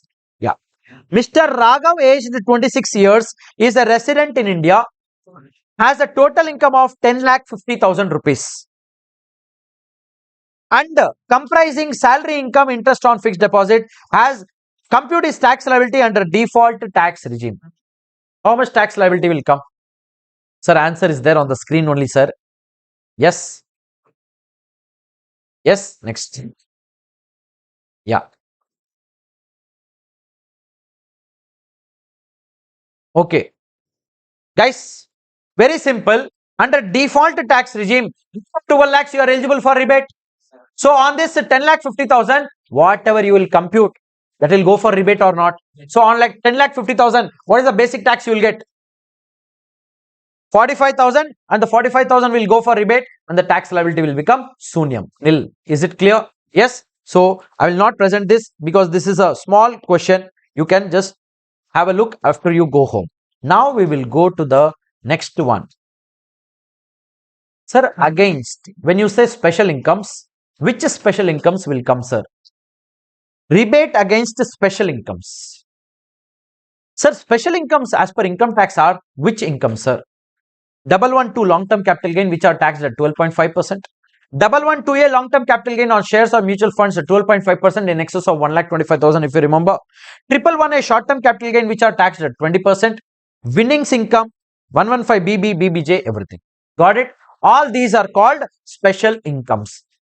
Under optional tax regime, except 112A, all special incomes are eligible. But under default tax regime, none of the special incomes are eligible. Only normal incomes which goes for slab taxation are eligible for this thing. Now we will take one more last example on the rebate concept and we will say this. Okay, Mr. Rahul, age 32 years and Mr. Deepak, age 36 years, are resident. Please take the question, guys. Everyone, please take the question. Yeah, please take the question, everyone, guys. Please take the question. Yes. So I'll explain you the question. Mr. Rahul, age 32 years. If you want to take, you can take screenshot or something like that. If you are a paid batch student, anyway, this note will come to you. Don't worry. Mr. Rahul, age 32 years and Mr. Deepak, age 36 years are resident individuals. From following information, calculate rebate under section 87A and tax liability for assessment year 26-27. Rahul follows optional tax regime. Deepak follows default tax regime. Okay, va? Rahul and Deepak. Special income, short-term capital gain 111 80,000, long-term capital gain 112A 1,30,000, salary and house property income of 2,80,000. Here also same incomes are there. And this is the total limits which they have of the total income. Got it? Yes. Now, first of all, tell me, Rahul, is he eligible for rebate or not? Is Rahul eligible for rebate or not? Of course, he is eligible. No, why he is not eligible? He is eligible because he is under paying tax under optional tax regime. Up to 5 lakhs of income if you have, you are eligible. But keep in mind one thing, you cannot claim rebate against this income on which you will calculate tax. But whatever tax will come on 80,000 and 2,80,000, against that I will claim the rebate. And under when it comes to Deepak, default tax regime, is he eligible for rebate or not? Is he eligible for rebate or not? No. Up to 12 lakhs. Up to 12 lakhs means I told you, if even single rupee exceeds, then only not eligible. Up to 12 lakhs you are eligible, no, under default tax regime. But mind you, under default tax regime, you are not eligible for the rebate on the tax which will calculate on these two incomes. Only on the 5,10,000 income you are eligible for it. Shall we do it? Yes. Simple jujupi. This is okay. So computation of tax liability, I am putting it, guys. First, we will first compute the basic tax liability. Then we will go to the rebate. Okay. So first, same guys, in the same column format we will go. We will go with the same format. In the same format we will go, guys. Okay. Yeah. So first I will take tax on STCG 111A. Special income, no, taxable at what? 20% tax rate. So I will write at the rate of 20%. Guys, 20% on this 80,000 it will come. So that will be what? That will be 16,000. Correct? That will be 60,000. Now on this 2,40,000, how much it will be? 2,40,000 into 20% is 48. 48,000. Correct? Next, tax on LTCG 112A. Guys, under 112A section, up to 1,25,000, there is no tax. Beyond 1,25,000, whatever income is there, on that we will apply 12.5%. Correct? So, if 1,30,000 is given, means only on the balance 5,000 income, we will apply 12.5%. That how much you will get? So, I will write it here if you want. 1,30,000 minus 1,25,000 into 20, wait a second, into 12.5%. Into 12.5%. That is how much you are getting? 625 rupees. 625 rupees you are getting. Then under the default tax regime, how much you will get? 40,000? 695. 625.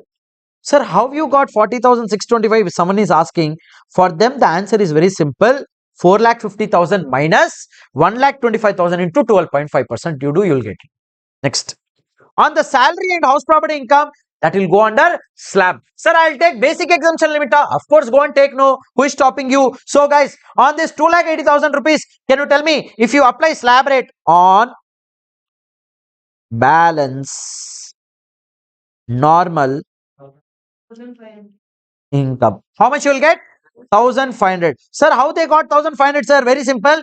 2,80,000 minus, how much is the basic exemption limit under OTR? 2,50,000. On the balance 30,000, apply 5%, you will get 1,500 rupees. Next, under default tax regime, if you apply on 5,10,000 the slab rate 0 to 4, 0 above 4 lakhs, 1,10,000 into 5%, that how much you will get?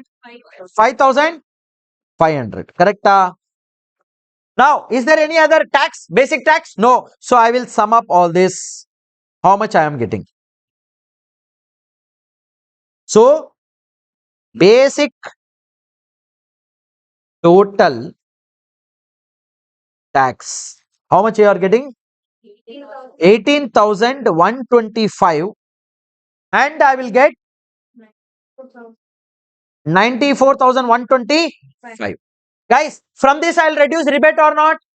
Yes or no? But rebate here I will reduce. Guys, now everyone will focus. Whenever I will calculate rebate under this scenario, I will not consider 625 rupees. I will only consider 16,000 and 1,500. Now, 16,000 plus 1,500, the total will be 17,500. But maximum rebate, how much I am eligible? 12,500. So, if I compare, I will write it here. I will read less rebate. I will write 17,500 or 12,500, whichever is lower, I will get 12,500 rupees. And here less rebate under this default tax regime. Guys, I cannot consider these two. Only 5,500 I will consider. These two are not eligible special incomes. Any special income. So I will compare 5,500 or how much is that? How much is that? 60,000. Whichever is lower. Correct? So that will give me 5,500. I have to reduce from here. Got it? Is it clear? Is it clear? Next. So how much I'll get, guys? 5,625 and 88,625. To that I'll add what? Add health and education cess at the rate of 4%. How much that will be? 225 rupees and 3545. So total tax will come how much? 5850 and 170. 170, yeah. Got it. This is how we compute. Okay. If there are special incomes, we have to ignore them. Only under optional tax regime, 112A income is eligible. Other incomes are not eligible. Got it?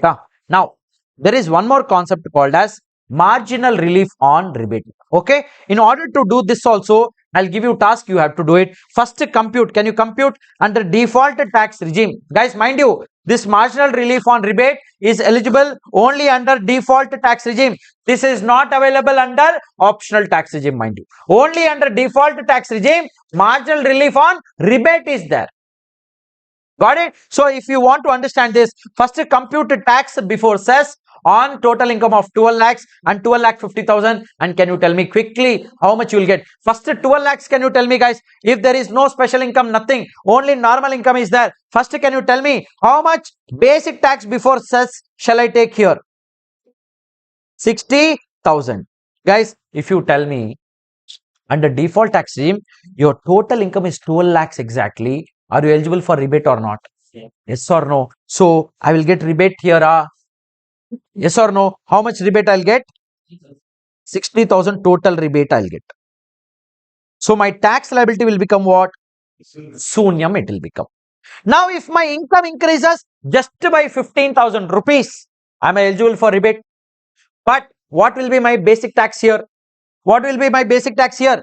Default tax regime. Tell me. Guys, when I ask you some answer, irrespective it is wrong or right, I will never blame you why you gave wrong answer like that. Whatever answer you got, you give me. Okay. 62,250 rupees. Correct?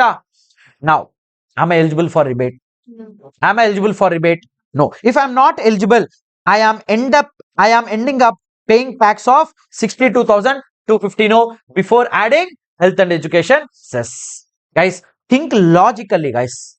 When your income was 12 lakhs, government did not ask you even a single rupee tax. But when your income jumped just by 15,000 rupees increased, government is asking you 62,250 of tax. Is it not injustice?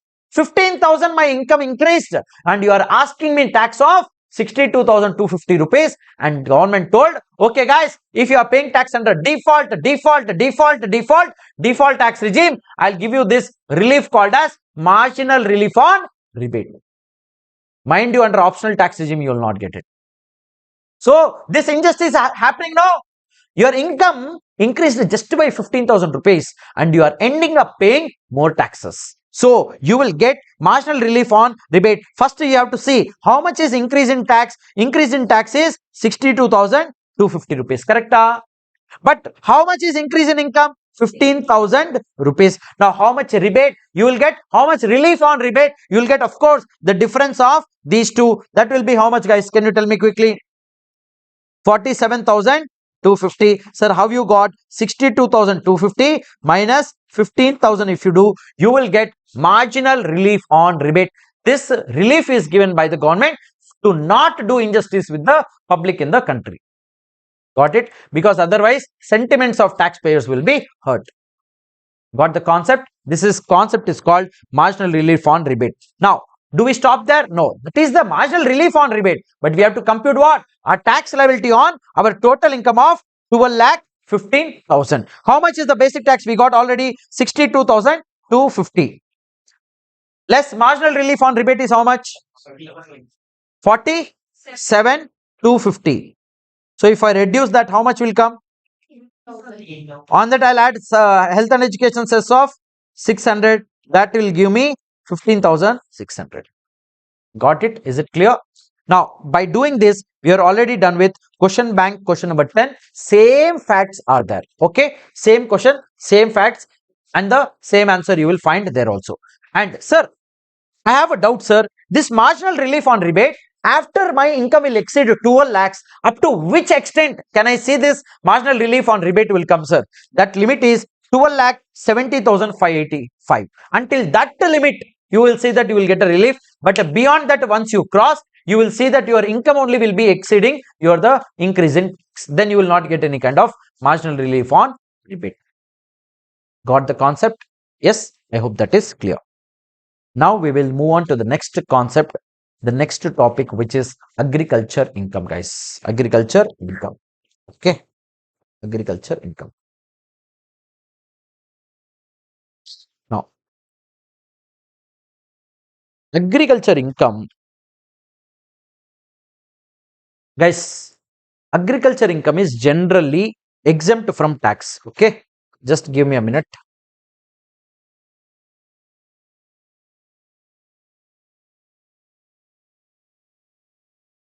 Yeah.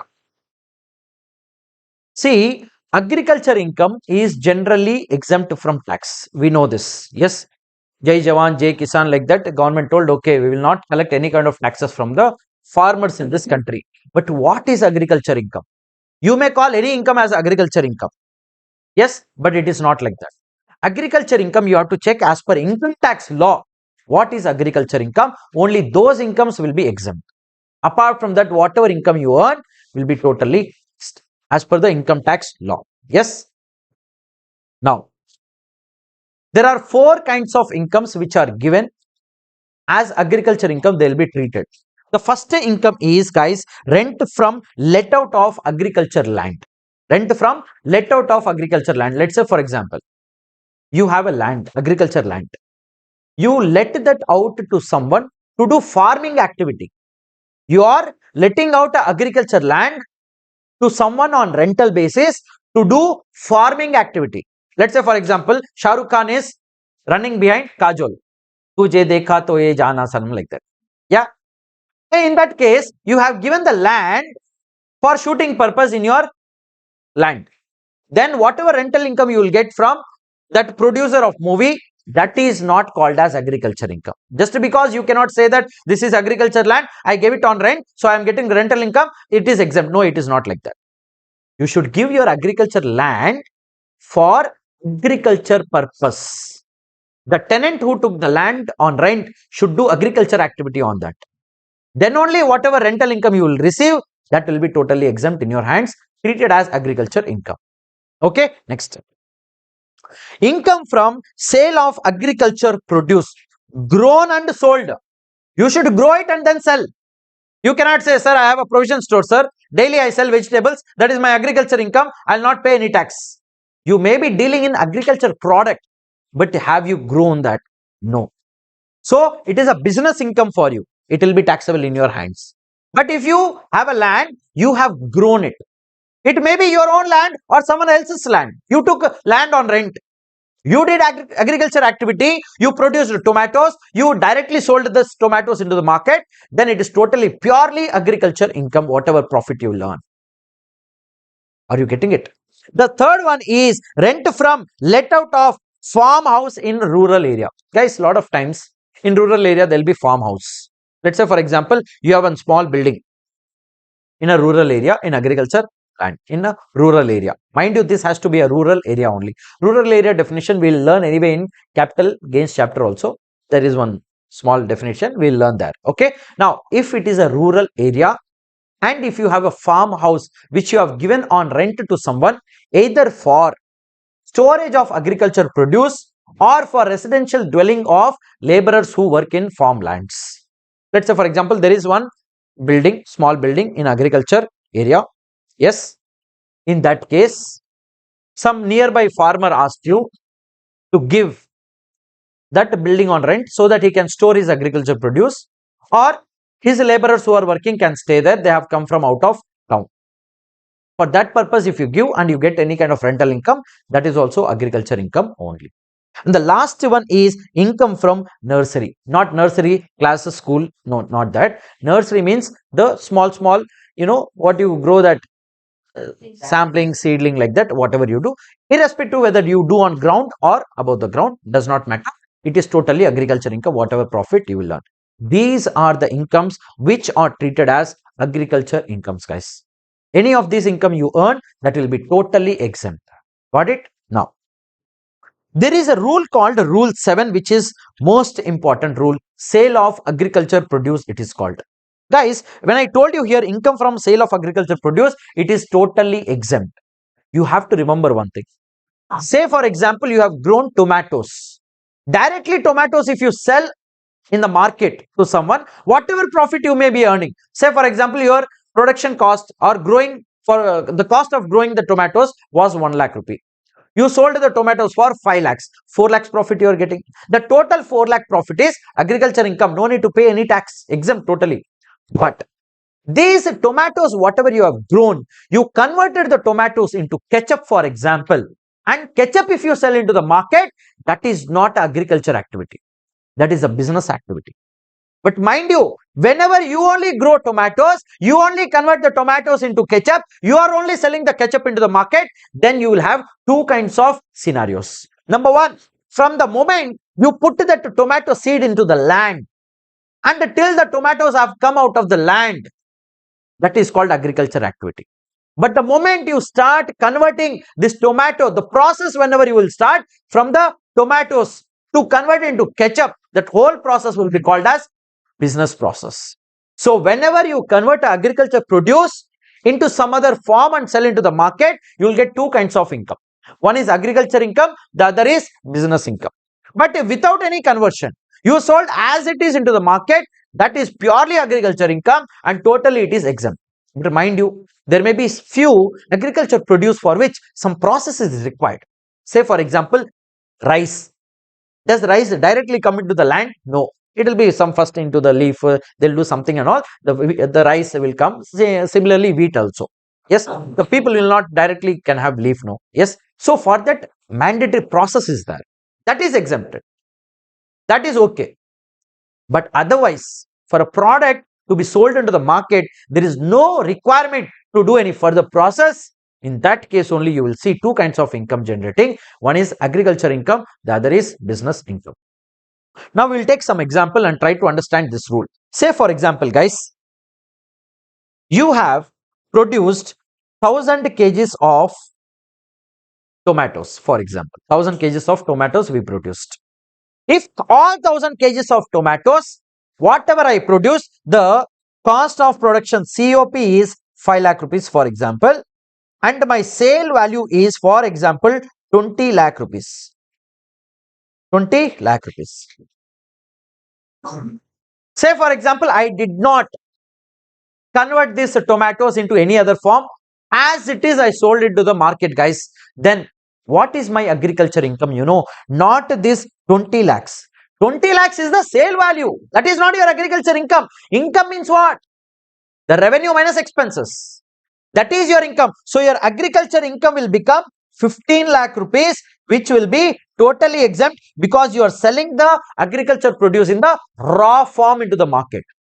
And totally agriculture income of 15 lakhs will be totally exempt. This is one scenario. We'll take one more scenario, guys. We'll take one more scenario where let's say for example, out of 1000 kgs what you have produced, let's say for example, 200 kgs you sold as it is into the market and 800 kgs if you converted that into ketchup and then sold into the market, what will happen? Then guys, whatever 200 kgs, whatever 200 kgs you directly sold will become sale in raw form. Whatever income is there, proportionate expenses, proportionate revenue you take and net income will come. That is totally agriculture income, totally exempt. But mind you, out of this 1000 kgs, 800 kgs you converted into what? Into ketchup. Now what will happen? You know, there will be two kinds of incomes. One is agriculture income, the other is business income. Sir, how do I find agriculture income, sir? Shall I take the sale value of ketchup into the market 800 kgs or directly is the question. Because in order to find an income, there has to be first a sale value, less expenses, no. That only net income will come. But did you sell 800 kgs directly tomatoes into the market? No. But what we are finding agriculture income for what? For the tomatoes only? No. Without a sale value, how will you find out? You will take the fair market value of that 800 kgs of tomato as on the date you started converting. Are you getting it? As on the date on which before starting conversion, whatever fair market value of the tomatoes were there, that you will take it here and you will reduce the cost of producing these 800 tomatoes. That is naturally agriculture income only, no? That is naturally agriculture income only, no? Guys, I am not taking fair market value of ketchup. I am taking fair market value of the agriculture produce, which is tomatoes. And I will arrive at agriculture income, which is exempt. But the activity whichever I will do after producing the tomatoes, whenever I will convert what I am selling ultimately into the market, ketchup, that ketchup sale value will be there. From that ketchup's sale value, I have to reduce raw material cost. What is my raw material? What is my raw material here? Tomatoes. Now, did I purchase tomatoes from outside? No, I have only produced, but that raw material has a fair market value as on the date of conversion or not. So this fair market value will come here because I have to reduce the tomato cost, no. Then what other cost I will reduce? The cost of conversion. I might have used the property on rent. I might have taken some labor cost or some machinery cost. That cost is there or not to convert the tomatoes into ketchup. That will be called as processing cost. If I reduce, technically I'll get PGBP, which is taxable. So 200 kgs directly, totally agriculture income. In 800 kgs, we'll get two kinds of income. One is agriculture income till the moment you have grown the tomatoes. But beyond that, whatever happens, that is a PGBP income. Got it? And the PGBP income we compute like this. So the logic of these formulas, did you understand or not? Yes, you got the fair market value, why we are reducing and all. Yes, now we will be solving one question bank question number 1 based on this understanding, guys. We'll be solving question bank question number 1 based on this understanding. I'm coming to question bank question number 1, guys. Everyone, please come to question bank question number 1. Now, I'll read the question, guys. Everyone, full concentration is needed. I'll read the question. Mr. B grows sugarcane. He grows what? Sugarcane, and uses the same for the purpose of manufacturing sugar in his factory. So first he grows sugarcane, then he uses the same sugarcane to convert that sugarcane into sugar in his own factory. 30% of the sugarcane produce is sold for 10 lakhs. Guys, everyone will focus here. Guys, everyone will focus here. Yeah. See, out of 100%,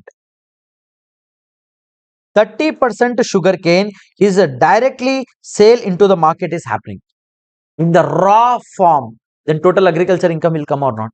Yes or no? So if 30%, what is the question saying here? What is the question saying? 30% of sugarcane produce is sold for 10 lakhs and the cost of cultivation of such sugarcane is 5 lakhs. So 30% sale value is 10 lakhs less cost of production is 5 lakhs.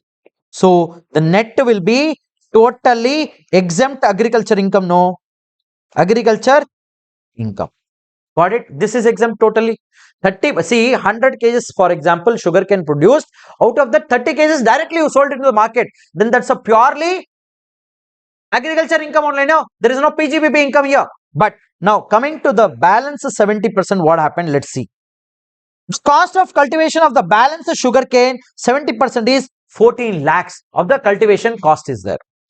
And the market value of the same is 22 lakhs. Guys, the fair market value of the 70% sugarcane when it was totally produced was 22 lakhs. Yes. Next, after incurring 1.5 lakhs in manufacturing process, the balance sugarcane was sold for 25 lakhs into the market. Means he spent 1.5 lakhs to convert the sugarcane into sugar, and then sugar was sold for 25 lakhs into the market. So we have both agriculture income and business income, correct or not? So now what is my Agriculture income, very simple. I told you what we'll take. Fair market value is how much given in the question? 22 lakhs is given. So we will take fair market value of sugar cane 22 lakhs minus 14 lakhs. How much is that? 14 lakhs of cost of production of 14 lakhs of 70% production. That will give how much? 8 8 lakhs. 8 lakhs of what? Agriculture income, which is exempt. So these two will be exempt. But we have to get the PGBP income. Business, what you did business? You sold sugar into the market. So sugar, agriculture income. Sorry, PGBP income. PGBP income, sale price will be how much? 25 lakhs. And what is your raw material for this? Sugar. Sugar cane fair market value will take so fair market value we will take 22 lakh rupees. And cost of conversion is there. Cost of processing is there. How much? 1 lakh 50,000. 1 lakh 50,000. So guys, how much PGBP income you are getting? 1 lakh 50,000. This is taxable. Got it? You got the answer? You got the logic? Why we are reducing fair market value for PGBP purpose? Because raw material cost we have to reduce. Got the answer? Now, how will I present, sir, in examination? You will present like this. Let's present this in a beautiful manner. Everyone, please. Quickly, we'll present this. Please write in the format. First, always write heading, guys. Always write heading. Computation of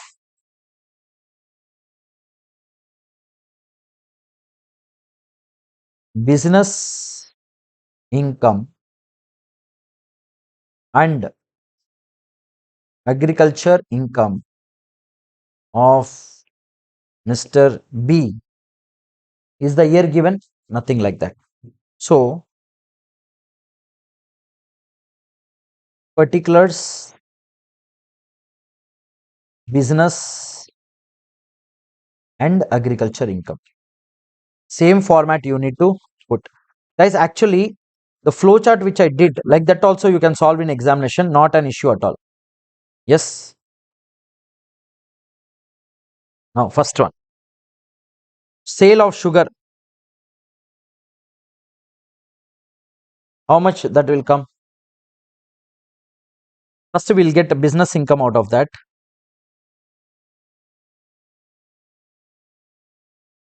Sale price. Sale price is 25 lakhs. From that, I will reduce what? Market value of sugar cane. How much is that? 22 lakhs. So that will give me, okay, I'll directly reduce here only from that. I'll reduce cost of manufacturing expenses. That is 1 lakh 50,000. So the net will become 1,50,000 of PGBP. Next. Then I'll go to agriculture income, guys. Agriculture income. You know very well. First, that 30% is also there, 70% is also there. First, we will take 70%.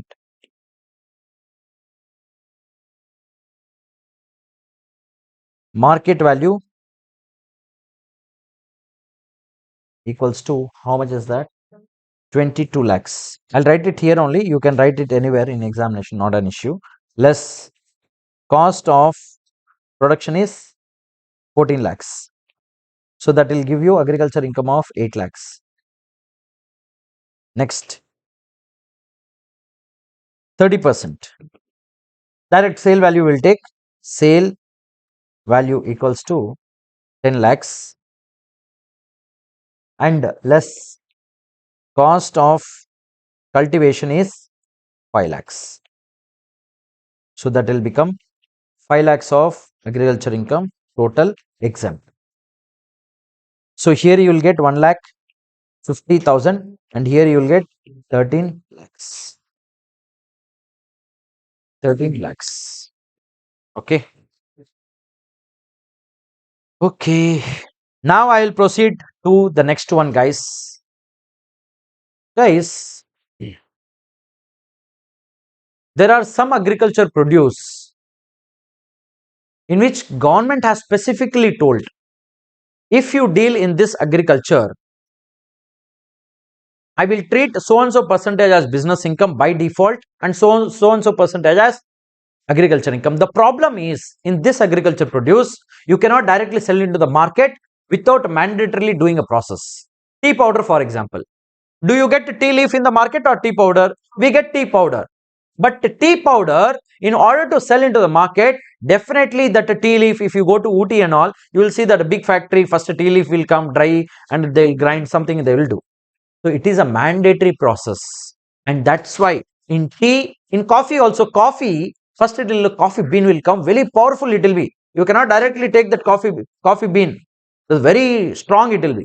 So grounding, roasting, lot of processes involved. Likewise, rubber from first on the tree it will be there. So they'll accumulate all the rubber, then they'll create the tires or the eraser like that. So in these three products, since without process, there is no chance that product can be sold into the market. That's why government has created these rules where it has specifically mentioned, if you deal in growing and selling of tea, coffee or rubber, in that case this percentage will be treated as agriculture income, this much percentage will be treated as business income, and the business income part will be taxable and the agriculture income will be exempt. Now mind you guys, whatever percentage you are looking at, this percentage is percentage of the net income which you will get. Are you getting it? Net income means what? Sale value minus the cost of cultivation. On the balance, you will take the 60% and 40%. Not on the sale value, always. Yes. So, if it is a growing and manufacturing of tea, agriculture income will be 60% and PGBP will become 40%. If it is growing and manufacturing of coffee, if you grown and cured, that's all, then 75%, 25%. But if you grown, cured, roasted and grounded also, then 60%, 40%. And growing and manufacturing of rubber, agriculture income will be 65%, PGBP income will become 35%. Always apply the percentages given on the net income. What is net income? Sale price minus expenses. Okay, got it? Now we will discuss question bank number 2, 18 and 19 based on this understanding. Question bank question number 2, 18 and 19. Please come to question bank question number 2. Yeah. Theoretical questions, guys. This is a theoretical questions. Small jujupy questions this is. I am reading now question bank question number 2. Okay.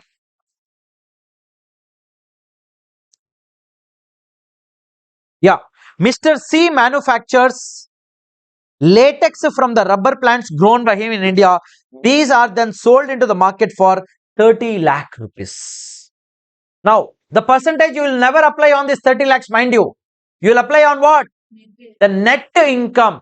You don't apply on 30 lakhs. 30 lakhs minus whatever cost is there, you have to check. The cost of growing rubber plants is 10 lakhs and the manufacturing of latex is 8 lakhs. So, two kinds of cost you have. Both the cost, if you reduce, you will get the net income on which you will apply the percentage and you will see out of your net income. So, 30 lakhs if it is your sale price minus 18 lakhs, the net income is 12 lakhs.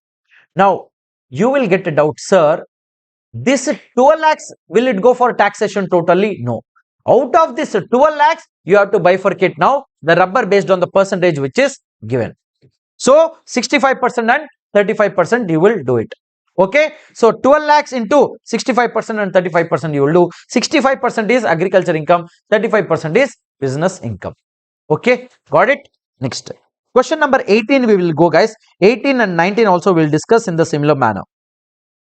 We will go to question number 18 and 19. Yeah. Now, guys, remember, only if you do agriculture activity in India, it is exempt.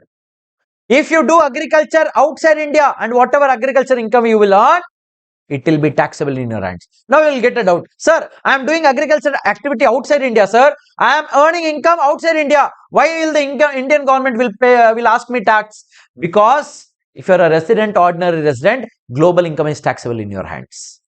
So if you have a, let's say for example, agriculture land in America, for example, you earned some agriculture income there.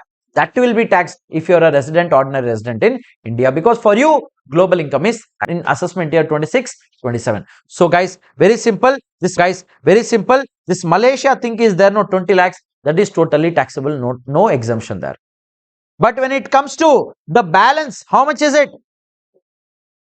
15 lakhs, 20 lakhs, 20 lakhs from Malaysia and the 15 lakhs. Guys, on the 15 lakhs, we have to take how much percentage is taxable as PGBP? Rubber, 35%. So 35% of 15 lakhs and the total 20 lakhs will be taxable. That total will become the taxable amount which has to go for the taxation under the income tax. Getting it? That is not treated as agriculture income. Next. Question number 19, guys. Mr. Raja, a resident Indian, earns income of 10 lakhs from sale of coffee grown and cured in India during the assessment year 26-27. His friend Shyam, a resident Indian, earns 20 lakhs from the sale of coffee grown, cured, rounded and roasted. Guys, if you coffee grown, roasted, grounded, everything, the percentage is different. Yes. Next, what would be the business income chargeable to tax in hands of Raja and Shyam? Very, very simple Jujupi question. Raja has only ground and cured, but Shyam has grounded and roasted and cured, everything he has done. So the percentage will differ, and on the amount whatever has given 10 lakhs, 20 lakhs, first in the hands of Raja we will take 10 lakhs into 25%. In the hands of Shyam we will take 20 lakhs into 40%, and that will go for taxation, and the rest income will be exempt as agriculture income. Got the clarity? Now we will proceed on probably the last concept in the basic concepts. Yes, the last concept is partial integration. Guys, partial integration is what? If I have to teach you logically, we need to understand this example. Okay, wow. First, let's say for example, the tax regime is optional tax regime, for example. The tax regime is what? Optional tax regime. Let's say for example, there are two persons. Think logically, no need to mug up anything. Yeah. Think logically, there are two persons, person A, person B. Okay, wow. Now, person A has agriculture income of 5 lakhs. And he also has a business income of 6 lakhs, for example. How much total income he has? 11 lakhs he has. Correct. Now, person B, one more person is there, person B. Okay.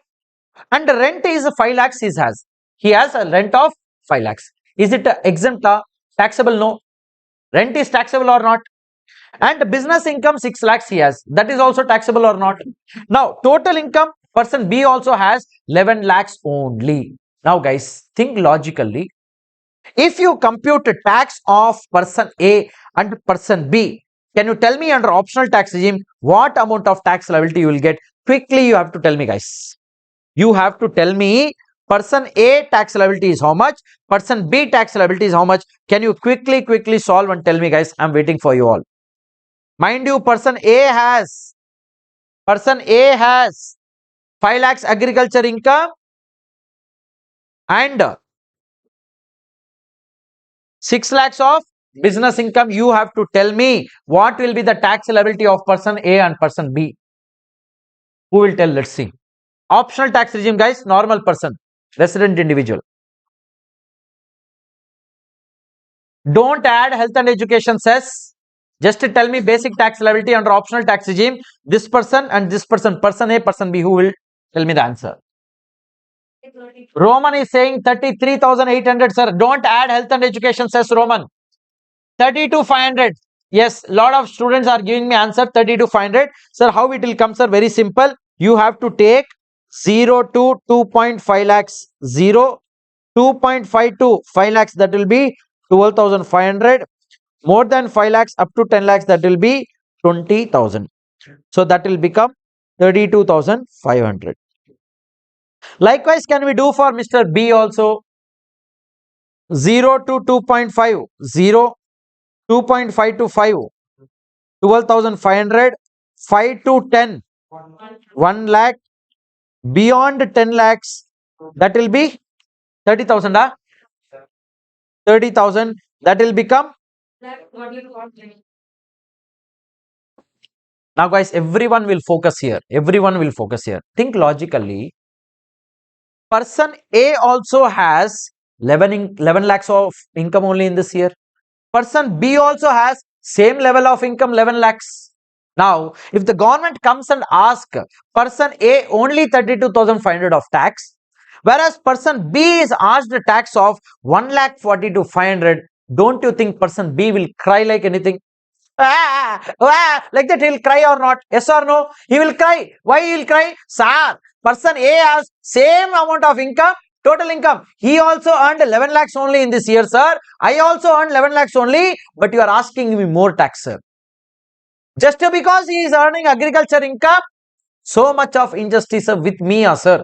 Please give me some sort of relief. Because we both are same level of earning income persons. No, why injustice with me? Why he is paying less tax? Why I am paying more tax here? Why I am paying more tax here? And that's when the government told, okay, wait, I'll not give you any kind of benefit, but I will do one thing for this person A. I will tell person A not to compute the tax liability like this. I will tell him to compute the tax liability using a concept called as partial integration. Now, the person A cannot compute his tax liability like this. Person A cannot compute the tax liability like this. He has to compute the tax liability using different method. It is called as partial integration method. Are you getting it? Partial integration method. Now what will happen in partial integration and for whom it is applicable? It is required.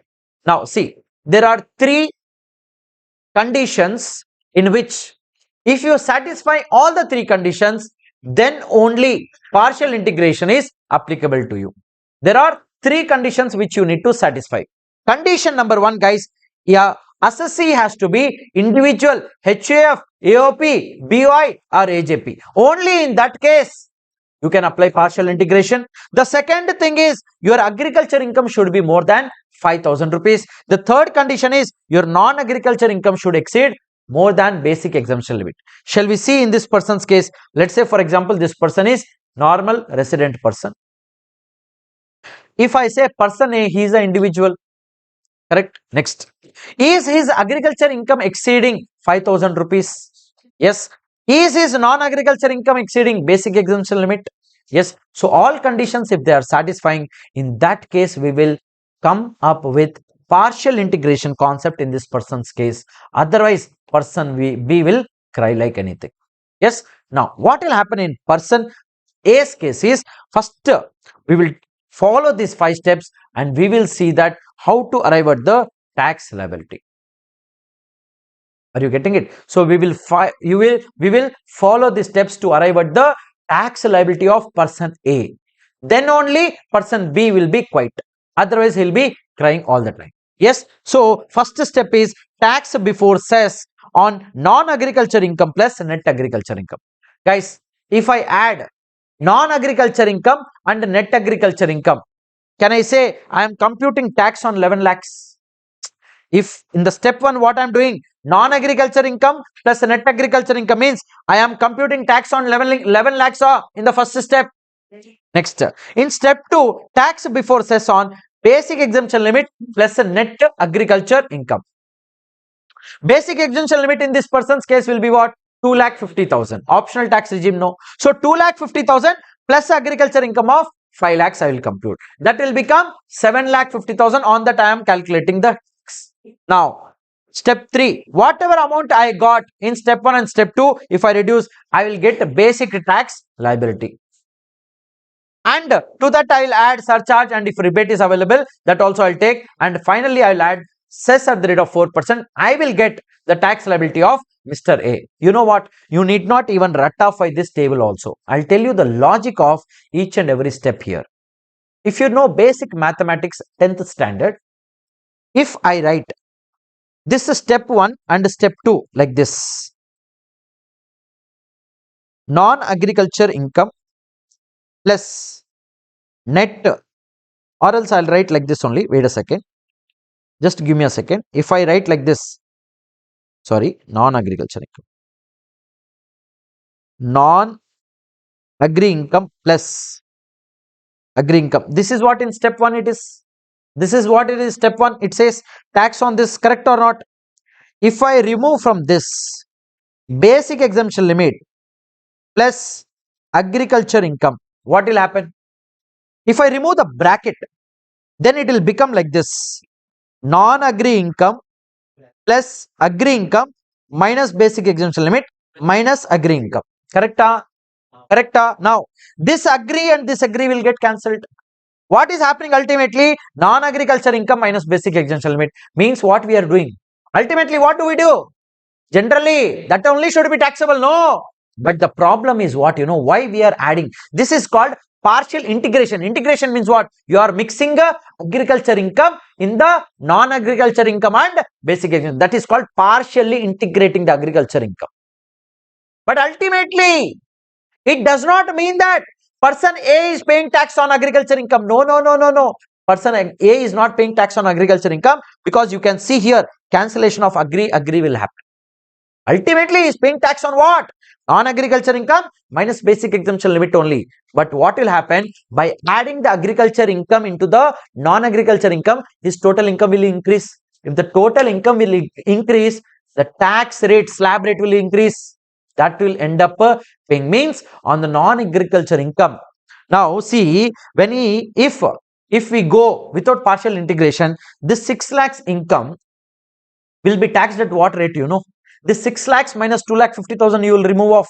On the balance income, you will first take up to 5 lakhs, you will take 5%, and maximum next is 20% you will take.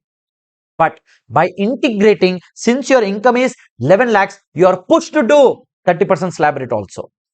Are you getting it? So, in order to tax this person at a higher rate only, but that does not mean just by adding agriculture income, you will be thinking, sir, just now you told agriculture income is exempt, why we are taxing? We are not taxing, actually, technically speaking. We are just integrating agriculture income just to push the tax amount of person A, so that person B will stop crying, otherwise he will be crying only all the time. Are you getting the clarity now? Yes, these steps we will follow, and now we will arrive at the answer for person A. So, computation of tax liability of person A under optional tax regime. Step 1, tax before cess on business income plus agriculture income means tax on 6 lakhs plus 5 lakhs. On 11 lakhs, can you tell me under optional tax regime what will be the tax you will get before cess, guys? Mind you, 1 lakh 42,500. Next, step 2 is what? Basic exemption limit. Tax on basic exemption limit is 2,50,000 plus agriculture income is how much? 5 lakhs. So, tax on 7,50,000 will be how much? How much? 62,500. Now, step 3 will be what? 1 minus 2, that will be 1,42,500 minus 62,500. That will be how much? 80,000. Next, surcharge. How much I'll add? Surcharge is there? No. So, total will become on that 4%. How much? So, total tax liability of Mr. A will become how much? Got it? Now, see, first earlier he was only required to pay tax of 32,500. That has jumped from 30 change to 80 change. His income tax has increased. Now, he will be happy. Person B will be happy. Of course, person A will cry. Yes?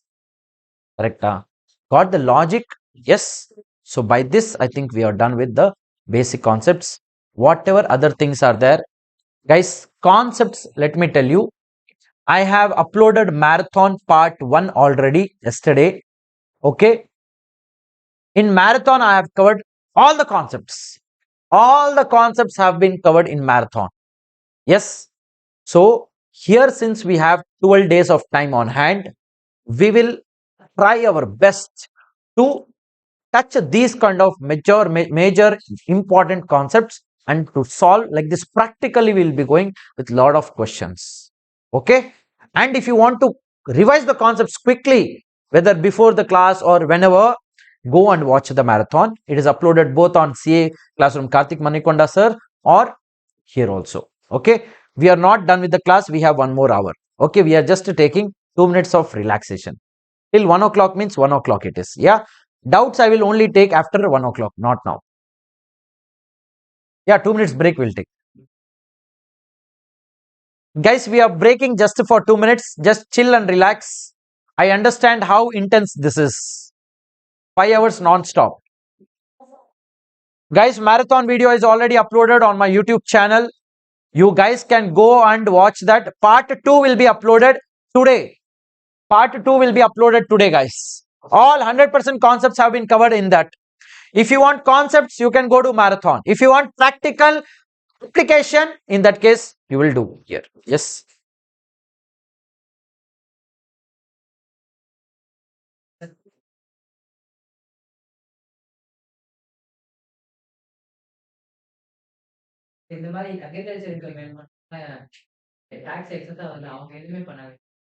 I sorry, I don't understand so much.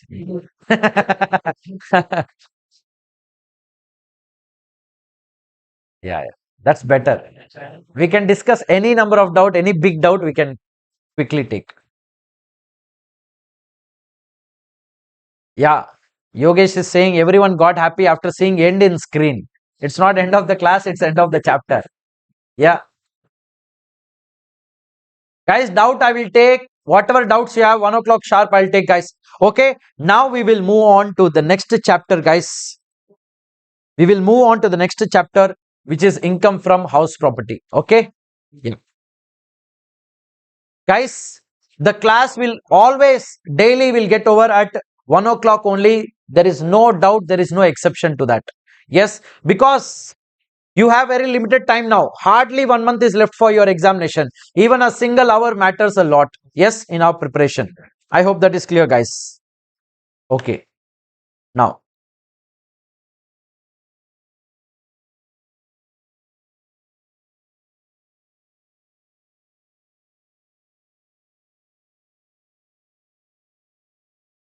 guys, if you have any doubt, make a note of your doubts and keep it with you. 1 o'clock I'll take. Okay. Now we are going to discuss, guys, the next chapter we are going to discuss is income from house property, guys. Income from house property. Guys, income from house property. Every attempt, most of the times they will ask you in as a part of total income computation question in the compulsory question, or they may ask you some MCQs also from this chapter. This chapter is small and it is important also. Yes, so income from house property, we do generally know that whatever rental income we earn from a house property let out, we have to pay it, we have to compute that house property rental income under the income from house property head. 4 to 6 marks you can expect from this chapter every attempt. Okay, so this becomes important to focus on this chapter also. Now we know that we have different kinds of or types of house properties, guys. Let out property, self-occupied property, deemed let out property, like that. What is a let out property? Let out property means actually you have given a property on rent to someone. You have let out a property to someone on rent and you are getting rental income. That is called let out property. Means in let out property, you are getting what? Rental income for sure. But in self-occupied property, are you getting any rental income? No, it is self-occupied for your own purpose, for your own usage purpose. Now, there is a third kind of a property called as deemed let out property. It is actually not a let out property, but it will be deemed, it will be assumed that it is let out property. That will happen only in special cases. So, generally the law says, if you have more than 2 self-occupied properties, then whatever extra properties you have as a self-occupied will be treated as deemed let out property. So more than 2, whatever extra properties you have on hand, which you have self-occupied. Let's say, for example, you have totally 5 properties which you have self-occupied for your own self. In that case, up to 2 properties it will be self-occupied, and extra 3 properties whatever you have on hand will be treated as deemed let out property. Now you will get a doubt. Sir, if it is a deemed let out property, how will you compute the tax liability, sir? There is no rent only. No. That only we will revise and we will arrive at how to find out the income from house property in case of a let out property, income from house property of a self-occupied property, income from house property of a deemed let out property. Got it? Now one more thing. If you have, let's say for example, this building is owned by Karthik sir only, for example. He is taken on rent, but say, for example, this building, CA classroom building is owned by Karthik sir, for example. He uses the building for his own business purpose, mind you, business purpose. Now, can CA classroom pay rent to Karthik sir? He is only owner. Why he will take rent from his own pocket, from his own business? Not possible. So, if there is a own property which is self-occupied for business purpose, just ignore it. Just ignore it. The government says if you self-occupy for residence purpose more than 2 properties, then excess properties will be deemed as let out properties. Got this understanding? So guys, very simple. In types of house property, let out property we have, self-occupied property we have. In short, it is called LOP, SOP. If you are self-occupying for the residence purpose, up to 2 self-occupied properties is okay. But beyond 2 self-occupied properties if you have, then out of, let's say, more than 2 self-occupied properties, 5 properties if you have, 2 properties will be treated as self-occupied. The extra 3 remaining self-occupied properties will be deemed as let out properties, and the self-occupied property used for own purpose for business, you just have to ignore. Got it? Now, self-occupied properties up to 2 whatever you have, since you do not have any rental income, is there any scope for taxing anything there? No. What you will tax there? I'm using my house property for my own residence purpose. Do I have any kind of rental income from there? If there is no income, then what is the point of taxation?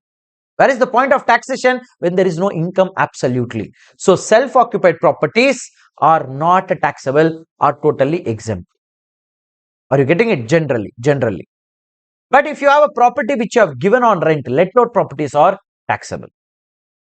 Then deemed let out properties are actually self-occupied properties. But still, since it is a deemed as let out property, they will arrive at gross annual value and they will tax that property also. So guys, very simple. 3 kinds of properties are there: self-occupied property, let out property, deemed let out property. Self-occupied properties, there is no scope of taxation as such because there is no rental income. But mind you, let out property, there is a chance of taxation because you are getting rental income from the let out. Deemed let out property, since it is already deemed as let out property, there also taxation will arise. So, let out property always taxable. Self-occupied property is exempt up to 2. Beyond 2, if you have, 2 will be exempt, and more than 2 will be deemed let out and taxation will come. Got it? Now, sir, how will I compute the tax liability for income from house property? How will I compute the income from house property is a question. How will I compute my income from house property? Guys, remember, let's say for example, everyone will focus. Say for example, I am actually receiving 1 lakh of rent per month. As a taxpayer, will I be happy to disclose to the income tax department that I am receiving 1 lakh rupees of rent? No. Any taxpayer will always try to hide his income because he wants to save taxes. So 1 lakh we will not show. We may try to show only 40,000 rupees. And we'll tell the tenant, if the officer comes, tax officer, you tell the tax officer, you are paying only 40,000 to me. Don't tell 1 lakh.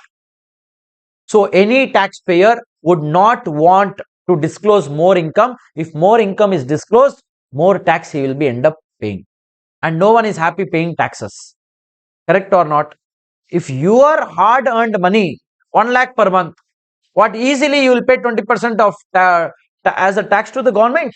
No, no one will be happy. So tax planning happens a lot. The actual rent is not offered to tax by the taxpayers. So that is why government thought we will come up with something called as expected rent. Means your actual rent is what you are claiming as your actual rent. You are saying that this much rent you have earned. But expected rent, we will also expect little bit, this much of at least rent you have to offer it to tax. That is called expected rent. So government is expecting that at least this much of rent you will offer it to tax. That they will arrive at, that expected rent will be arrived by comparing the municipal value, fair rent and standard rent. Municipal value is as per the municipal records, guys, as per your municipal authorities records, whatever municipal value of your property is there in the local municipality on which you pay municipal taxes, that is called municipal value. First, the income tax officer will take the municipal value. That will be compared with your fair rent. Fair rent means in the locality where the house is located, in that locality, similar house fetches how much of rent in the same locality. That is called fair rent. Fair rent means rent of similar property in the same locality. And if I compare municipal value and fair rent, whichever is higher value will come, that I will compare with my standard rent. Standard rent means there is an act called as Rent Control Act. As per Rent Control Act, whatever rent is prescribed in the act, that we will take, that is called as Rent Control Act, fixed by Rent Control Act, that is called standard rent. So first I will compare what? Municipal value and fair rent. Whichever is higher will come, that value I will take, I will compare with my standard rent. Whichever is lower will come, that lower will be called as expected rent. Means expected rent is the rent which is expected by the income tax department, that at least this much rent you will offer to tax. Say for example, government is expecting 1 lakh rupees per month as a rent from you to offer tax, but you are only offering 60,000. Now your actual rent will become 60, expected rent will become 1 lakh. Then of course, whichever is higher only they will take. No, government expectation is 1 lakh. You are offering only for 60,000. Then which the government will take? Their expectations. So they will consider your income from house property as that 1 lakh rupee and not the actual rent which you are offering. But let's say for example, government is expecting only 1 lakh rupees per month as rent. You are offering 1 lakh 20,000. Very happy, welcoming. Government will be dancing. Yes, because more income if you offer to tax, more tax will come and it is more beneficial for the government. So that is why the logic of higher is, you got the logic of higher. Why we take higher of expected rent and actual rent. So whichever is higher we will take, that will be called as the gross annual value. That will be called as what? Gross annual value. From this gross annual value, you will reduce municipal taxes. Because guys, any income which goes for taxation, expenses should also be allowed, no? Otherwise, it will be totally unfair. This is not, winning income like that. This is also a good income, rental income. From that, expenses should be allowed or not. So one of the first expenditures which is allowed is municipal taxes. So first we will take, in case of let out property, we will take municipal value so much and fair rent. Whichever is higher will come, that we will take the value here. Then standard rent also we will take and we will compare these, whichever is higher and standard rent, whichever is lower we will take, that will be called as expected rent. Then we will take the actual rent, and whichever is higher of these two will become, that will be called as gross annual value. Gross annual value. From gross annual value, the government is saying that we will allow municipal taxes as a deduction. Municipal taxes, keep in mind one point. municipal taxes only if it is actually paid, then only it is allowed. If it is payable, it is not allowed. Municipal taxes, remember this point in examination, only if it is actually paid, it is allowed. If it is payable, it is not allowed, guys. Yes, so that municipal taxes, if you reduce from here, what you will get is net annual value. Do you think for a house property, only municipal taxes is the expenditure? We may have what? Maintenance expenditure. Likewise, there may be lot of other expenditures for a particular property. Now, government thoughts, if we leave it open, everyone will claim more expenditure and it is very difficult to track. Maintenance expenditure means you are paying salary to some maid for cleaning the floor, everything. You will tell I have 10 maids and it is matching with my rental income. So there is no income left in my hand. So I am not paying any kind of taxes. There are high chances to do this kind of tax planning. That's why government told, apart from municipal taxes and apart from interest on loan, whatever expenditure is there, for that I'll give you 30% standard deduction on your NAV. That is why we reduce this 30% standard deduction on the NAV, because this 30% covers all other expenditures, whatever you name it. All that expenses are taken under this 30% of standard deduction. Mind you, this standard deduction we always apply on the net annual value. Got it? Next, once we have this standard deduction, we will be eligible to reduce the interest deduction also on house property, guys. What interest it is? If you take a loan, for the house property, then you will be paying interest. That is also expenditure only for you to earn the rental income. So that interest deduction you will be reducing, and the net whatever you will get will be called as income from house property. Income from house property. But mind you, in self-occupied property, guys, I already told you up to 2 self-occupied properties, you are totally exempt, because you did not let out on rent to someone. You do not have any income. Is the government having any right to tax you? Because you will tell what? Sir, I am using it for my purpose, sir. There is no rental income only. If there is no income, why are you asking me income tax? Then the government says, okay. Then the government says what? Okay. So self-occupied property, always remember there will not be any kind of expected rent. And is there an actual rent on self-occupied property? No. So if there is no expected rent or actual rent, is there a GAV? No. And government says, since you are not offering any kind of income, I will not also allow municipal taxes and standard deduction of 30%. Because you are not offering any income, no. Why should I give you expenses? So municipal taxes also not available. So your NAV will become Sunyam. And likewise, if the NAV itself is 0, is there a standard deduction? No.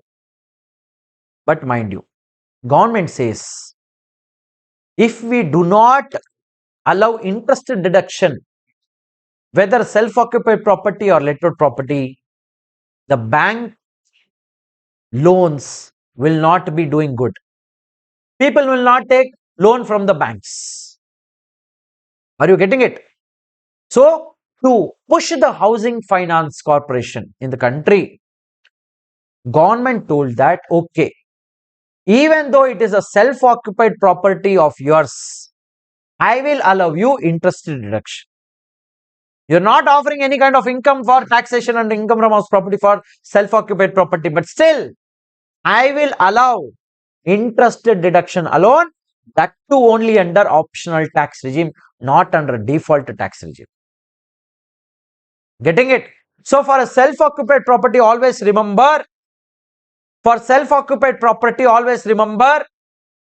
interest deduction you will get only if you are paying tax under optional tax regime. Under default tax regime you will not get. So I will write it like this here, and I will highlight this, and I will write it here separately, only under optional tax regime. Under default tax regime, if it is a self-occupied property, you will not get interest deduction also. And the net will be Of course, it will be loss only, no? 0 minus something will be 0 only. So you'll get a loss from house property for self-occupied property under the optional tax regime. So keep in mind one thing, for self-occupied property, always in examination, sometimes they'll unnecessarily give you information to just fool you, to just confuse you in the examination. Always remember this. They'll give you municipal value this, fair rent is this and all. And you will see the information, you will immediately go and compare. But it will be a self-occupied property, gone. They'll confuse you, you will get into the trap and you are unsuccessful. So always remember, in case of a self-occupied property, guys, the NAV always will become nil. The municipal taxes also not allowed. Only interest deduction will be allowed. That too under optional tax regime only. Under default tax regime, interest deduction also not allowed. Means under default tax regime, for a self-occupied property, the income from house property is always sunyam only. 0 only. Now coming to deemed let-out property. Of course, deemed let-out property is nothing but a conversion of a self-occupied property. It was actually self-occupied property. Government is treating it as deemed let-out property. Correct or not? Now, if it is a deemed, is there actual rent? No. But government can come up with expected rent through municipal value, fair rent and standard rent. And that is why in case of deemed let-out property, we will compare the municipal value, fair rent, then we'll get higher value, then we'll get standard rent, and we will get expected rent. But always remember, actual rent will be 0.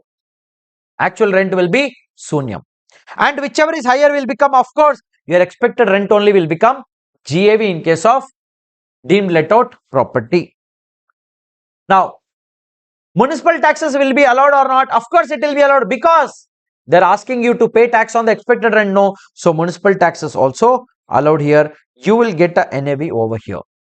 Once you get a NAV, there is a chance of allowing 30% standard deduction on NAV. So you will get NAV standard deduction 30%. And interest deductions anyway you will get. Guys, always remember, if it is a let-out property or deemed let-out property, you are offering income for taxation. No. Yes or no? If income is offered, then all expenditures also they will allow. So that logic you remember in examination. If you offer income, I'll allow expenditure. If you don't offer any income, why should I allow the expenditure? That is the logic. So here, even though it is a deemed let-out property, ultimately they are calculating your deemed expected rent. So that is why we will reduce and we will arrive at something called as income from house property like this. Got the logic? So only important point which you need to remember in the whole thing is self-occupied property. You will see that interest deduction is allowed only under optional tax regime. Mind you, in examination, guys, very, very important. They may not directly tell you this is municipal value, this is fair rent like that. They will twist the language and they will tell you in the place of fair rent, they will tell you similar rent in the similar property in the similar locality is this much like that. Then it should click in your mind, oh, this is fair rent. Because sometimes they may not directly provide. The next one is standard rent. They may not, sometimes the question will read like this. Rent as per Rent Control Act is this much. Then you will be thinking in your examination, what is Rent Control Act? Where from this came? That is nothing but your standard rent. And the third one is municipal value. A lot of times what will happen in examination, they will give you municipal tax amount and they will give you percentage. Let's say, for example, they will give like this. Municipal taxes paid 16,000 rupees and 10% they'll give. In this case, what you will do? If 16%, 16,000 is 10%, how much is 100%? Because mind you, always municipal taxes are applied on municipal value only. So you can arrive at the municipal value. How? 16,000 divided by 0.1. If you do, you will get the municipal value. So these are some tricks which ICI plays with the students. If you are not aware, you will go for a toss. Next. Now, whenever I said here actual rent, see guys, actual rent should be for the 12 months of a duration in a year. But probably there is a possibility that sometimes the tenant may not pay you rent. If the tenant itself has not paid you rent, if the government will ask you tax on that rent which you have not realized, you will be happy or sad? You will tell to the officer, sir, I have not realized the rent only from my tenant. Why shall I pay you tax on the unrealized rent, sir? Let him pay the rent. From that rental income, I will pay you tax. But he has not paid me rent only, sir. Why should I pay you tax on this? Are you getting it? So, in this case of actual rent, we can reduce the unrealized rent. And there is something called as rent receivable, rent received. Rent received means what, guys? Actually, whatever total rent you received already on hand. Rent receivable means that rent which your tenant has not paid. Now you will get a doubt. Sir, if rent receivable is the rent which is not paid by the tenant, then if unrealized rent, if I reduce, then it will be nil effect. No, sir, here. It may not be in all cases. Because unrealized rent, it will not be allowed in all cases. Let's take with one example. Let's say, for example, 8 months rent you received plus 4 months rent is receivable. 8 months rent you received, 4 months rent is receivable. So total year rent is this 8 plus 4 is 12. Out of this unreceived rent receivable, 1 month rent is unrealized. Now you will check, you will ask, sir, what is unrealized rent and what is rent receivable difference? Rent receivable means the tenant looks promising to pay you the rent. Unrealized rent means you tried your best to get that rent and you are not able to realize, and you think that you concluded that this rent will never come to me. That is called unrealized rent. Are you getting it? So on unrealized rent, we will not pay tax because it is not realizable. I know that. But rent receivable means what? In future, I will get it. So I am confident. Then government will tell, anyway, you will receive. No, you have to pay tax on that. So they will give you deduction only of unrealized rent. Then you will get a doubt, sir. Then everyone will come and tell, it is unrealized rent, sir. All 12 months, sir. Promise, sir. God promised like this. Everyone will tell to the officer. No one will pay tax, no.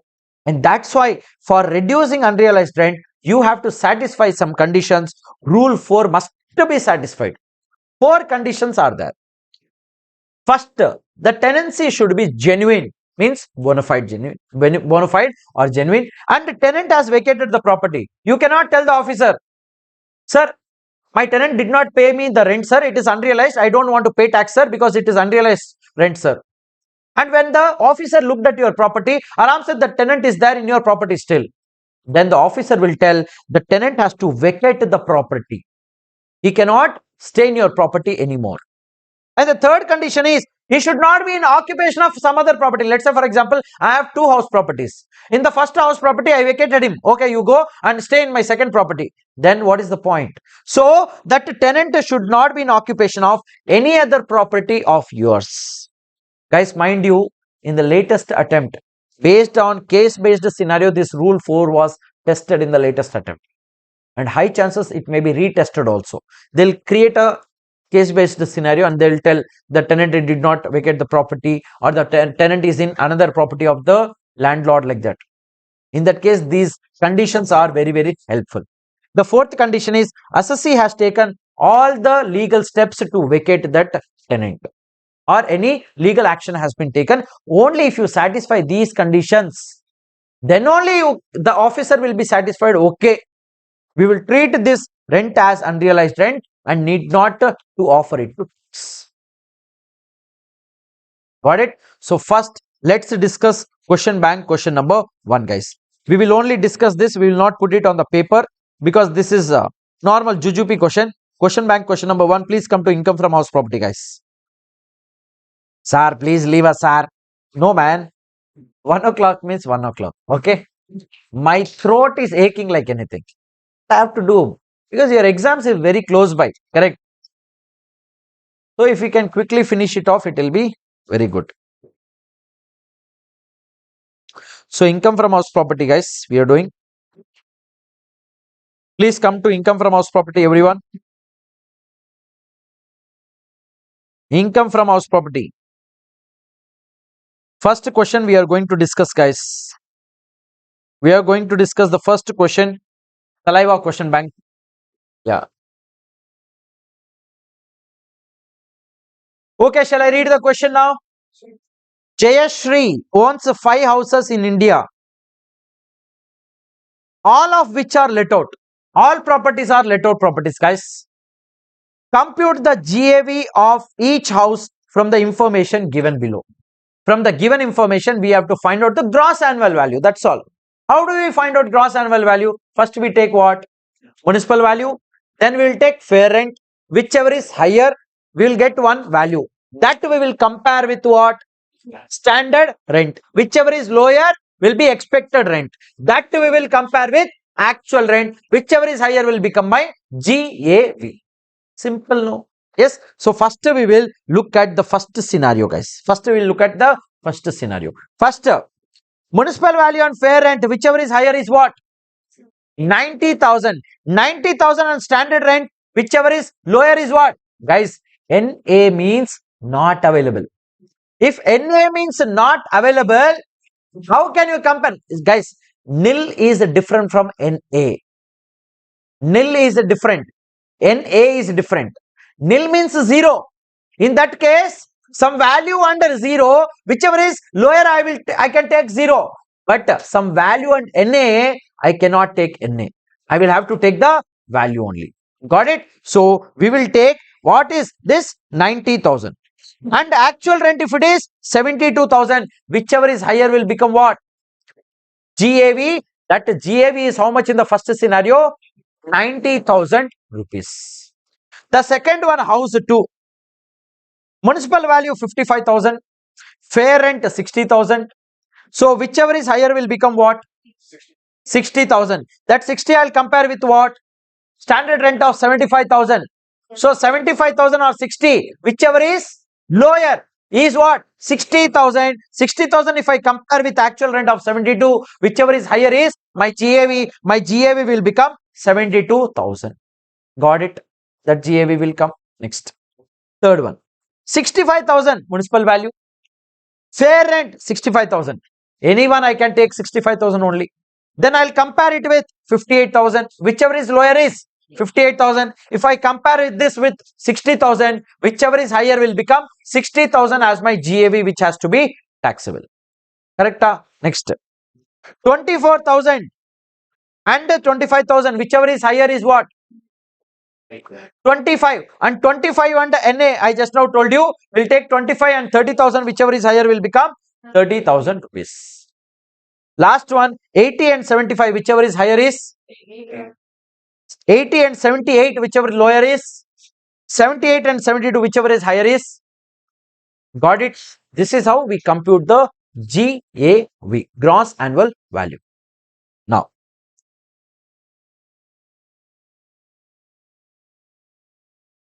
municipal taxes, as I already mentioned, guys, only if the municipal tax is actually paid, then only you will claim. Sir, say for example, sir, last year municipal taxes I did not pay, sir.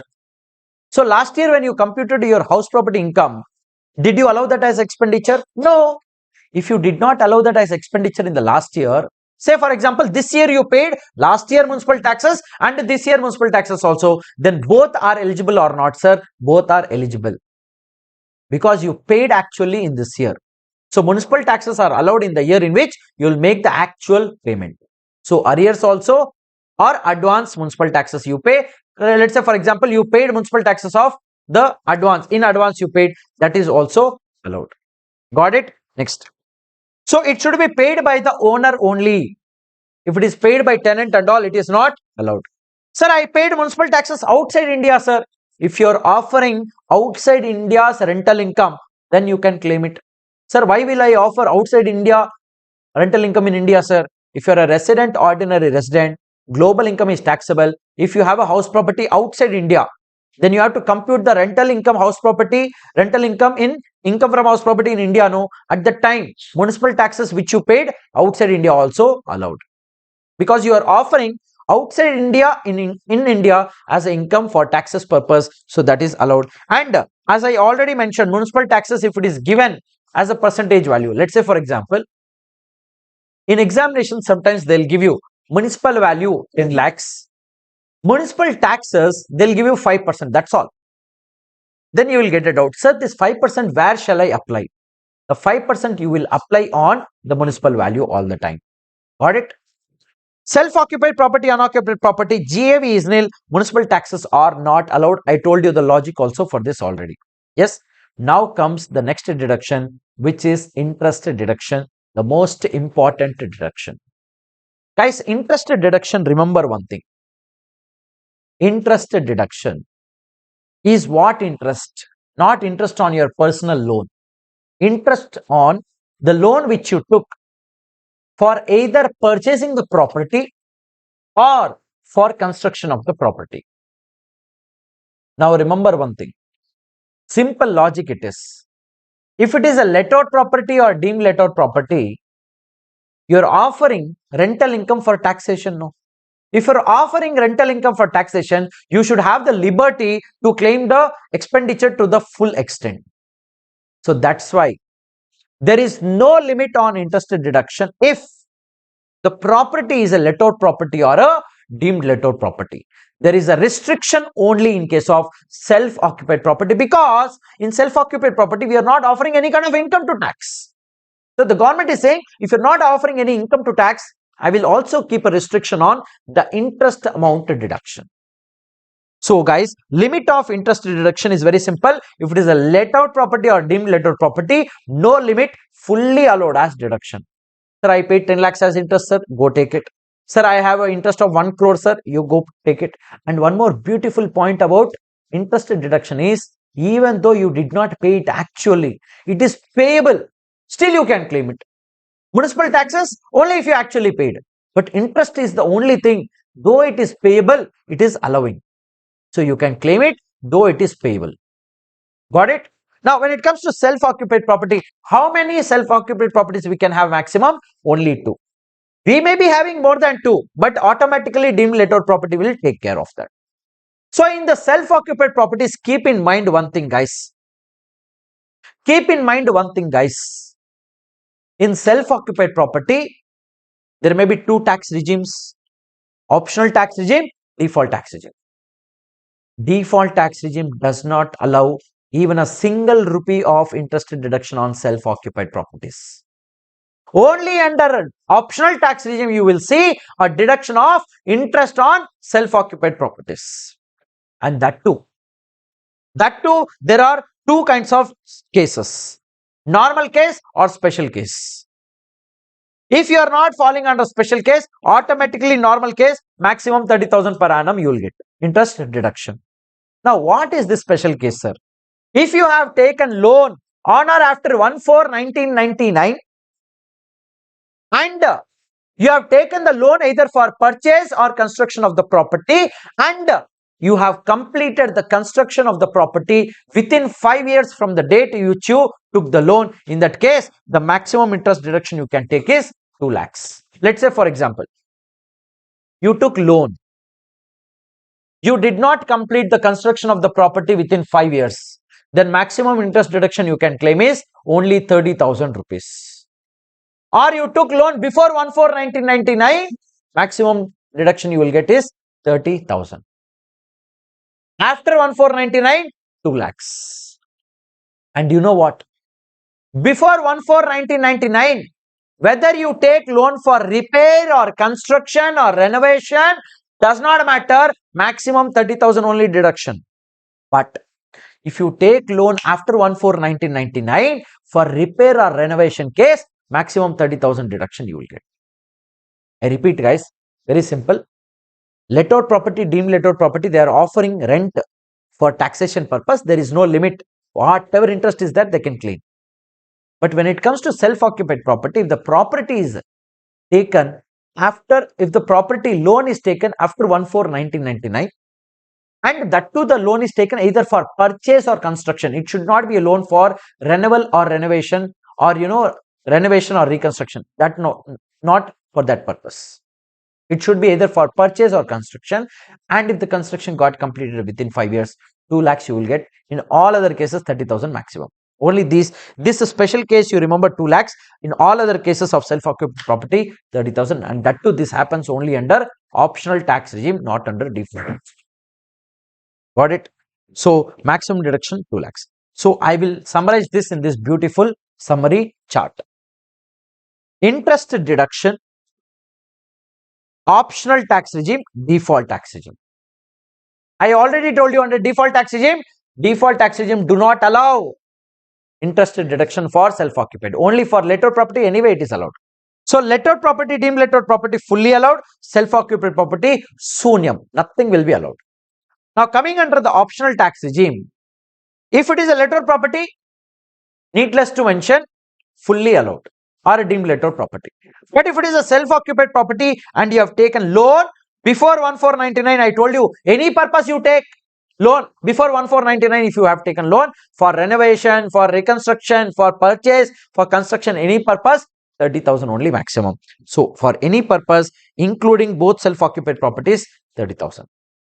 Sir, this 30,000 or 2 lakhs limit, is it for each property? No. It is for both the properties put together it is. Now, if you have taken loan after 1/4/1999, if you have taken loan for repairs, I told you maximum 30,000 will be allowed. But if you taken loan for purchase or construction and if you completed within 5 years, maximum 2 lakhs will be allowed. If you completed the construction more than 5 years you took, then 30,000 only allowed. Mind you, this 30,000 or 2 lakh limit is put together both the properties, it is not for each property which you are owning, 2 properties. Yes, got it? So we will solve question bank question number 3. Okay, wa? Yes, let's do it. I know you guys are exhausted. I'm also, but we cannot do anything. We have to struggle for another 10 to 12 days. That's all. I'm also relieved. You are also relieved. You are not relieved until May exam. Yeah. Okay, let's do question bank question number 3, guys. Please read question bank question number 3.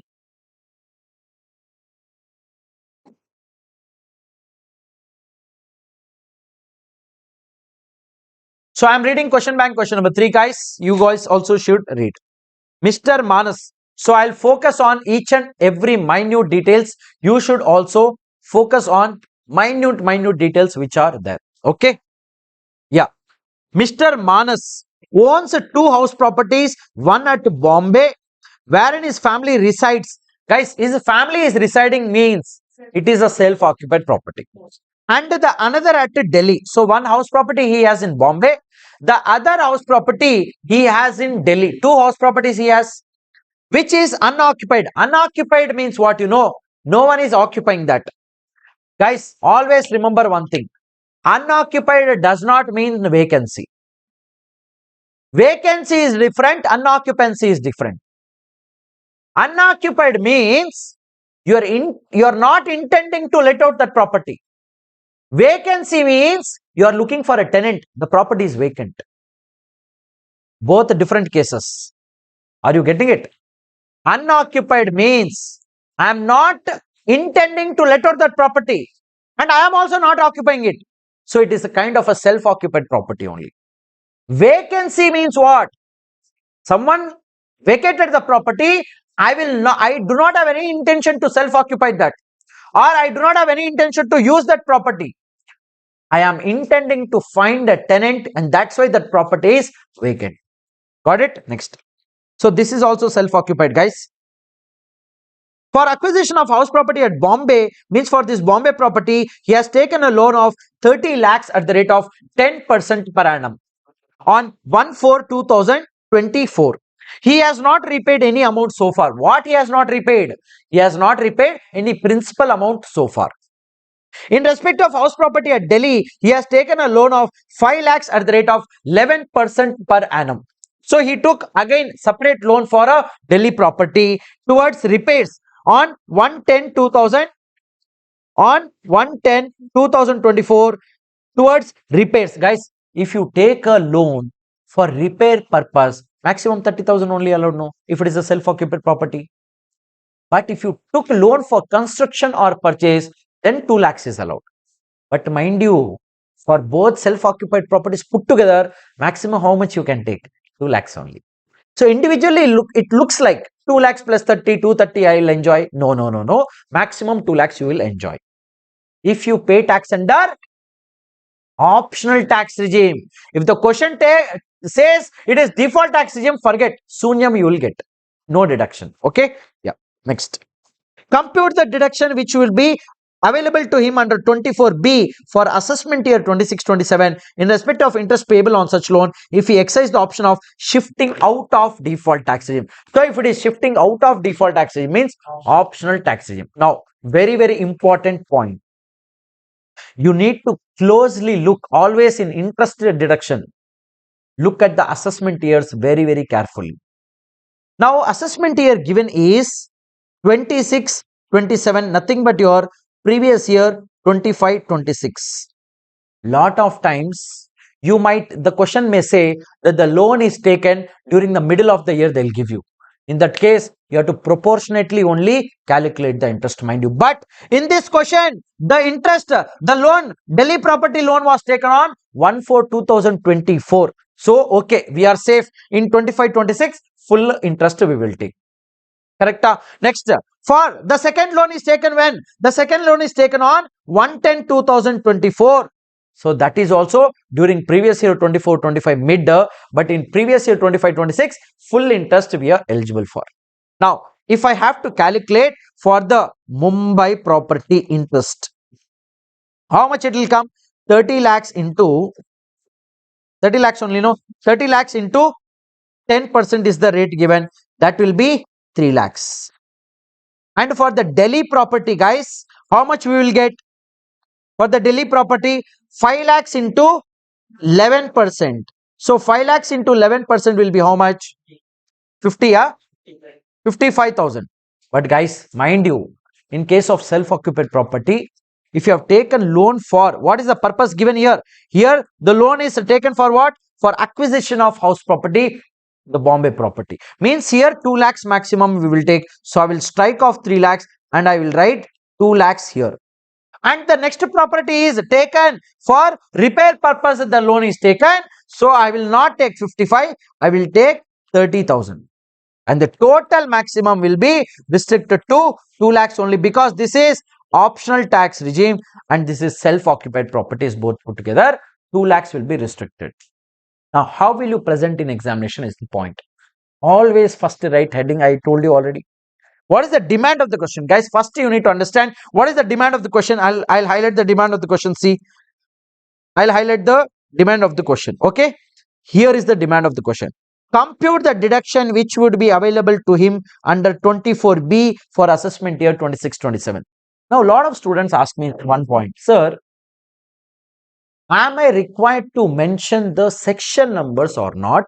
Am I required to remember the section numbers or not is a big challenge. Lot of questions, lot of students ask me this.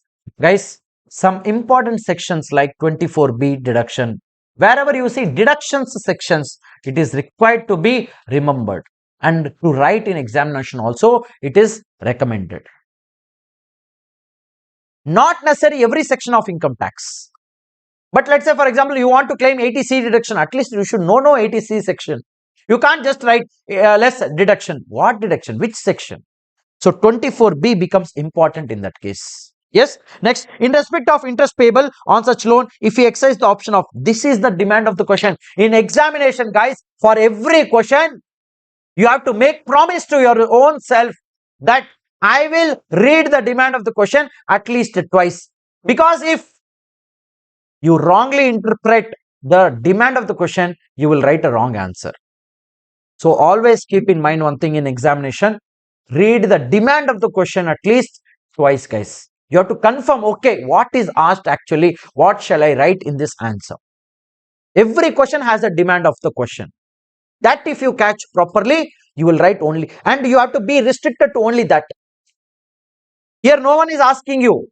You compute the annual value income from house property. Question is asking what? The question is asking you, what is the interest deduction? That's all. What people will do? Computation of income from house property of this person. Since this property is a self-occupied property, GAV is nil. Let's say municipal tax is not allowed. because this is a self-occupied. Who is asking you to all that? What is asked, write that. You will get full marks. You will not waste your time and you will write exactly what is required in the question. So here you see how beautifully this is presented. Yes, so we will have to present this interest deduction 24B will become 2 lakh rupees. Even if you don't write this first line, it is absolutely fine, because the demand of the question is compute the deduction available under 24B. That's all. You write the deduction amount, you will get full marks. And you have to present like this. You have to show, you know that 2 lakhs is allowed, but what is the actual interest you have to show first. Then you can write restricted to 2 lakhs, restricted to 30,000, like that. Okay, one small point I will discuss with you and then I will end the class today. Okay guys, so question bank question number 3 we are done with. Now I'll just tell you theoretically and we will close it. Guys, there is something called as pre-acquisition or pre-construction interest. Of course, government cannot say you have to take loan after the construction will get over. No, not possible. No, first you will take money, you will spend it on the construction. Yes. So if a loan is taken before even purchasing a property or before even constructing the property, say for example guys, you took a loan today. Okay guys, think logically. You took a loan today. It took 2 years for you to construct the property. Can you compute income from house property for these 2 years when the construction is going on? No, because there is no house property only. What are you computing income from house property? You may be paying interest, but if you do not even know whether that property is going to be let out property or self-occupied property, how will you compute the income from house property? How will you claim the interest deduction? So the government is saying, if you have taken loan for the purpose of construction of house property or purchase of house property, in that case, I will give you the interest deduction right from the year in which the construction got completed. But the twist is what you know. Let's say, for example, the construction gets completed in the middle of a year. This is a previous year, for example. This is a previous year. Let's say, for example, this is a previous year, right from 1st April 2025 till 31st of March 2026. Guys, very, very important concept. Be very, very careful. Lot of times in examination it is asked. So here can I say 1/4/24, 1/4/23. Say for example, construction got completed here on, let's say for example, 31st of July 2025. Very, very important point. I will not repeat this tomorrow again, mind you. The construction got completed on this date. You took loan on this date, for example, 1/4/2023. Now you will get it out, sir.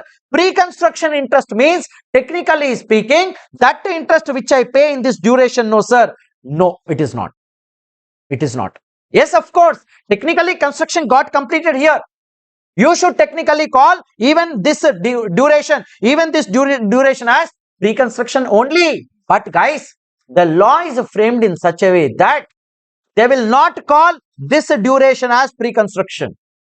They will call only this duration as pre-construction. The immediately, say for example, in this year, if the construction is getting completed, the immediate previous year when it ended, till that date only it will be considered or treated that the construction got completed. So the pre-construction period will be from 1/4/2023 till 31st of March 2025 only.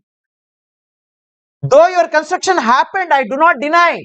The construction happened after April till 31st of July, but that portion interest will be treated as current period interest only, not pre-construction, because they see it not date wise, they look at it at previous year wise. So construction got completed in this year means this is no more a pre-construction period. This is a pre-construction period. As per previous year, they will consider it.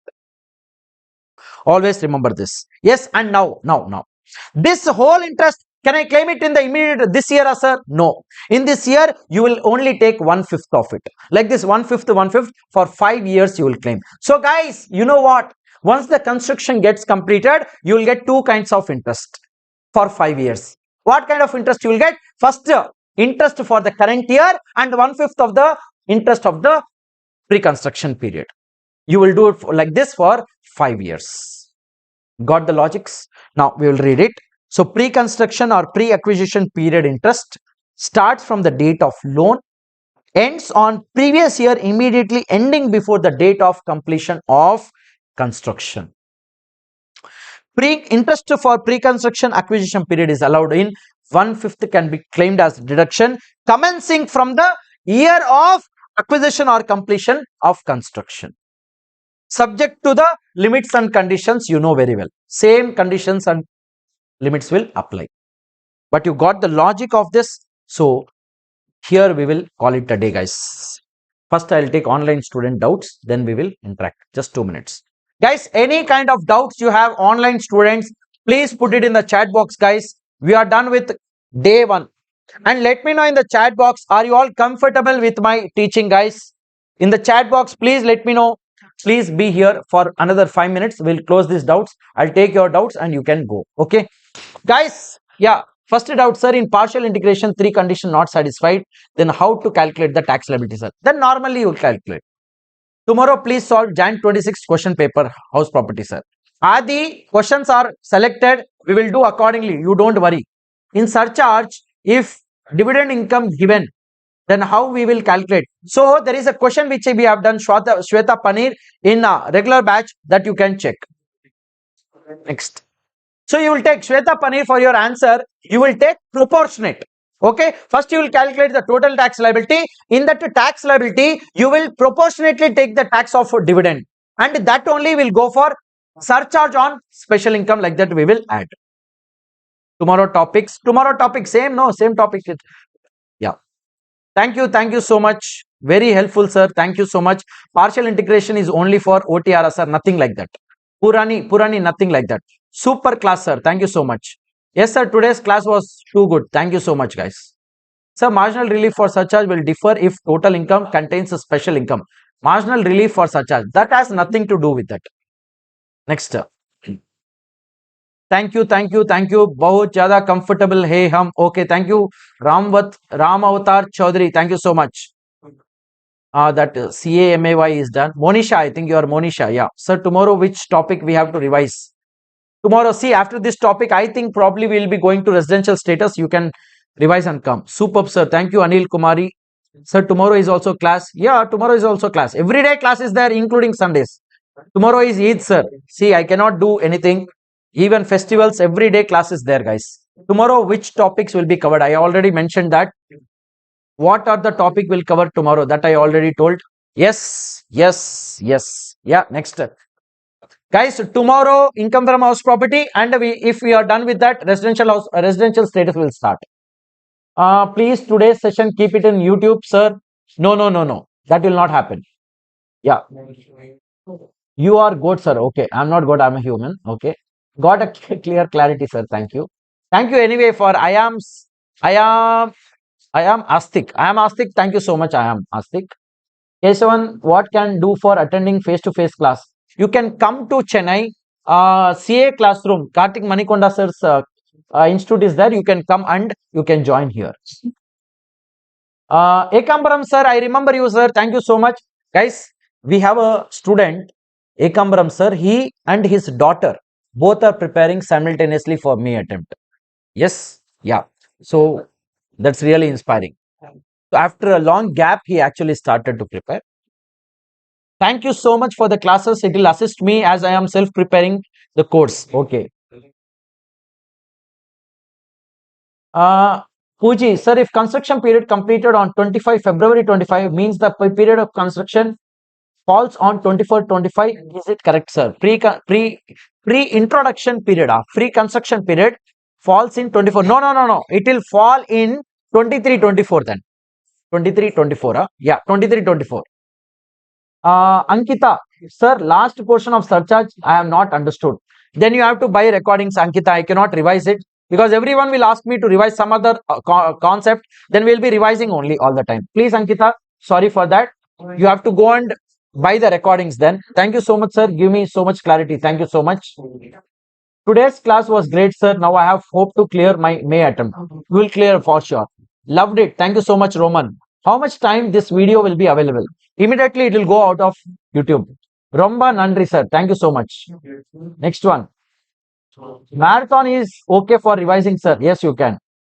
If a person doing a rubber and also have interest dividend both exceed the integration limit, then how we will calculate? Same Shweta, whatever I taught you, first for rubber, first of all, it will not come in integration. Yes, are you getting it? Separately, we have already taken that. Wow, so inspiring. Yes. Next. Like exam oriented batches demo videos for first 2 days. I'll try Abhinav Vishal. I will try to put at least 1 or 2 videos, but I cannot guarantee anything on that. Sir, in example 6 in basic concept of accommodation, why 25%? Why not 15%? 25% because the total income is falling in that category of, if you see the normal income itself is falling in the category of more than 2 crores up to 5 crores. Sir, your handwritten notes is downloadable and printable. Yes, it is downloadable and printable, but it will be provided only for those students who purchase the course. Is in last question, one house property is for repair and another for construction. So in both cases, we took 2 lakhs limit wise, sir. Because 2 lakhs limit has to be for the both self-occupied properties put together, not for each house property. Sir, can you please put the video for 30 minutes? We will see that. That is done, that is done, that is done, that is done. Next. Available basic exemption for 112A after minus 1,25,000 or before. It is after all the time. Thank you, just crisp and clear. Thank you. Chiru, sir, I have been consistently attending on your YouTube live sessions. I deeply appreciate your exceptional teaching methodology. Thank you so much, Chiru. Thank you so much. Okay, sir. Thank you. Actually, I thought the agriculture income portion from rubber business will be considered. No. Thank you, Uttra. Uttra, thank you so much. I remember you, Uttra. Priyanshi, sir, if we take practice class and solving, deleted. So I had already experienced your total income sum classes and it will help me in Jan 26 exam. And thank you for your classes. How many days live? 12 days live. Sir, please give the lecture back up. Okay, guys. Online students, guys, thank you so much for being such a lovely crowd. We will be reconnecting tomorrow sharp at 7 a.m. We will not delay, guys. Daily 7 a.m. sharp, we will connect. Thank you so much for being such a lovely crowd. If you want to buy the recordings, you have to visit www.taxthalaiva.com or www.caclassroom.com. If you want income tax plus GST with Amit Mahajan sir's combination, that is available on CA Classroom, guys, or you have other great faculties on CA Classroom website. If you want to buy only income tax, you can buy it on www.taxthalaiva.com, guys. Thank you so much. Whatever doubts you have, we will take it later tomorrow, guys. I have taken all the doubts so far. Okay. Thank you so much for being such a lovely crowd. Take care. Namaste, namaskara, vanakkam. Bye bye. See you tomorrow. Yes, Siva. Thank you so much.